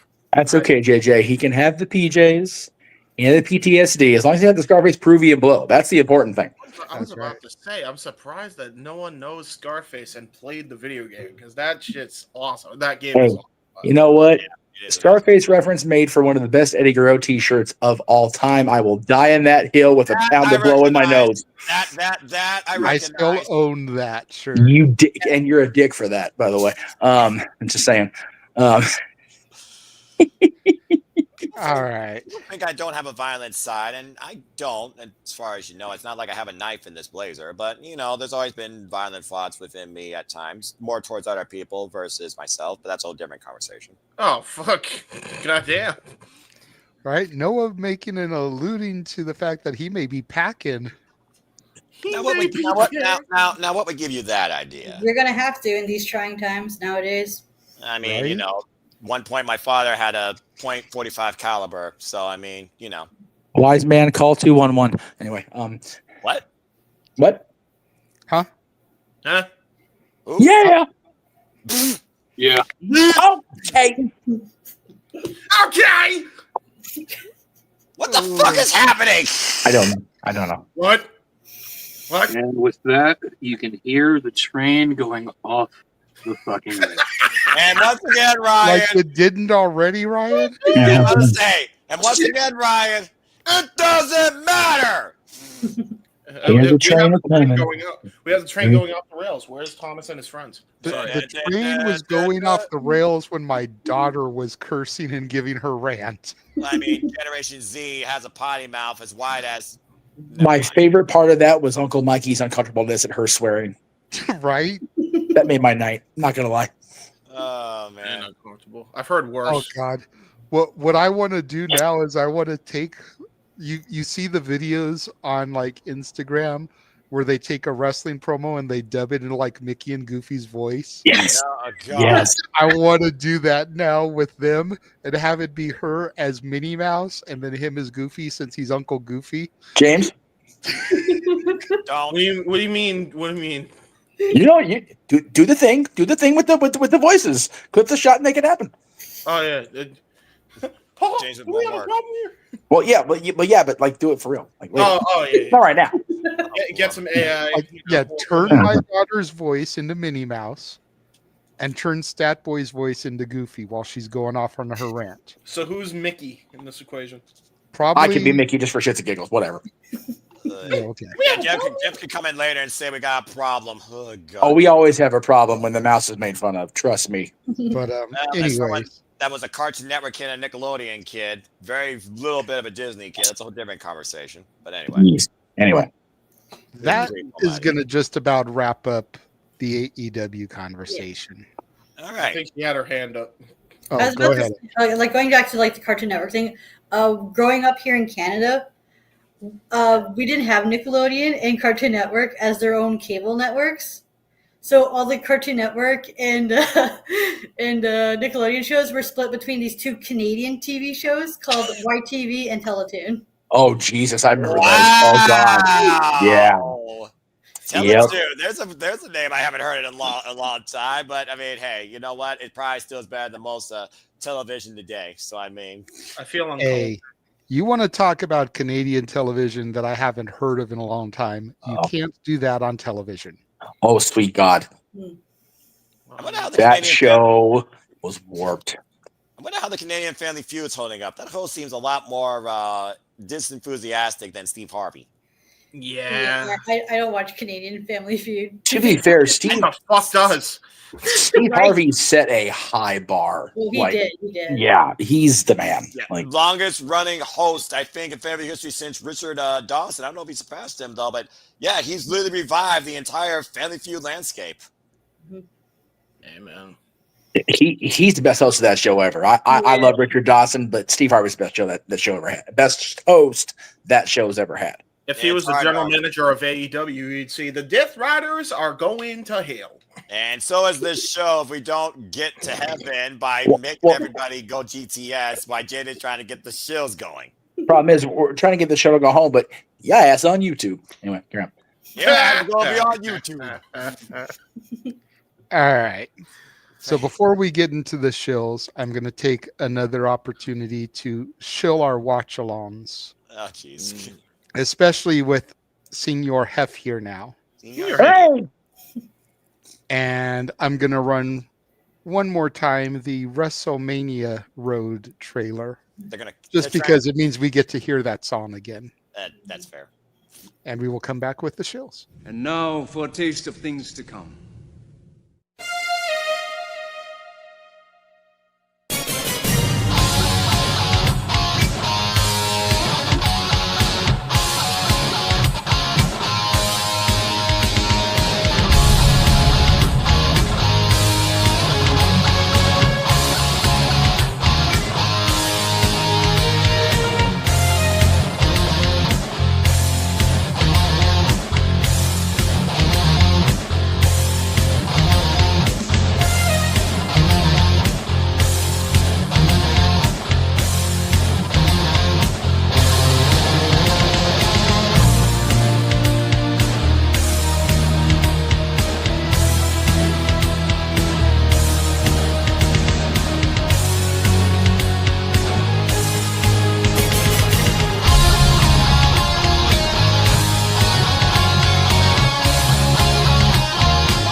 Oh, sorry.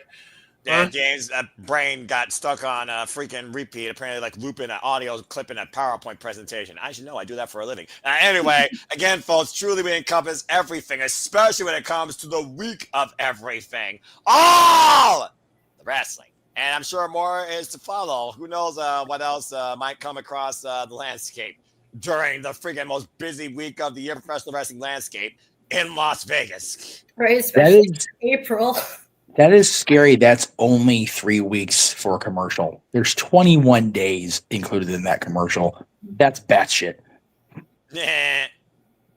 Yes. Well, you know what? You're putting me for the paces. All the companies, all the promotions, all the wrestling, and so much already. Kenosuke Takeshita, Hiroshi Tanahashi, our first ever Dragon Gate call. The promotion with the likes of Shingo Takagi fine-tuning himself in as formerly the Open Dream Gate champion, along with the blasted Pac. I mean, I can go on and on, but again, we're trying to get the heck out of here. So, My bus is at full 50. I gotta go. Fair enough. Well, we're about to get out of here, so we'll go ahead and we'll throw to Shadow Batash to tell people where they can find her on social media. You can find me over on the app called, the Twitter, the I forgot what it's, whatever you call it, X, Twitter. Twitch. Follow me on there at Shadow Badash. Twitter. X, the app formerly known as Twitter, at Shadow Badash. That's what it's called. Twix. You just go with Twix. TWIX. Wait, is she Part left Twitter, right? part X, it's Twix. Which Two left for us, Twix, none right? for you. Left Twix or right Twix? Ryan. You can find me on Twitter, X, and TikTok at Vapocalypse. I sent James a thing at some point. You sent me a thingy? Well, I It's just like sent you the thing earlier. And it It's was just like a group graphic with DJ, Ash, and Ryan, like they did the Raw, the SmackDown, and the NXT Stand Deliver, because these three have been a wonderful addition to the Simulable Studios family. I will send that to JJ. Sorry, I didn't know that was a promo graphic. Good to know. The boy's tired. He's already overworked as it is. The boy's got burgers on the mind in shapes of squares. Hungry, bro. I'm ready to eat food. At 3:09 a.m. in the morning? Yes. No, at 3:09 in the afternoon, because why not? I mean, night versus day. Which one is which? You guys can. Yeah, I'm not doing it. I'm too tired to do goddamn animal tonight. I can't do the thing. I cannot do that thing. Could do Morgan Freeman. It doesn't take as much. True. You guys can find me on YouTube, Instagram, and X, or Twix, whichever you prefer, at JHebertSide95, and on Facebook at James the He-Man Hebert. He does really cool and dumb things on the internet. Oh my gosh. Follow my uncle's documentary trailer. Please kindly run that up to 2K views. And also check out my podcast. Avoid Twitter this week, even though I did host Rock and Ropes. It was an eventful show, to say the least. I need James Freeman to read the disposition from A Tale of Two Cities. It was the best of times. It was the worst of times. It was the best best of days. It was the darkest of days. It was the happiest of times. It was the saddest of times. I'm trying to do it, and you keep interrupting me, Mr. And yes, Mr. Wayne, it does come in black. It was the best of times. It was the worst of times on Twix. I know that DJ regrets allowing James to host an No, he episode doesn't of regret Rock it. I and don't think Ropes. I don't think he regrets it. I think he regrets the people that were led on not knowing what the That's fuck fair. That's Yeah, sometimes people are cool the first time. They're on something and then they're completely off their rocker the next time they're on. That's where the dumb things part comes in. Ryan, you did that on purpose, didn't you? Maybe. Noah. Oh God. Yes. You can find me if fuck it. I'm barely certain. Why do I even plug this shit? If you want to find me, engage with me, it's entirely up to them. You can find me if you want in Fox 1916 on the Twitter and on YouTube, primarily because, simply put, I barely engage with social media, but you can always, stay in tune with Prediction League updates there. Before I am nothing more but a simple man and a lifelong fan of 2 hours later. 2 hours later.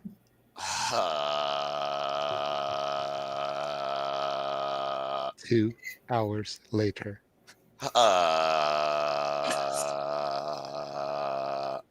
2 hours later. I want the goddamn thing, please. Okay.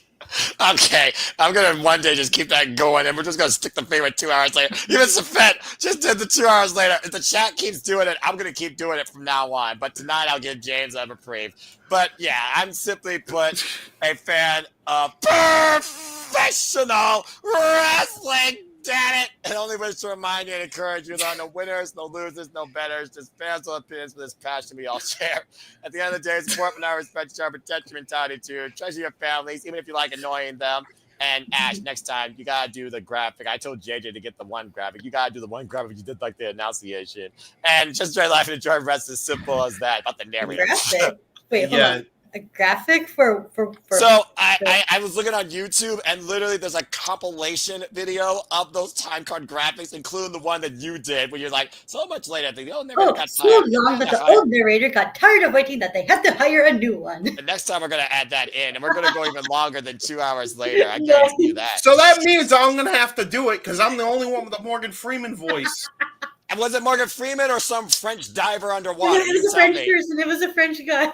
It was like some strange British person who said that. It's what Jacques Cousteau. I tell you this. Eventually, anyway. Fucking god damn it. Help me. There is no help for you, James. There is only pain, and it will be something that you will endure. Oh, okay. Sweet Jesus. You guys can God damn follow it. Walter. I forgot about his graphic. Damn it. You guys can follow It's her Walter. ass. Sorry. For continue. assets, you mean? Yes. You guys Graphic alright. follow Walter on Twitch at SRS1983, Twitter and Blue Sky at Walter Alex Cruz, Instagram at Walter.Cruz.940, and of course on YouTube at Rage of Wrestling. That booty. Sorry. Go ahead. Crickets. Everywhere. Oh my god. Wait, what were you saying to that, Chad? It said booty, booty, booty, booty, Booty, booty, booty, Right? booty, booty everywhere. There you go. Is that a hip hop reference? Yeah. Always. Hip hop is what's wrong with this country. Oh my God. Yes, that's what's wrong with the Y'all, country. y'all are Other getting things. Noah triggered again. Let's 2 hours later in chills. Sorry. And one of these days, I'm gonna rant through every 2 hours later thing, and you're just gonna endure my freaking madness because a lot of this world just fucking pisses me off. Damn it, no, Jesus Christ. I You agree. guys can find me on Instagram at the Renegade JJ Williams, on X and Blue Sky at ROWJJ Williams, on YouTube at Casa D18 Studios. Make sure you guys tune in next week for our karaoke Fun. theme songs. I'm thinking the way we're going to do this is we're going to have decades on the wheel, and whatever decade comes up, you can just pick a song from that decade to do. Bane of my existence. So from the 1960s probably through modern day. Ooh. Not doing the 50s because most 50s theme songs were instrumental. They didn't really start putting lyrics to theme songs till the 60s, I don't think. So, Dance into it. last but not least, Hey. Yes. You can find me on Twix and Instagram at @bluesky_Jeff Meacham and YouTube and Facebook at Jeff Meacham. And I'm actually doing Meacham's Musings on Monday because I have a lot to, I feel like recapping that I got to do this last month. So that's what we're going to do. And also, shame on all of us in here for making poor Ash pick when it comes to Twix.